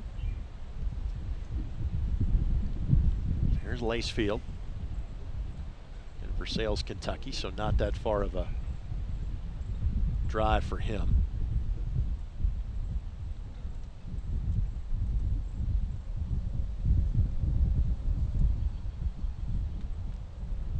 One shot of 63 in an AJGA event. He's won 2 times on that tour.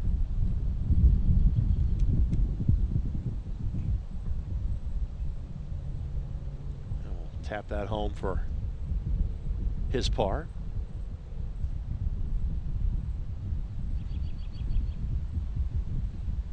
Now Coffin to give this group a collective score of 1 under on the hole, which would be the best that we have seen so far. It's be good up and down as well. But of all the places to miss on this green, that's about as good of a place as you can miss.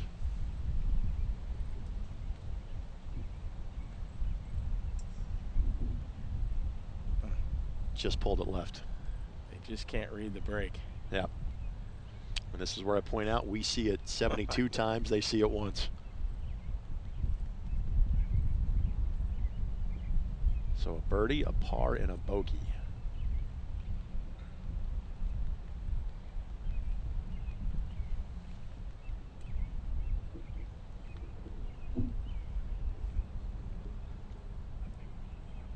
So again, next group to follow this one. Bradley Chill Jr. from Columbia Station, Ohio.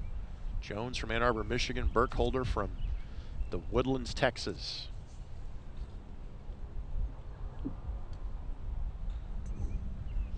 Both Chill and Burkholder. By the way, for this group, this is their 12th hole, so they're starting to wind down the action today. They're both at 4 over.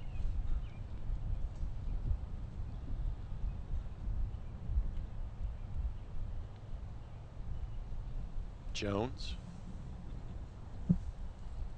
2 under for his day.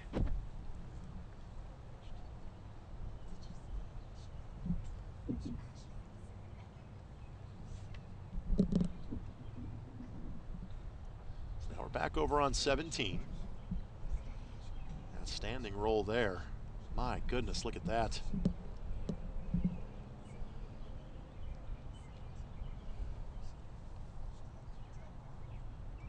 Able to knock that one home.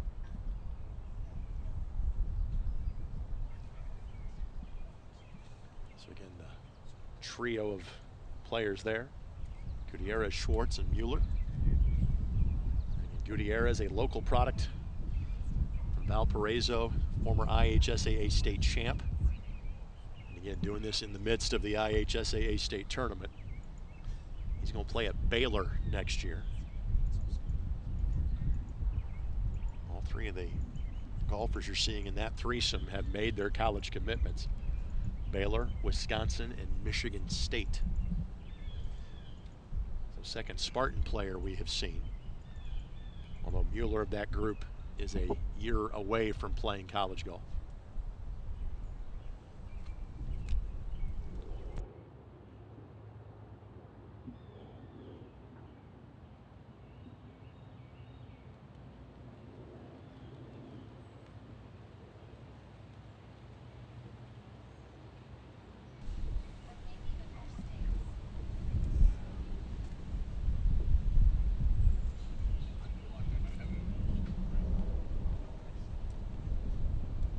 Look at Mueller. Young man from Wake Forest, North Carolina. Just so you know, that is not where Wake Forest University is located. It used to be, and it was moved decades ago to Winston-Salem. Wake Forest, North Carolina is actually closer to Raleigh-Durham. So if you learn something today, Lance, there you go. That's not going to be confusing to anyone ever. At all.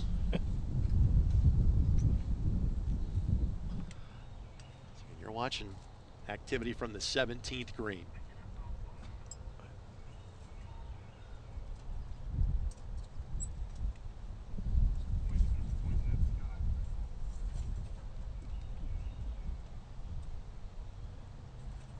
players on 18 not far from reaching the green here.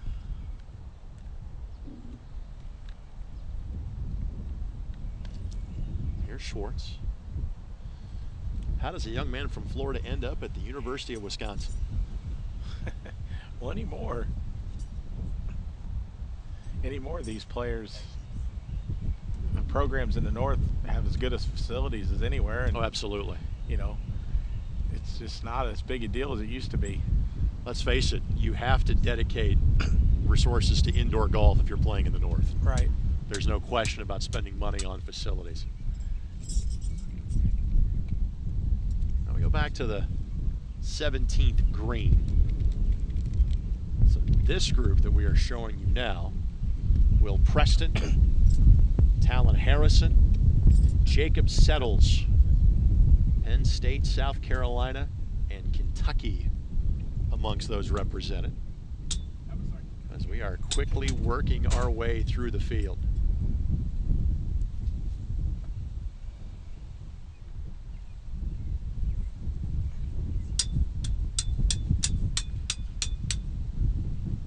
And we have some construction work going on around us with the windier than expected conditions to make sure we got a little bit of cover so we can see monitors and laptops and notes and things like that. So we greatly appreciate the staff at Crooked Stick working around us and working around the golfers to make our coverage as good as it possibly can be today.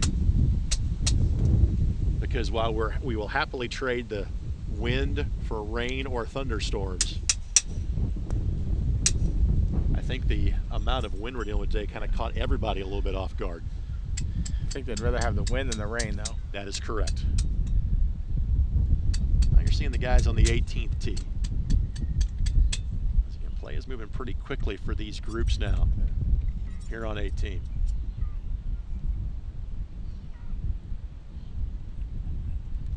Now you're looking in the 18th fairway. And this is the Chill, Burkholder, Jones group. We've got two balls just off the back of the green in two. Be interesting to see how much he tries to, if he tries to use the green to run it back there, or if he wants to spin it. The answer is run, given his shot and landing location. There we go. That's going to end up good. Yep. That will funnel down to the hole and give him maybe 5 feet, a little bit more.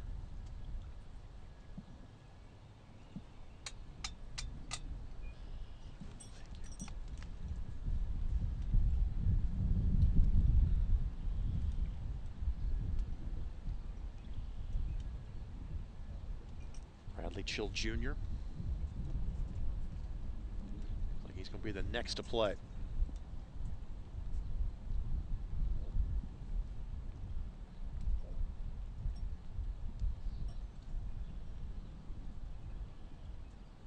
Finished tied for 5th last year. Won't have the same result this year.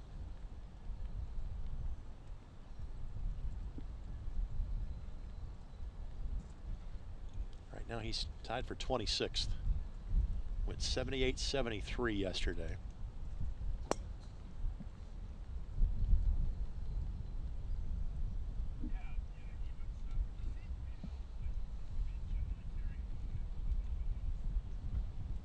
Drake Harvey has been comfortably in the lead all day, and that has not changed. Was one of 2 golfers to shoot sub 70 yesterday, and he went low at 66. He's right now 3 shots clear of the field.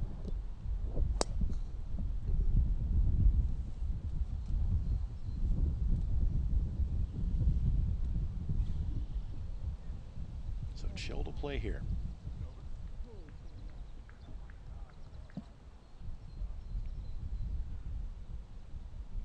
How about that? Our second chip in of the day. Yep. The unconventional 3, but a 3 nonetheless. Well done for the soon-to-be Indiana Hoosier. We might see a few more of those. That's where the balls are going to end up, and it's a very makeable chip shot, as right. We've seen 2 of those.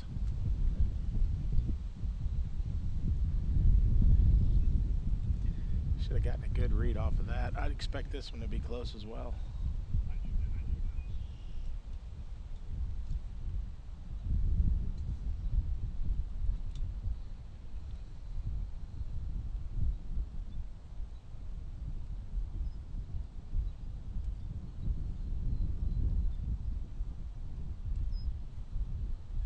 Burkholder, a part of the U.S. Amateur last year. Finished top 10 at both the Stan Utley and St. Augustine Amateur events a year ago.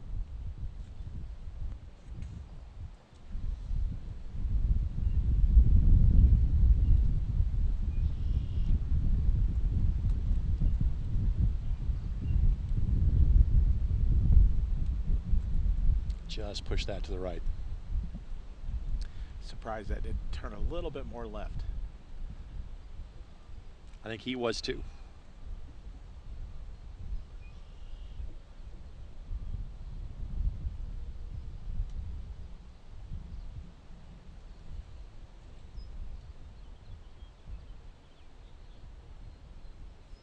This is for par.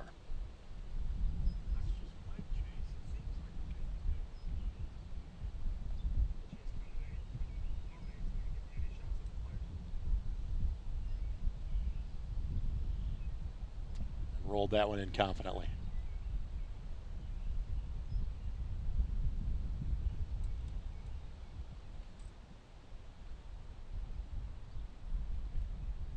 Next group behind this group is heading towards the middle of the 18th fairway.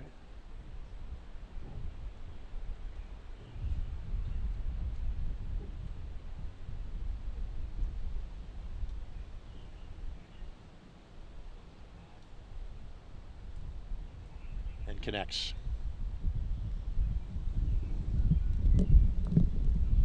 Tournament's starting to wind down for these guys.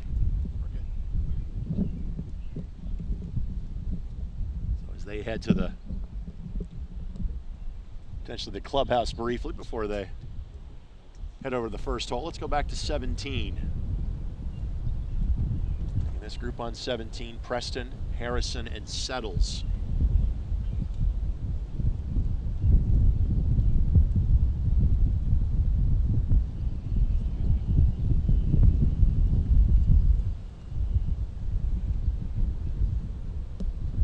Preston from Grand Rapids, Michigan will play at Penn State.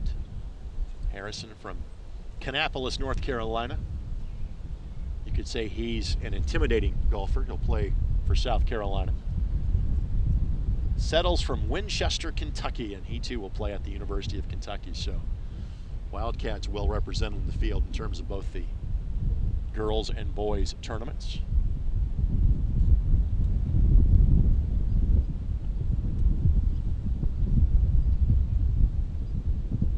Girls side.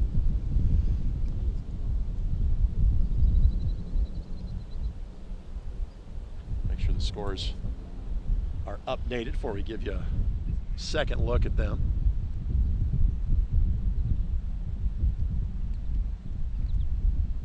Now back to the 18th fairway.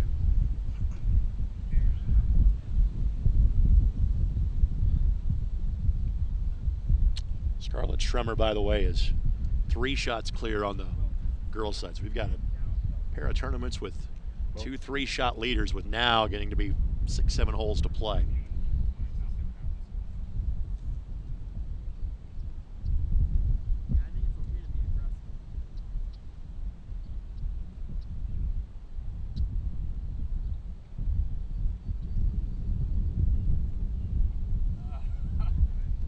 Gutierrez, Schwartz, and Mueller, the group we're looking at here.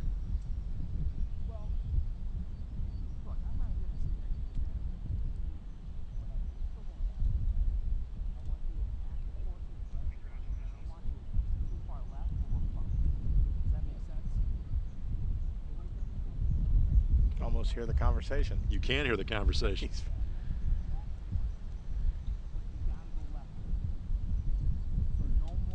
Probably about 175 for Schwartz here. Schwartz, see if he follows instructions.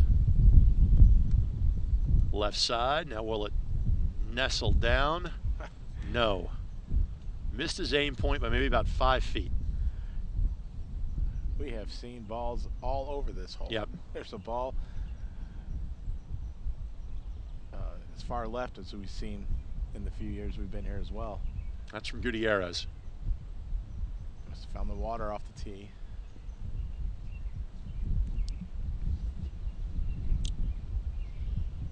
So by far the best drive of this group. About 110 yards, I'm guessing. Yep. That's the third and last player to play. See if we can get a wedge in here close. Kind of pitched it. See if it runs. Now will it roll? No. Kind of saw that from the ball flight. Too much spin. Yep. And that's when you're from the fairway and you're so close. That's the rare time you'll have to fly it directly at the flag. Throw it at it. Be interesting to see the shot coming up here by Gutierrez.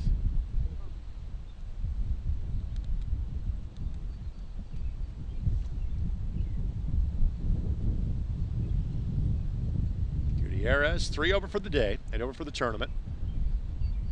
75-74, his first 2 scores of his rounds yesterday.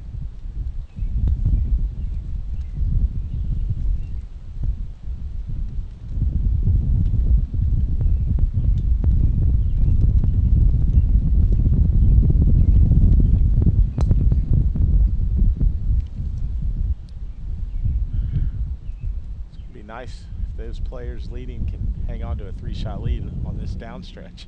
He's 17 and 18. Correct.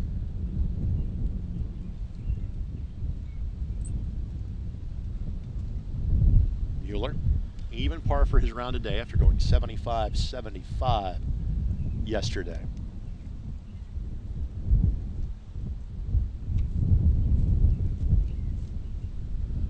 Schwartz, however, 2 under on his round.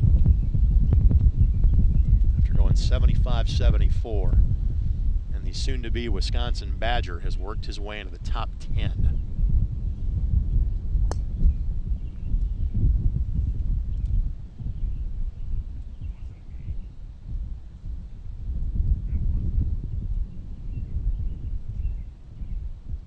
Schwartz has just 1 bogey on his round. That came back on the 14th. He parred the 17th. Gutierrez is going to be first to play. Tell me about the program he's going to at Baylor, Lance. Well, one of the most liked and well-known coaches in the game, Mike McGraw. And so for Coach McGraw to come and recruit this kid, he must be he fits his mold, because McGraw's a really hard-working, blue-collar type guy, and so he's going to a good program. Baylor was at the NCAA championships this year, top 20 team. Gutierrez was the high school state champ 2 years ago in Indiana. Is this going to catch it? Not enough. Again, missed his aim point by a foot or 2. Yeah, just a little bit further, and I think he would have been pretty close. Gutierrez played this event last year. 78, 79, 79. Looks like he's already sporting the Baylor logo there on his shirt. Hayden, this is the 3rd year in a row he's played this event. He's actually finished tied for 6th 2 years ago. Here's a quick chip. That thing will pick up speed and take off. Frankly, I think he was scared by Gutierrez's shot before him. That was Schwartz.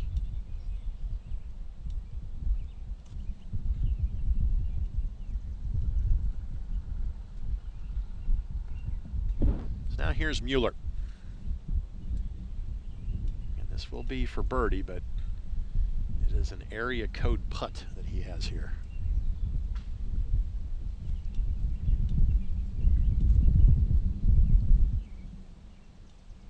Par on his round.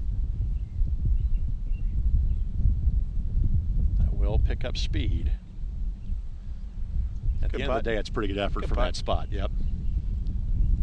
He by far has the most comfortable par putt of the playing partners he has.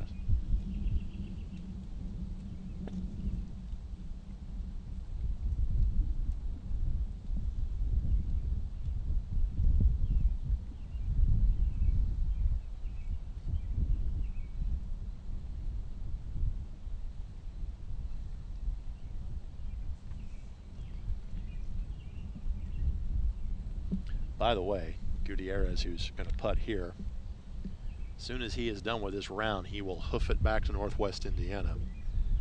His Valparaiso Viking team has their regional tomorrow morning.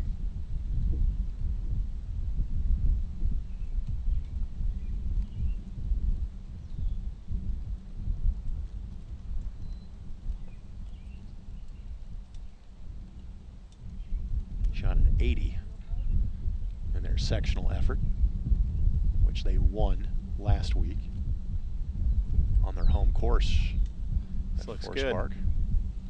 How about that? Get a smile out of him.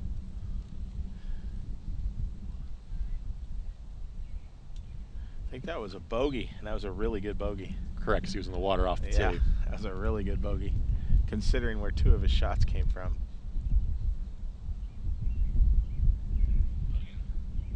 Somebody once told me you only have to hit 1 good shot to have a good score. Pretty much. And that was the good shot. That's the putt of the day we've seen so far. You know, I don't blame the young man if his attention starts to turn towards tomorrow to work his way back for the state championship.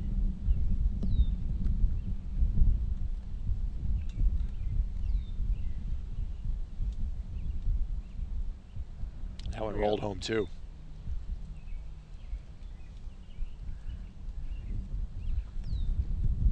Could we see 3 1-putts? That would be a relative first for the day.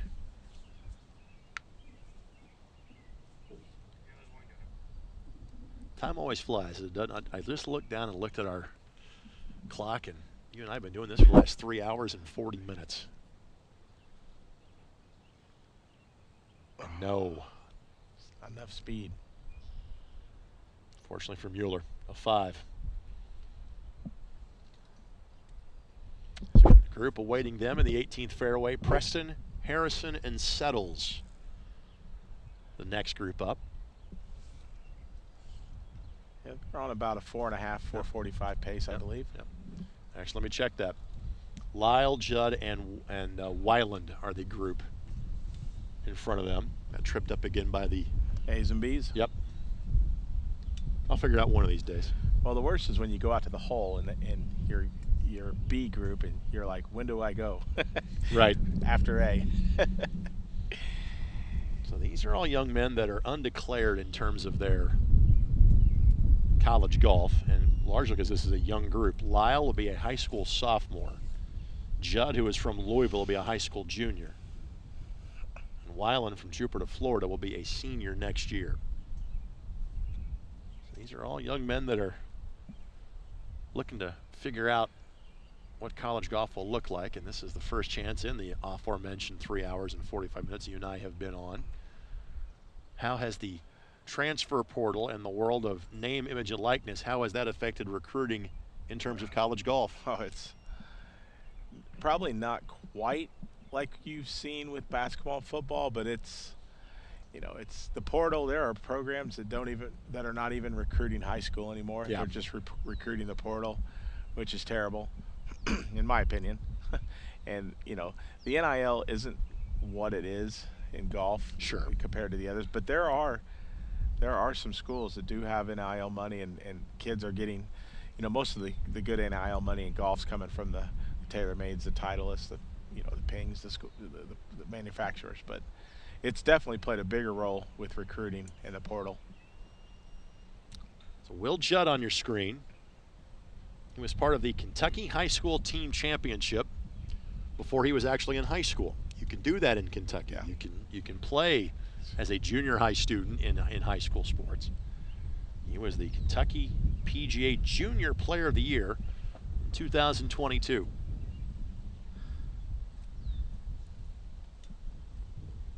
So we have one on the edge of the green, one just off the green. Judd now waiting to play.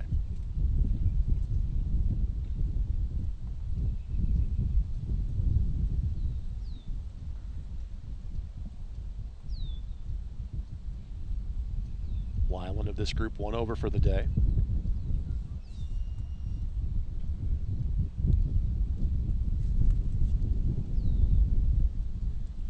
Lyle 2 over for the day.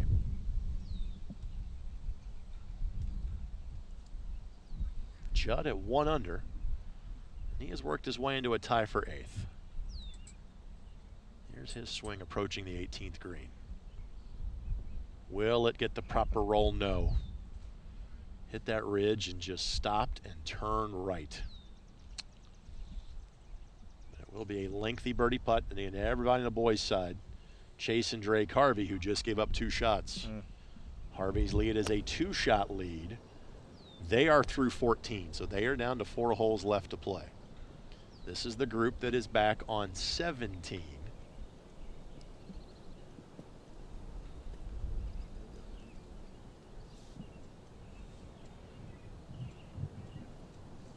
So we're starting to get into the pay window, if you will, portion of the activity. To put this in perspective, the group we are seeing here with Lyle, Judd, and Weiland, we only have 6 more threesomes that we will see come through here.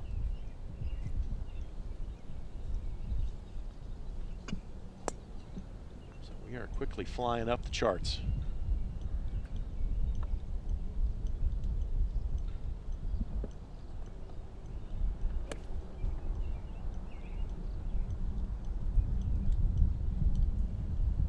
I want to thank Tony Pancake, head of golf here at Crooked Stick. I want to thank the Worth Wines, Lily Harmon, Mr. Scudder, so many of the great members here. Here's the action on the 18th tee. So this is Preston Harrison and Settles, as I got those confused a moment ago. They were the second group to tee off on 5. So this is their 13th hole of the day, or 14th hole rather.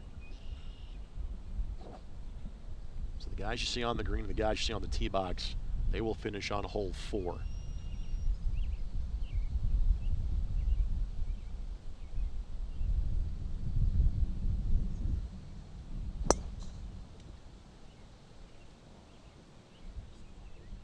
Love the hat style of that young man, by the way. Yeah, you don't see many bucket hats. You got to be good to pull that off. All right, so here's our chip.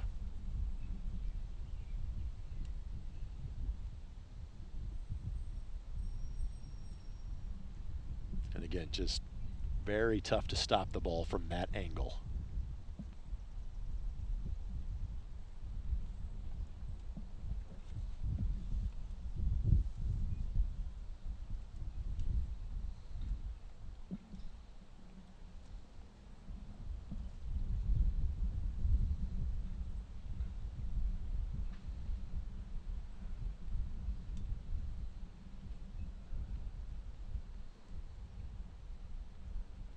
Judd will have a go at his birdie putt. Realistically, looking for a 2 putt here.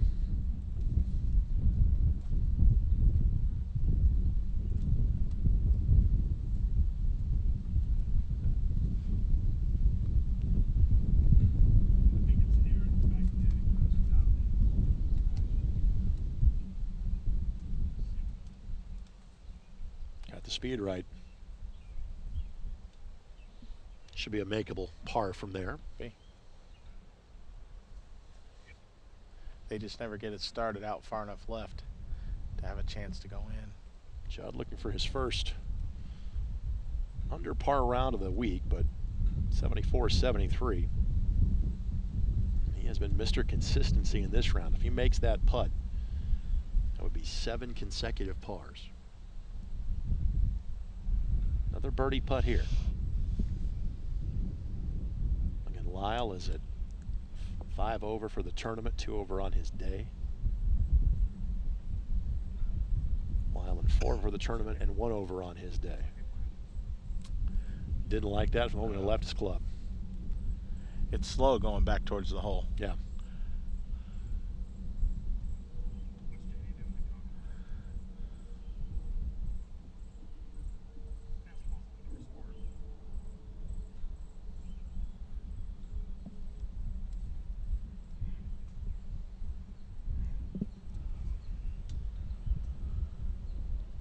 Three putts all from the same side of the cup here.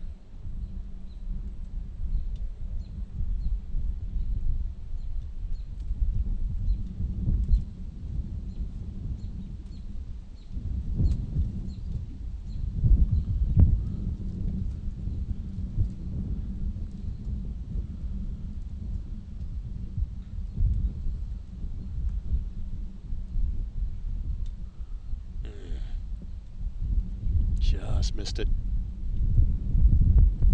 That's a 5.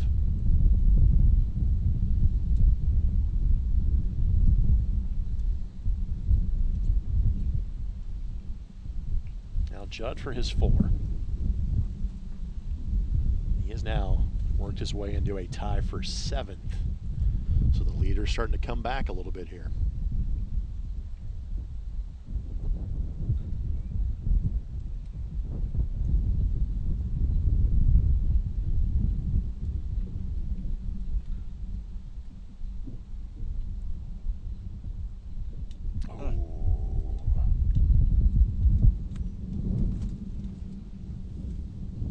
We've seen a few misses. Yeah.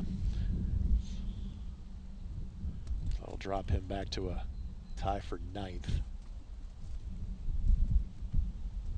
And we are down to 3 players under par on the boys' side.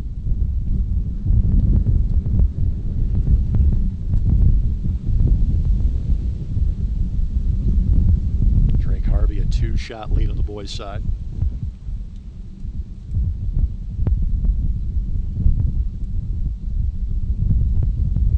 Rattled home.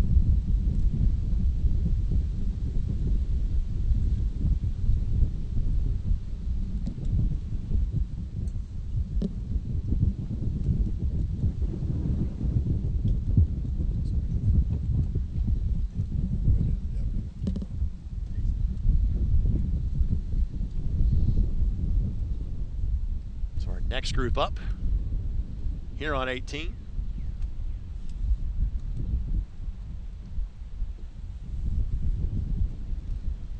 Preston, Harrison, and Settles. Settles, 1 over for the day, 5 over. Same exact numbers for Preston at this point. Harrison has worked his way to 10th, and he is 1 under for his day. He is trying to have back-to-back under par rounds. He went 75 or 77, 71 yesterday. This group has all made college commitments.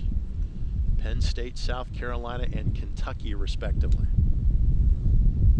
You're seeing activity back on 17. That group is Whitaker, Grazerman, and Vandermolen. That's on 17.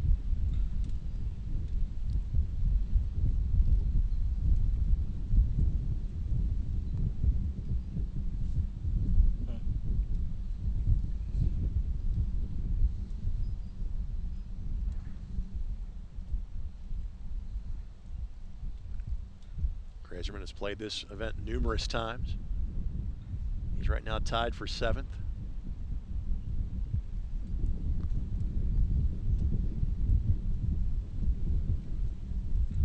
Whitaker, 4 over for the tournament.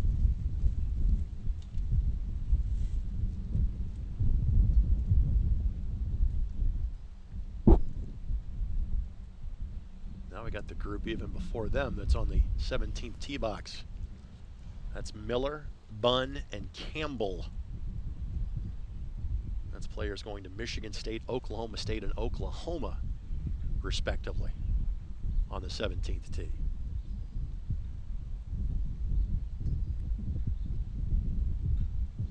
So as you're watching players on the 17th tee, Lance and I are locked in on activity around the 18th green, and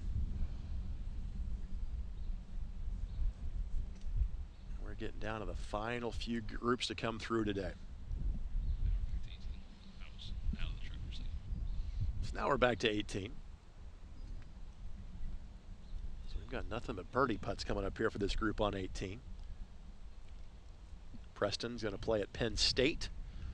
Settles will stay in Kentucky and play at Kentucky. Harrison, a year from now, will end up playing at the University of South Carolina. So it's kind of, we mentioned Kentucky. Let's talk about Penn State and South Carolina. What sort of programs are those two young men headed to? Well, Penn State is obviously a Big Ten school, new coach this year, still trying to find its way in golf this season. South Carolina is without a coach right now. They're in the process of doing interviews and trying to probably find a coach by the end of the week or early next week.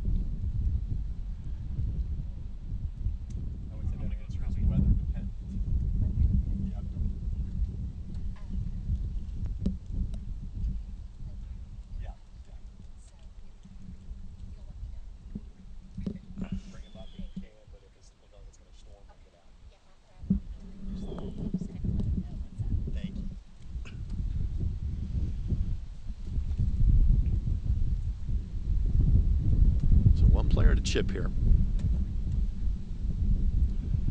And unfortunately, his ball looks like it's sitting down a little bit more than what we've seen from the players that have had that same chip shot earlier.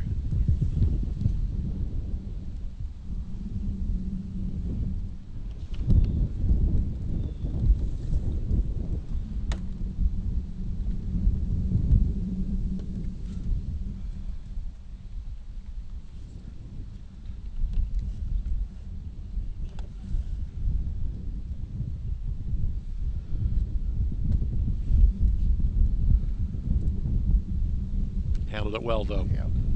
But his ball turned. Just good. Missed it, but again, great shot. Take your 4 and move on.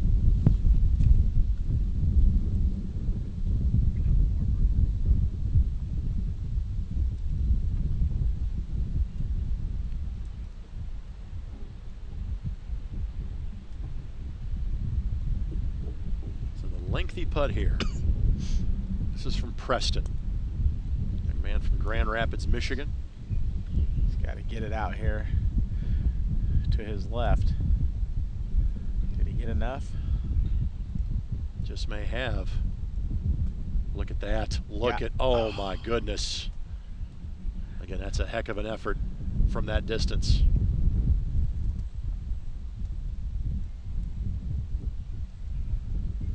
Preston, a Rolex Scholastic Junior All-American. The Michigan Junior Amateur Champion.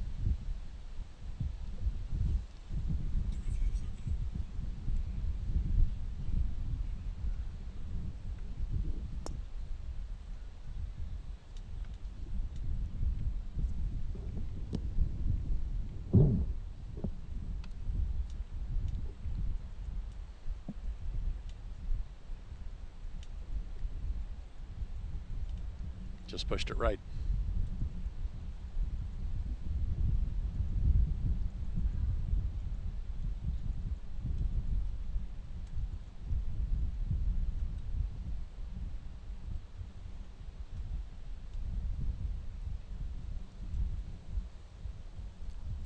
Well earned 4.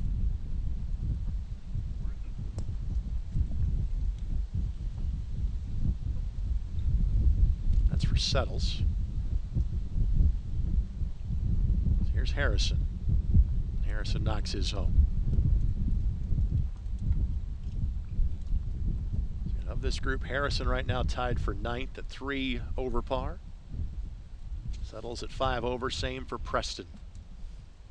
So maybe not a challenge for the championship, but will finish in the top half as those guys now have 4 holes left to play. They're all battling for points, rankings, and whatnot. Drake Harvey, a 2-shot lead on the boys division. We'll start to see them in a hole or two. On the girls' side, Scarlett Tremor now has a 4-shot lead. She and Caitlin Huber, who we saw on the first group coming through today, They're both 2 under on the round. But Schremer now has a 4-shot lead with 5 holes to play. Now you're seeing action back on 17.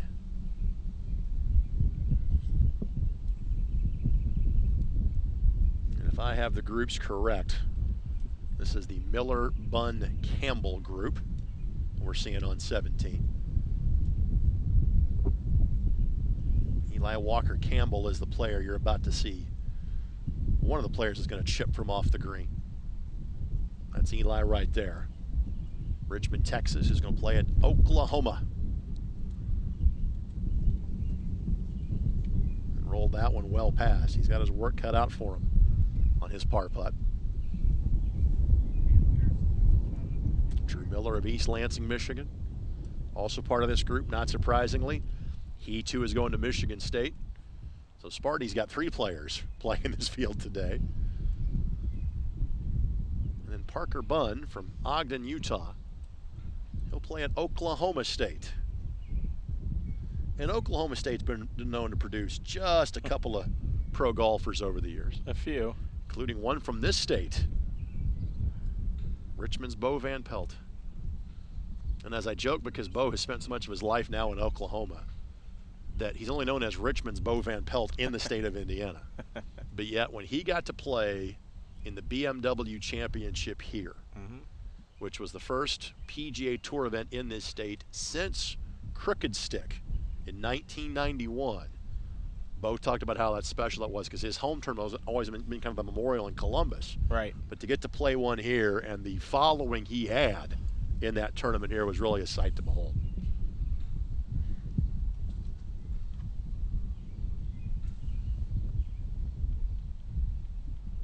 So again, Miller, Bunn, and Campbell. These guys are playing 17. Let's do a quick check of the leaderboard to give you an idea as to how they're doing. The best of this group is Drew Miller. He's 2 over for the day and 2 over for the tournament. Bunn is 4 over for the day.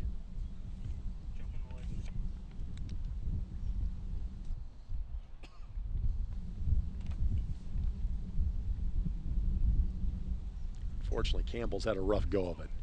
He's at 8 over for the day. Harvey maintaining a 2-shot lead. He, Smith, Jordan Wang, right now the players that are all under par over the course of approaching 50 holes.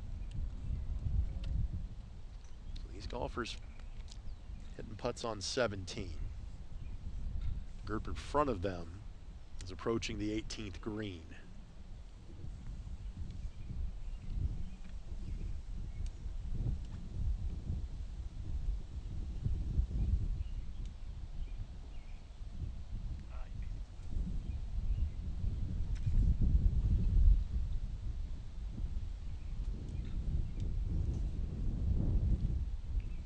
Here's action on 18.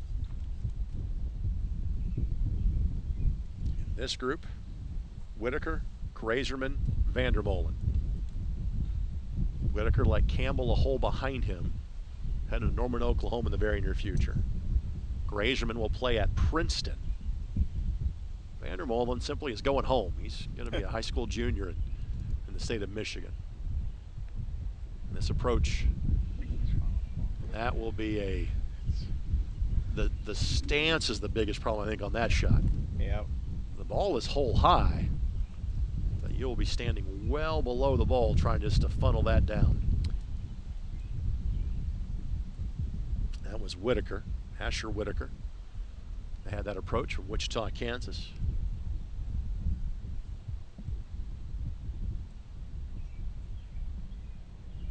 Approach from just off the fairway. Left that ball short. So 2 lengthy birdie putts and then a chip to figure out, okay, what can be done. That was Grazerman that just sent that ball towards the hole. Grazerman last year finished tied for 20 in this event. Vandermolen also played in this event last year, and he finished tied for 22nd. He's These are all players that, at least 2 of the 3, that know this course very well. Thanks for joining us on the ISC Sports Network. My name is Greg Rakestraw, joined by Lance Ringler, Golf Week Magazine. I want to thank our tremendous ISC Sports Network crew. They have been absolutely tremendous. So thanks to Jordan Shue, Sean Walker, Aaron Scheibelhut,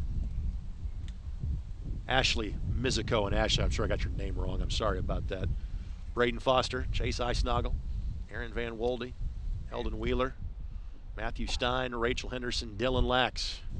As you can tell, it takes an army to properly cover golf.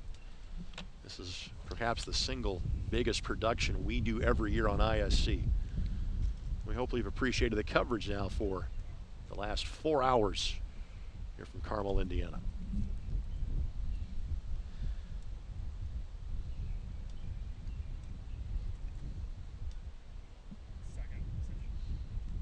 Helps when you have bigger feet, doesn't it? It's a big kid right there. Now you're seeing action on the 18th tee. We're locked in on Asher Whitaker here in front of us. This one, he just kind of chunk it, just a couple yards, and it'll roll right to the hole. Oh, he elected to do something a little bit different. And it's going to take off on him. I think that might have been a miss hit.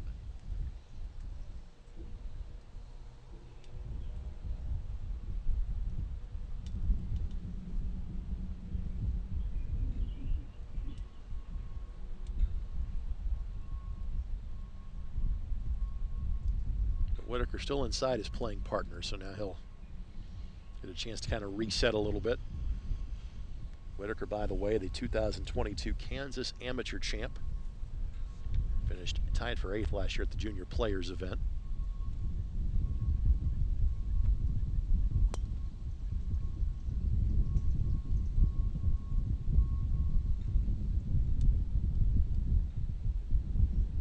Grazerman and Vanderwallen to putt.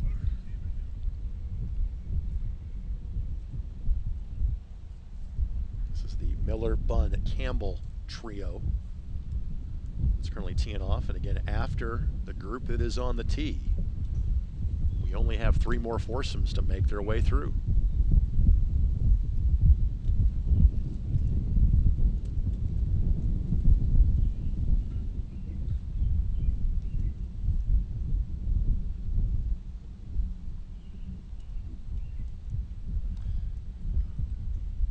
That's going to be a better putt than maybe he felt it was when he hit it. Had the speed absolutely right, and I'm not sure that the line would get any better if you had moved that ball out to his left. Yeah, it's just a lag putt. Yep. This is something that he should have been able to learn from watching that putt. I would expect this to maybe have a chance to go in if he learned anything. Let's see here.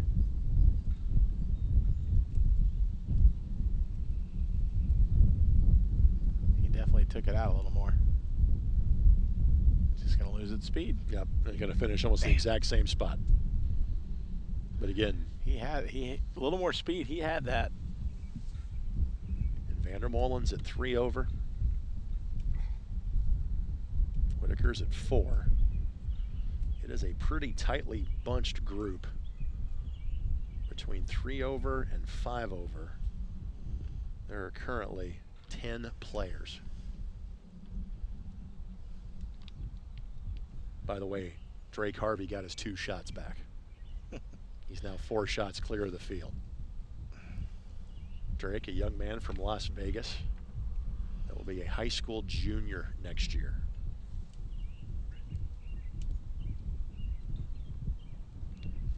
So Harvey just eagled the 15th. I was gonna ask if he made an eagle. We'll see him in one of the last groups through. So a 4-shot lead on the boys division currently. So Whitaker attempts his par.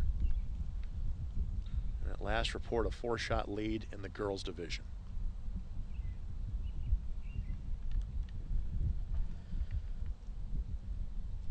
Whitaker will have to settle for a 5.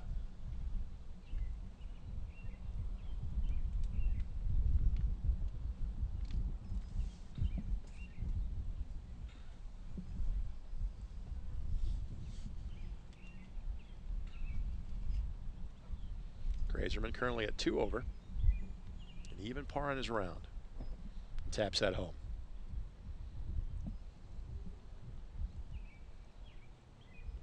So this group moves on. Miller, Bunn, and Campbell all await. Miller is at 3 over. Bunn is at 5, and again, Campbell's had a bit of a rough closing round.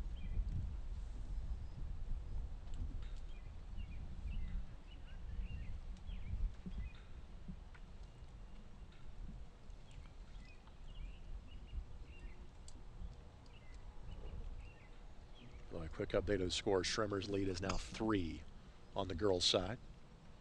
That is with 4 holes left to play. Harvey's lead is 4 with 3 holes remaining. So the boys group will actually finish in front of the final girls group. This is back on 17.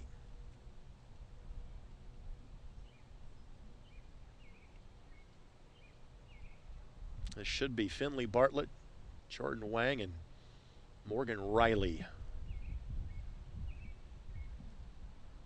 We just kind of, from our position, vaguely have line of sight to the 17th green, but this group will head to the 18th tee box momentarily. It's Morgan Riley that just missed that putt. This is a group that are all high school seniors to be. Bartlett from Cincinnati will play at Ohio State. Head to Michigan. He is from Ontario. Riley from Raleigh, North Carolina, yet to make his college choice.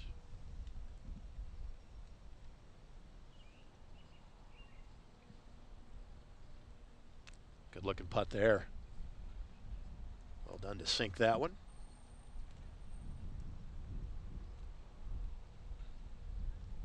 So Jordan Wang with the birdie.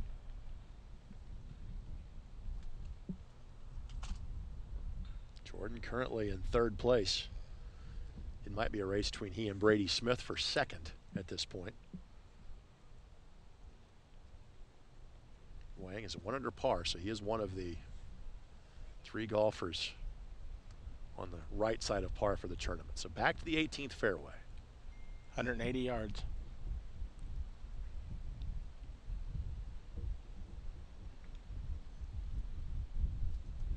Just left side of the green, which is the side you want to enter on. Pulled it.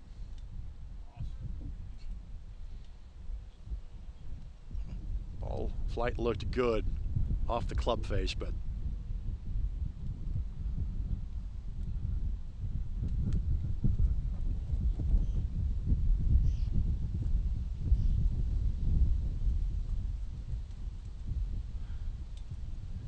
this catches the slope. it's going to. That is the preferred path of entry. Shot. And I try to use one of my favorite Rick Carlisle quotes whenever I can. He knew the geometry of the game. Had the curve figured out well. We've had 2 chip-in birdies, no birdie putts made so far in our time on 18 today. And this approach, now will it stop? It does. And that probably is going to be our best chance at a puttable birdie of the day. That will be. What a shot. Yeah, that was right on line for a 2. We did have on the girls' side one that hit the flagstick from the fairway that did not lead to a birdie, ended up leading to a par. A job well done by this group. Take another look.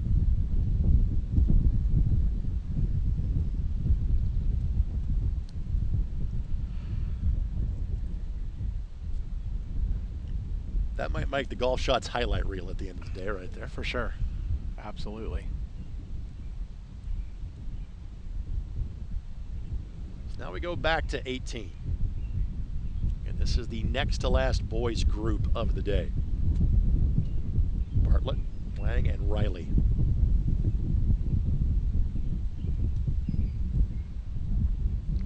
Riley at even par. He is tied with last year's champion, Philip Dunham, currently for 4th place.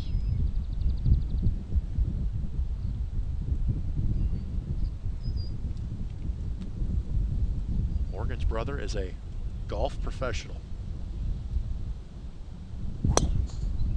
Got a chance to play Pebble Beach as part of the First Tee program, as Morgan as well.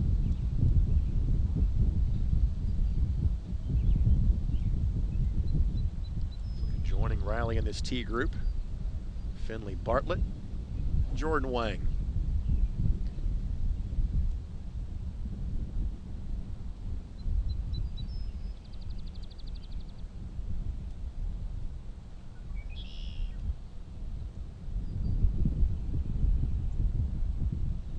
Jordan 1 under on the day. Bartlett 1 over. Jordan both 1 under on the day and for the tournament. Bartlett 2 over today and 1 over for the tournament. Bartlett a 69 yesterday. Second best round of the second round. The one that completed almost at 9 o'clock last night.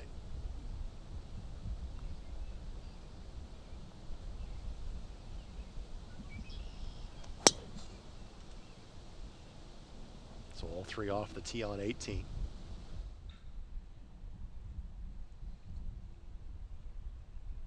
They'll head towards their various positions in the fairway. Looks like Bartlett is the furthest down of that group. With that, back to 18. Here is Bunn's chip attempt. And then from that position, that's about as good as you can do.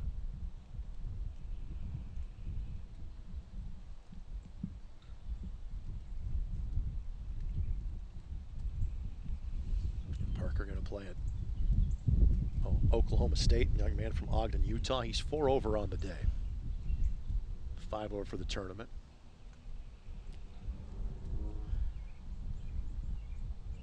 Birdie putt. Wouldn't let him in. Man.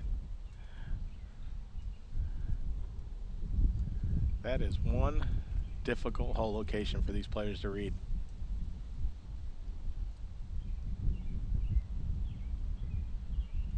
Well, that was Bunn on the putt. My apologies.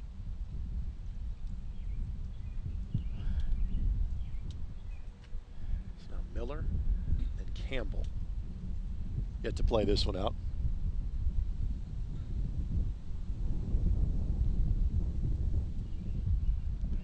This is just slow going back.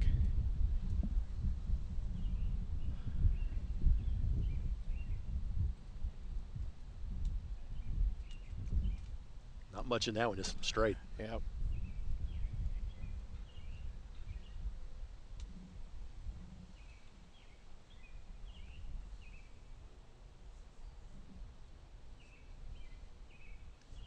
Now for the exceedingly short birdie putt.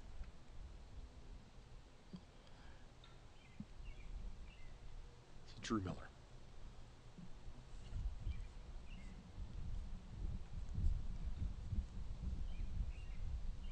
Give that young man a 3. 3rd of the day here at 18. It's easy when you hit it that close. That it is. So that puts Miller into a tie for 7th. Puts him at 2 under, or 2 over for the tournament, and 2 over on his day. That also comes on the heels of 3 bogeys in the last 4 holes. So now we go back to the 17th tee. And this is the lead group. Drake Harvey, Philip Dunham, Brady Smith. Smith from the Louisville area and will play at the University of Louisville next year. Philip Dunham from Ponte Vedra Beach, Florida, our defending champion, and Drake Harvey, you again. At last check had a 4-shot lead. Again, the two groups behind the 1 on 18, those are the players that are playing the traditional 18 in order. Good shot. Solid effort by Smith. Smith he was 4 shots back at 2 under par heading into the 16th. We do not have a score yet from the 16th for this group. So here's Harvey, here's the leader.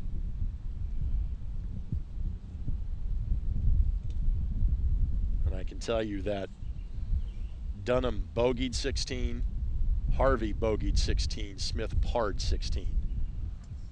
So Harvey on your screen, 3-shot lead. So what's got to be the mentality knowing you're protecting a 3-shot lead with 2 to play? Safe spot of the green. Just nothing risky.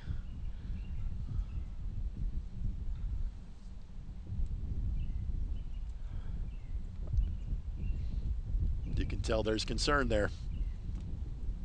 I don't know what he's behind the hole. Yeah. So not great, but maybe not as bad as he originally thought. Probably hit a little. And here's little Dunham. Longer than he wanted to. And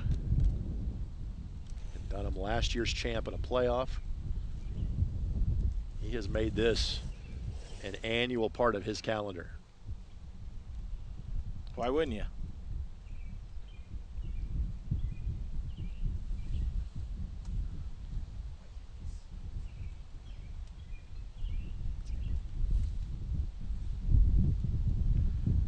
Couple chip shots and a putt for the lead group.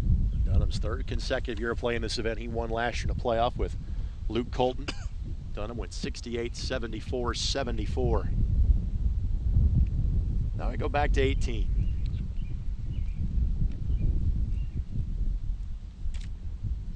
One ball at the edge of the green.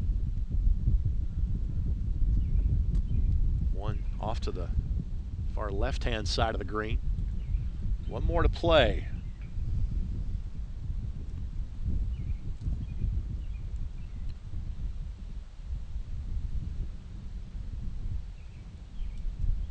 Just checked up. Yeah. I think we have seen that so many times. That's exactly, if you're going to try to funnel that ball to the back where you want to hit it, but the spin of hitting it out of the fairway changes what you can do with it. So some work left to do for this group as they play their next to last hole of the day.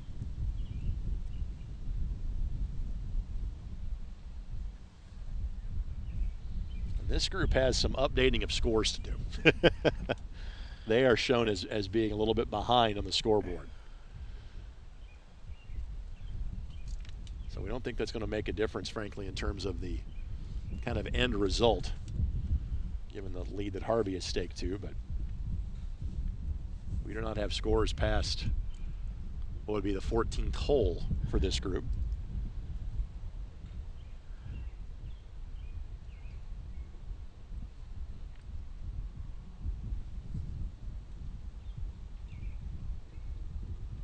And so the last group we will see will feature the top girls players.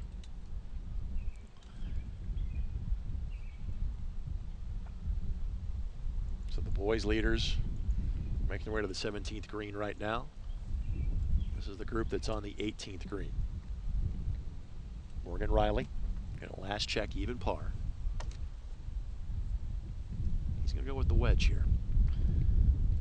We've seen both putter and wedge used on similar shots. He'll be able to spin it, but he's still got to get it high. I think if he has any chance of stopping it near the hole, every shot we've seen from here ends up 8 to 10 feet past the hole.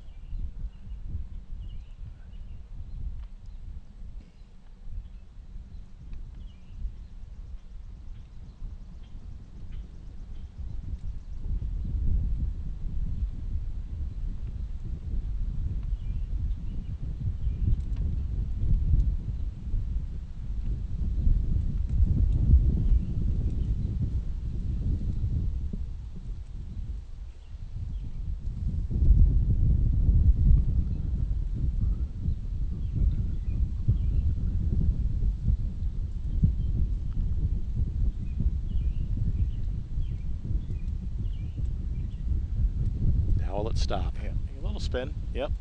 That's well done. Outstanding. Good touch. Still have that for a par. So maybe the longest putt we have seen today is from the soon-to-be Michigan Wolverine, although he's got one more year of high school. I think he needs to aim at us. He's got to get this a good 12 to 15 feet to his left. There may need to be a stop for refueling on this putt. He's got to get it out and let the brake take it to the hole. Yeah, he did, didn't he? That was the idea. Get it far enough. Does he have the right speed? It's going to pick up speed. Yeah. But again, from there, I'm not sure what else you're going to do. So we'll have a putt from the fringe to save par. And again, once we see those scores updated from this group, we'll have a better idea as to how they're shaping up. But this is likely the battle for third, fourth, and fifth. You're kind of seeing of the guys on your screen now.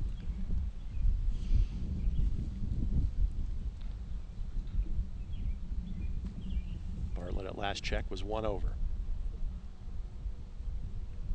This is a birdie putt. We saw Gutierrez make one of a similar length, not this exact line, for bogey a handful of groups ago.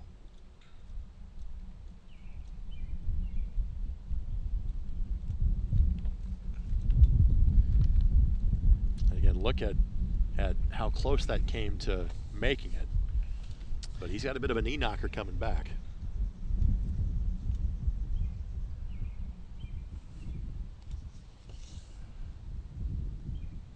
By the way, let's update you on the girls division. Uh-oh. Schremmer's lead is down to 1. She has bogeyed back-to-back holes on 14 and 15. So a little more tightly packed on the girls' side as we see that last trio making their way down 16 as we speak.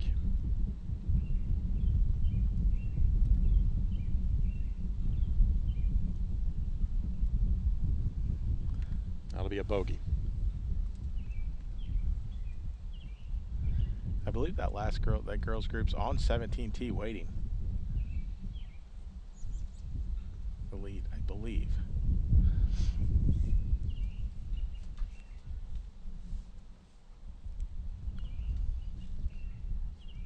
So here's Riley.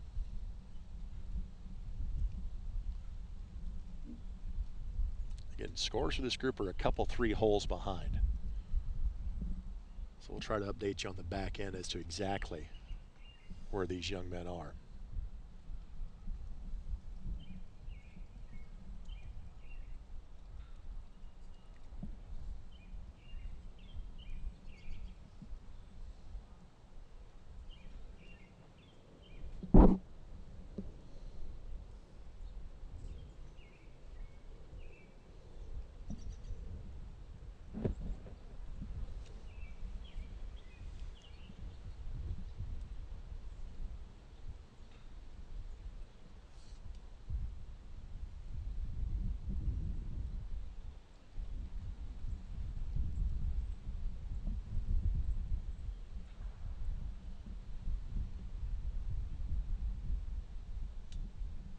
Got it.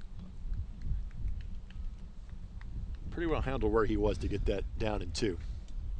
Yeah, that was a really good up and down. So here's Bartlett. An Ohio State bound from the Cincinnati area, has 1 more year of high school golf left to go.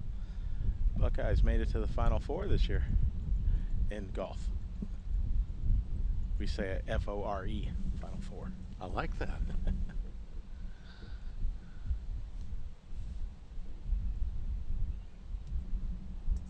It's like the last boys group has wrapped up 17.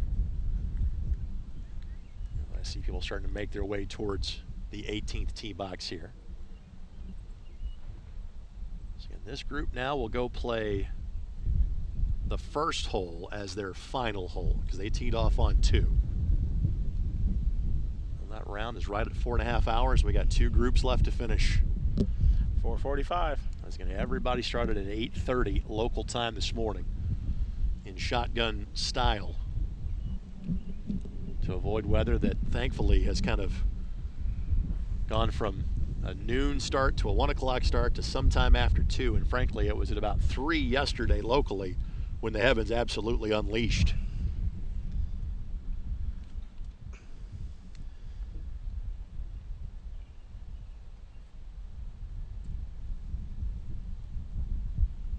So 2 more threesomes left to go.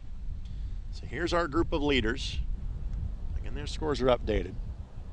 Harvey, Smith, Dunham, as they played on 17. This is Smith.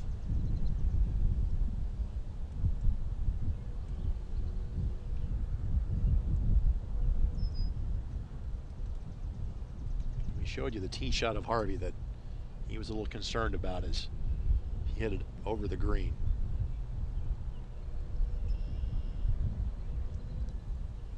Smith right now is in second place.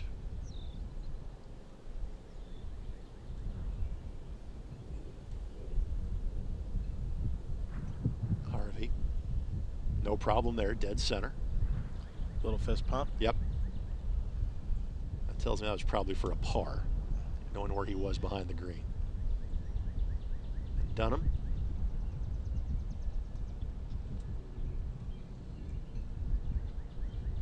Smith able to finish his 2-putt. Second score is not officially recorded yet from the 17th green. But we think we had a pretty good handle on it. And now I can tell you that all of them parred 17. That has been updated. Also, the group in front of us now, their scores have updated. Riley's at even par. Jordan Wang is at 1 over. Finley Bartlett is at +3. So again, these are your boys' leaders. These are 3 of the top 5. Harvey at 5 under. Smith is at 2 under. Dunham is at 1 over. 3-shot lead. Correct. It's doable. So the obvious answer for Drake Harvey is don't put it in the water. How do you best approach that from the tee box? I think he's taking a line down the left side, and I think we'll see this ball where we've seen most of them. So this is Smith, and Smith is 3 shots back of Harvey. He's 2 shots clear of Riley.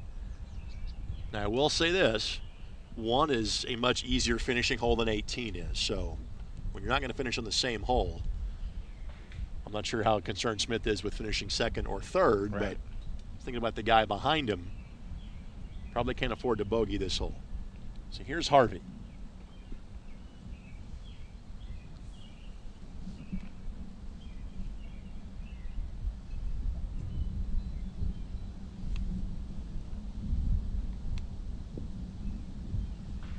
Harvey was the Nevada State 4A champion for high school golf.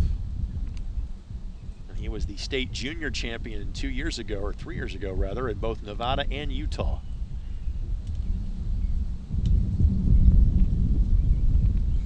Wind kicks up just as he's teeing off.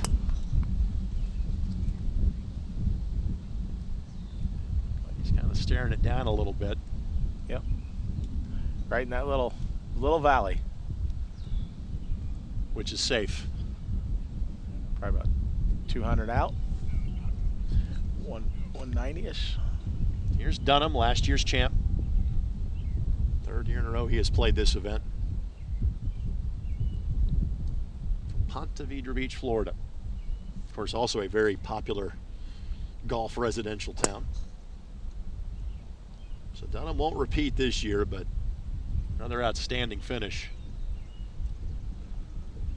And just uncorked one down the left side.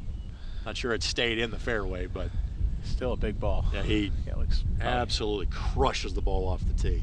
Of all the players that we have seen come through here the last 5 years that kind of passed the eye test, him.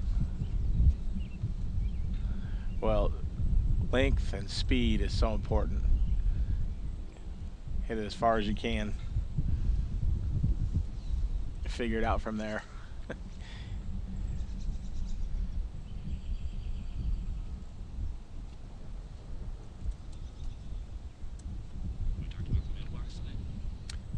There's the suggestion box right there.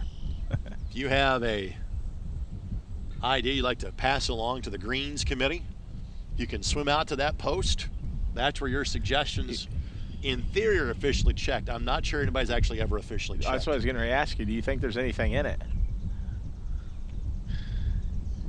Now, we referenced the fact of, Dunham has been as impressive as any player we've seen. But let's also say that 3 years ago, Nick Dunlap finished second in this event. He won the U.S. Junior Amateur in 21, the U.S. Amateur last year, and he won the Amex earlier this year. So already this is year 5 of the event, and we have a PGA Tour winner that has played this event.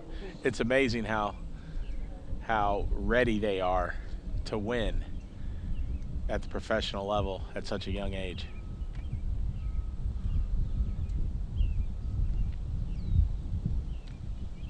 We're down to our last 2 groups to come through. And frankly, the next shot by Harvey likely could end any really kind of drama as far as the boys' championship is concerned. The girls has gotten a lot closer. It is down to a 1-shot lead for Scarlett Schremer.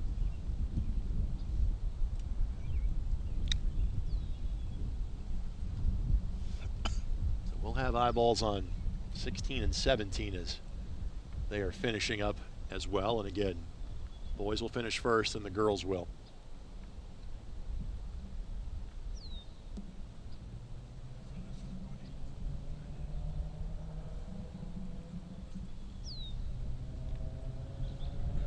In year 5 of this event. This wonderful course. Kind of rattled off the history of it right off the top of the broadcast. There are certainly none that can match this place from a history standpoint locally. There's more major golf coming here in the future as well. Of the various events that have been held here, Lance, which ones you had a chance to check out over the years? I think the only one I've been to was the Western Am. Yep. Trying to remember. I think that's the only Cootie one. Western Am a couple years ago. I got to be here for both. The first BMW championship played here was 12 and 16. But then I was here for the Solheim Cup, and the Solheim Cup was amazing here. Yep. Was lucky enough to be able to walk inside the ropes for a part of that. So cool. Yeah, those team competitions are a different vibe. And that guy may have been there for it as well. He probably was. He maybe has been here since day one.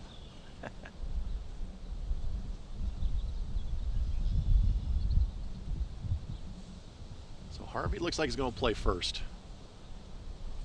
And again, nobody landed in the fairway of this group.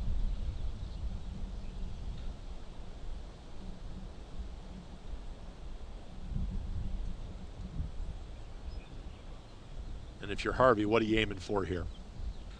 He's just front yardage. Take the water out of play, keep it left. Simple. Harvey is 2 over today. So in theory, he's going to have his worst round of 3. And still has a very good chance of winning the tournament. And his back 9 has been treacherous, except for one hole that's given him a lot more breathing room. That was that eagle on 15. He has 3 bogeys in the back 9. He has parred this hole each of the first 2 days.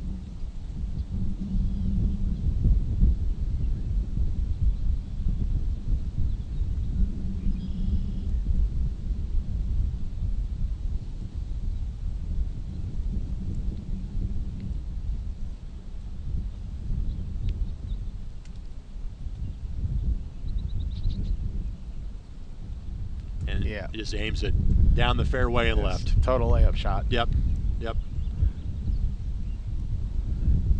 Yeah, he took the left or the right out of play, didn't he? Correct. Yeah, I think he knows where he stands, and there is a giant scoreboard these kids can look at here at the edge of 18. I would like to see him be a little more aggressive. I don't think you need to go that far left. He's going to make a little bit trickier of a shot. This could enter. Will it turn? This could. It does. Oh, yeah. That would be Philip Dunham. He knows the course well. He knows which way to go. That's awesome. Great shot there. And he birdied this to win in the playoff last year. That won't happen this year, but knew exactly how to play that ball. So here's Smith.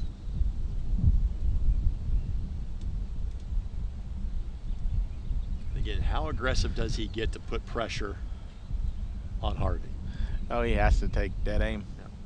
The math is he birdies, Harvey doubles.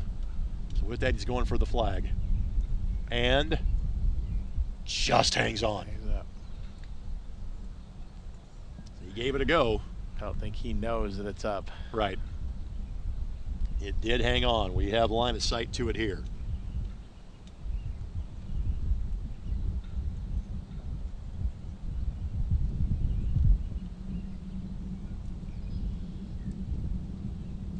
So again, that realistically probably ends Smith's chances of winning, but if he can get that up and down, he'll finish in second place, and that's nothing to sneeze at. The thing about Harvey's shot, if we could see it from here, he might be up against the cut line, which makes it a little tricky. He does have the proper angle of attack. In other words, he can just kind of aim for the edge of the green and just let it roll from that spot. He's got to cover that bunker.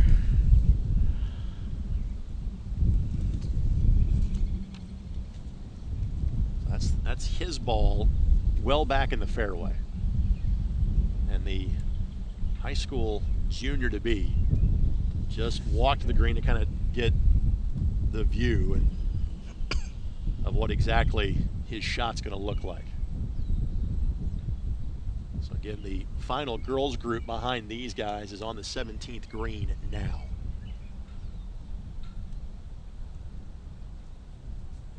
So we'll track the action there as best we can.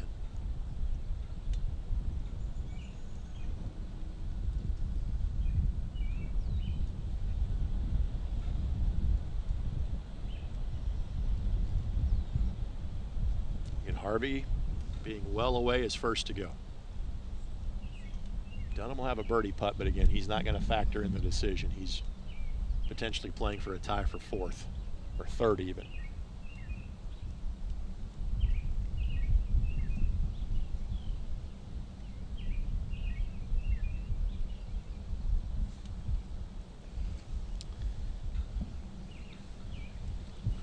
What's your estimate distance on this one, Lance?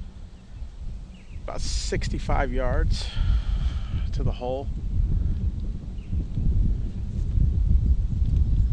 Just curious on how he's going to hit this shot. Just with that cut line of the grass, it just really makes it a little bit difficult.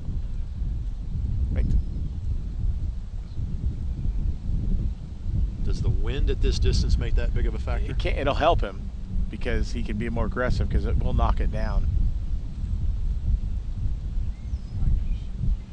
But the thing you worry about here is with that grass being a little bit higher, is hitting the ball thin and then catching it and hitting it long. That's the one miss here that he's got to guard against. So he's got to really go down after it and pop it high. I would say his aim point, frankly, you kind of see Brady Smith in your shot there off his left shoulder. I almost think that might be his aim point. Yeah. It's a good shot. And it will check up beautifully. He had to go, took a big divot, had to go dig at it. Which is exactly what he did. And the idea is you two putt from there, you give a stroke back, and at worst, you win by a shot. And that would mean that Smith would have to hold this for that to be the case. It's a great shot, really, under pressure. That is outstanding execution for a 16-year-old young man. I don't think one person clapped. That was pretty good. Tough crowd.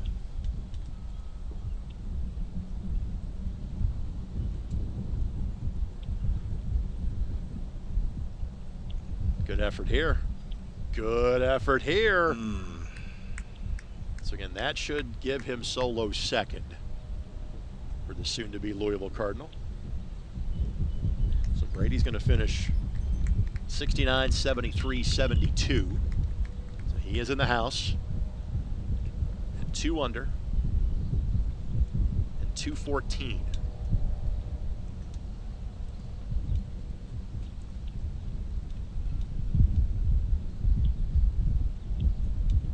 I think Dunham will go just to kind of get out of the way, knowing time and score, for lack of a better phrase.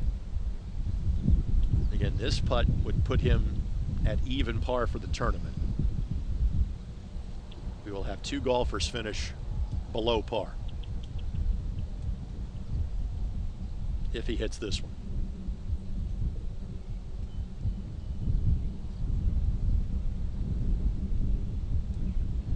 Unfortunately, Dunham today, this would be for a 76 after shooting 70s in both rounds yesterday.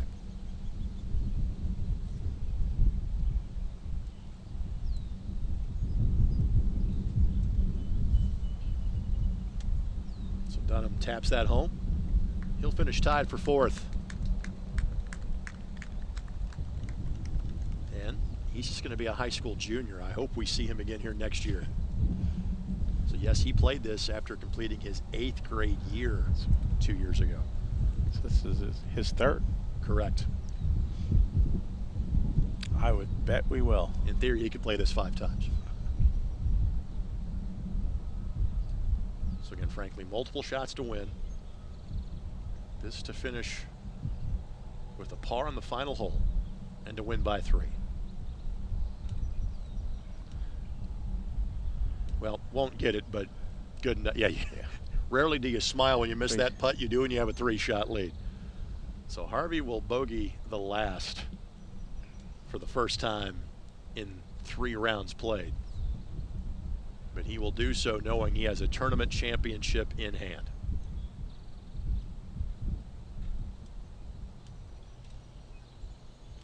He'll head back to Las Vegas with a pretty impressive piece of hardware. Congratulations, young man. Drake Harvey will be your winner here of the Pete and Alice Dye Junior Invitational, Pete Dye Division. Handshakes being shared. And frankly, Drake will be one of our younger winners. Philly Dunham was kind of the same way a year ago. So Drake is your boys champion. He'll finish at 4 under par. His round 71, 66, and 75 to bring home the championship. Drake may be sent our direction. We'll see if they're going to bring him up here so we can kind of talk to him. Well, that is going on. Now the leaders of the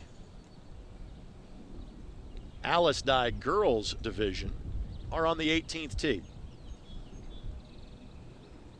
We do not have the reports from 17 just yet, but from 16.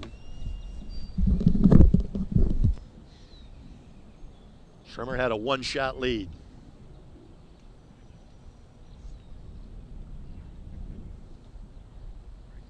So Drake Harvey joins us now here above the 18th green. Congratulations, young man. Thanks. What did you know about this course, kind of the history of the Dyes before coming here to play in this tournament this year? I just knew that hitting the fairway was really important, even though I didn't do that very well today, but I knew also chipping around the greens that's the thing that saved me today. Well, a 75 today, but let's talk about the second round yesterday, a 66. We have not seen a number like that in this tournament. What was working so well for you in round 2 yesterday? I putted the best I've ever putted in my life, like no question. But I hit I think I missed 1 green all day. So, I mean, I gave myself chances every single hole, pretty much. All right, the wind today, and again, you play desert golf, so you're used to some winds kicking up from time to time. Obviously, different weather conditions here. How big of a factor was the wind today? I think it helped me as much as it hurt, but I mean, it helped on a couple par 5s, and I knew that since I play in the wind all the time, and most kids like don't have that very much, but I knew I could. It gave me a little advantage. Listen, winning the tournament means it was a great tournament, but Yep. just kind of the overall ambiance, atmosphere, the treatment you've gotten from the staff, what has this experience in Indianapolis been like for you the last 3 days? This has been pretty awesome. I've never played a course in this good a shape, and just like the people here are awesome.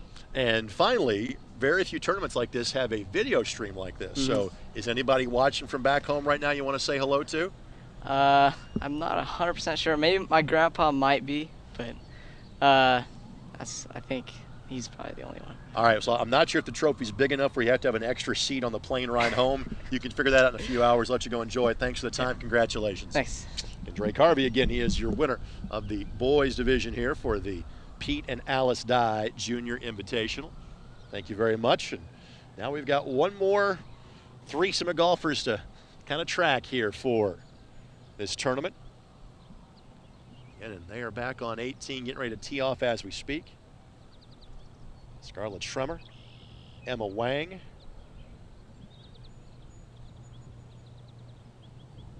then Athena Singh, our last trio that we will see on our coverage today. Singh, unfortunately, has struggled on the back nine. She really is no longer in contention. And it is a one-shot lead that Schremer has over Emma Wang.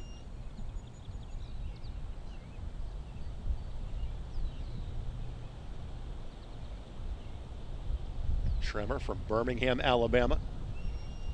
She will be a senior in high school next year.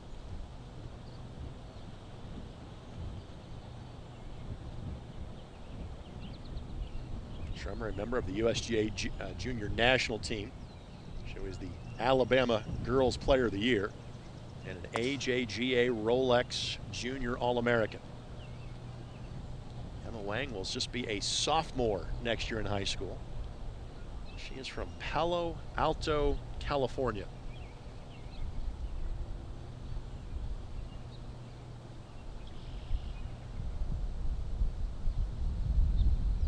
Make sure we chronicle Singh as part of this group as well, even if she is unfortunately not going to factor into the kind of the championship. Again, a rough round for her, an 8 over par. So here's how things went down on 17 for this group. That one pulled to the left.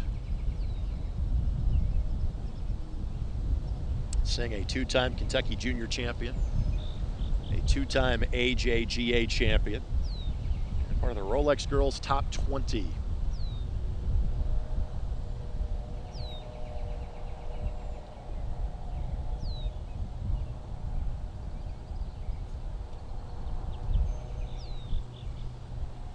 So both those players parred 17. Wang has finished 5 in the top 5 on 5 different occasions for the AJGA. So those ladies are off the tee. And again, we do have action on 17.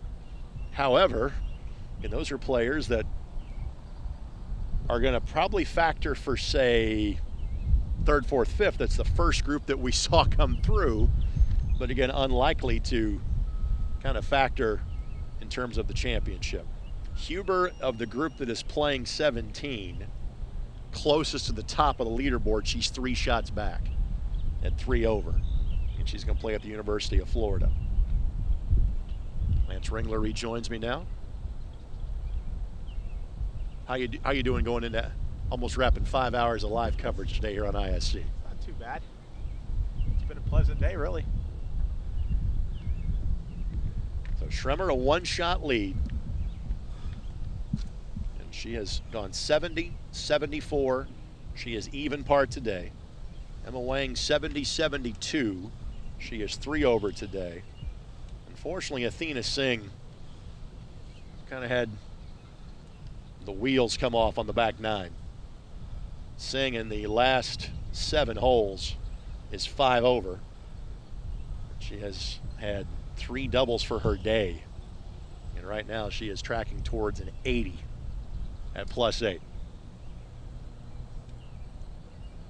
So as we get ready for shots number 2 of all of our final group, just Lance, your kind of overall impressions as to what we've seen in terms of the course, the way it's been played, talent, etc. Yeah, for sure. I think you go back and look at the very first year, obviously we've had big name players and whatnot, but just looking at the commitments and the kids and where they're going, you can obviously tell that these are big time players, and you know, they're headed to Power 5 schools.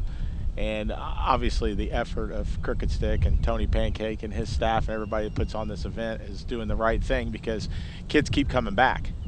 You know, you got some of the best players that keep coming back and playing, and that's a testament to how well the tournament is, and great golf course and the way they treat them. So I think most juniors would look for a spot in this field if they could get one. Well, Schremer is the furthest down the fairway of this group. That's a good sign for the player that is got a 1-shot lead. Looks like it is Emma Wang that is going to be the first player to give it a go. She is in the fairway, a little further back, and again, she's by far the youngest of this group, just getting through her freshman year of high school.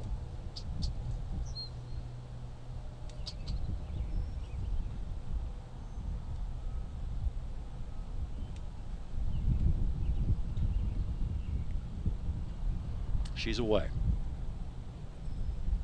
Flies this right, and it stays up. Well, a nervy shot there,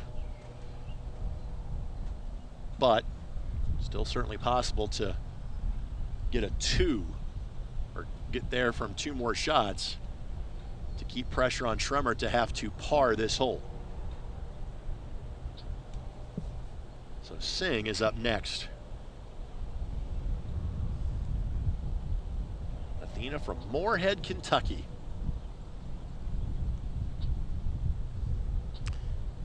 Good looking line here. Yeah, I like the way it looks.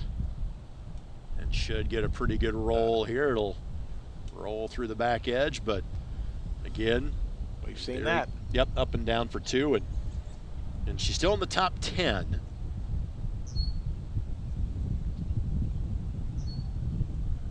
Now here's Schremer.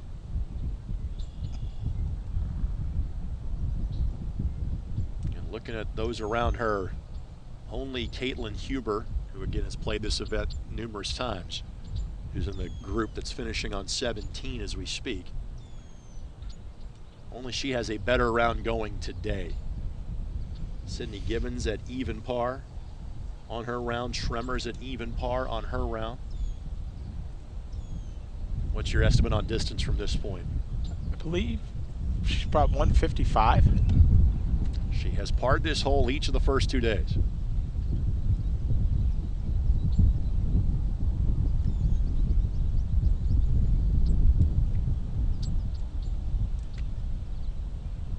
Aiming left side.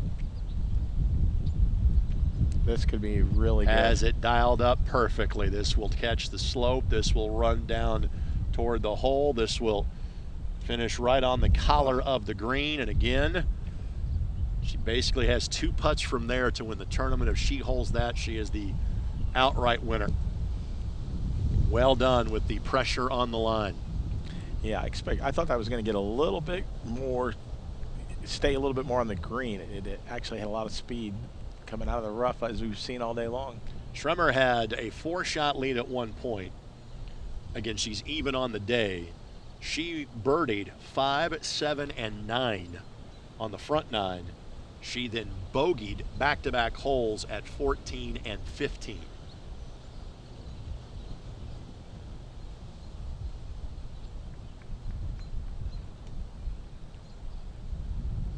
Wang will go first, and obviously this shot she's about to take will give us a much better idea as to exactly how much pressure will be on Schremer's effort.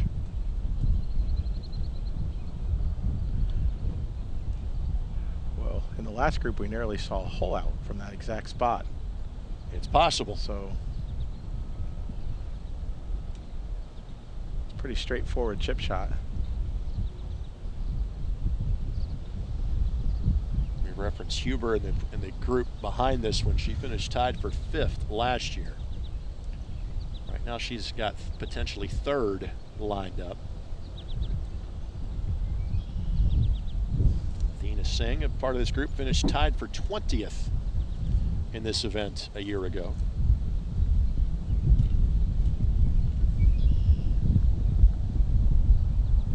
I want to thank Tony Pancake, Chris and Sally Worthwine, all the wonderful membership here at Crooked Stick for having us out for a 5th consecutive year.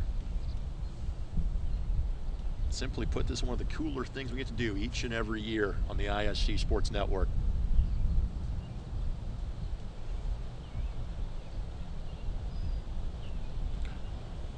And that will come up well short.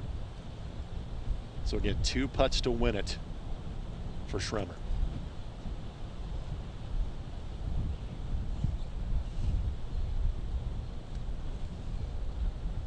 Singh will go next.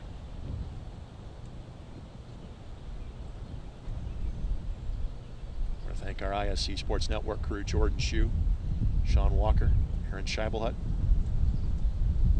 Ashley Mazicko. Thanks to Braden Foster, Chase Eisnagel, Aaron Van Wolde, Eldon Wheeler, Matthew Stein, Rachel Henderson, and Dylan Lax. Good chip by Singh, just pushes it left. She'll have that for a par putt, and that's to stay in the top 10.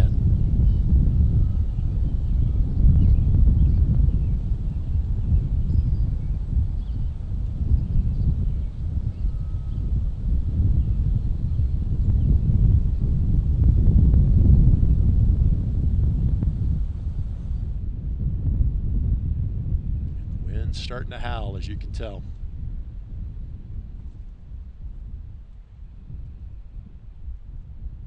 Mixture of sun and clouds all day, but not a drop of precipitation. That will change at some point.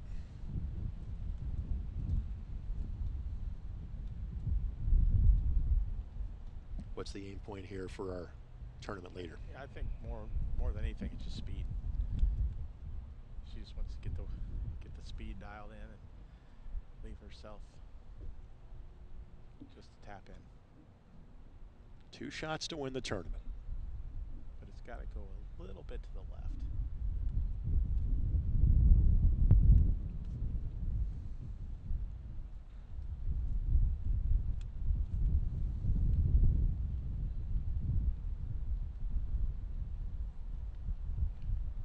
All you needed right there. She will mark and allow her opponents to finish.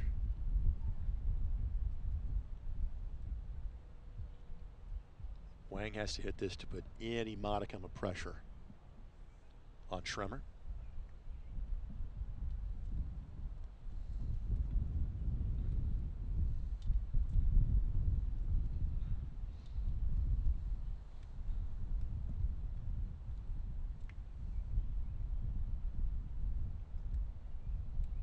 Players walking up behind the 18th fairway are done with their round. So if you see some walking behind the action here, it means they're heading back to the clubhouse.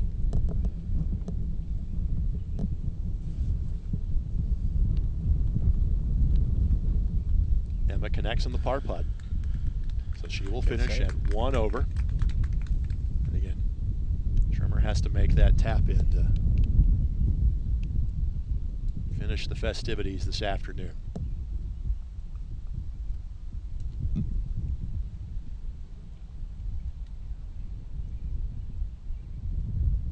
Singh trying to get home with a par.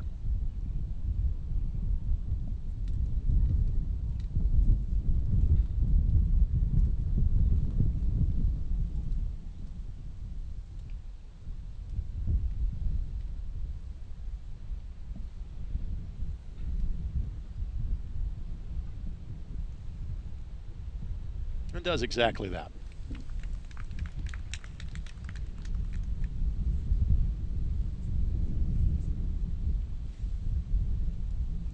Tap in to win it. No problem. Scarlett Schremer, she is your winner of the Alice Dye Girls Division of the Pete and Alice Dye Junior Invitational here at Crooked Stick. Congratulations to the high school senior-to-be from Birmingham, Alabama. And year number 5 of the Dye Invitational is now officially in the past tense. Well, we'll get Scarlett up for some final words, but Lance, I want to make sure I give you the opportunity to do the same as well.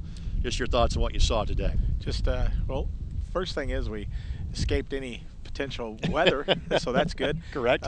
Great day. Like I've said, I mean, I've come into this event for a few years now. Like I should have caddied in it, and it is a fabulous event, a great event on the schedule, and one all the juniors look forward to. You know, by all the coaches being here, that the talent level is here, and just expect the next 5 years to be nothing but the same. Lance, a pleasure. Great job as always. Thank you very much. We'll have him pass the headsets over to our girls division winner.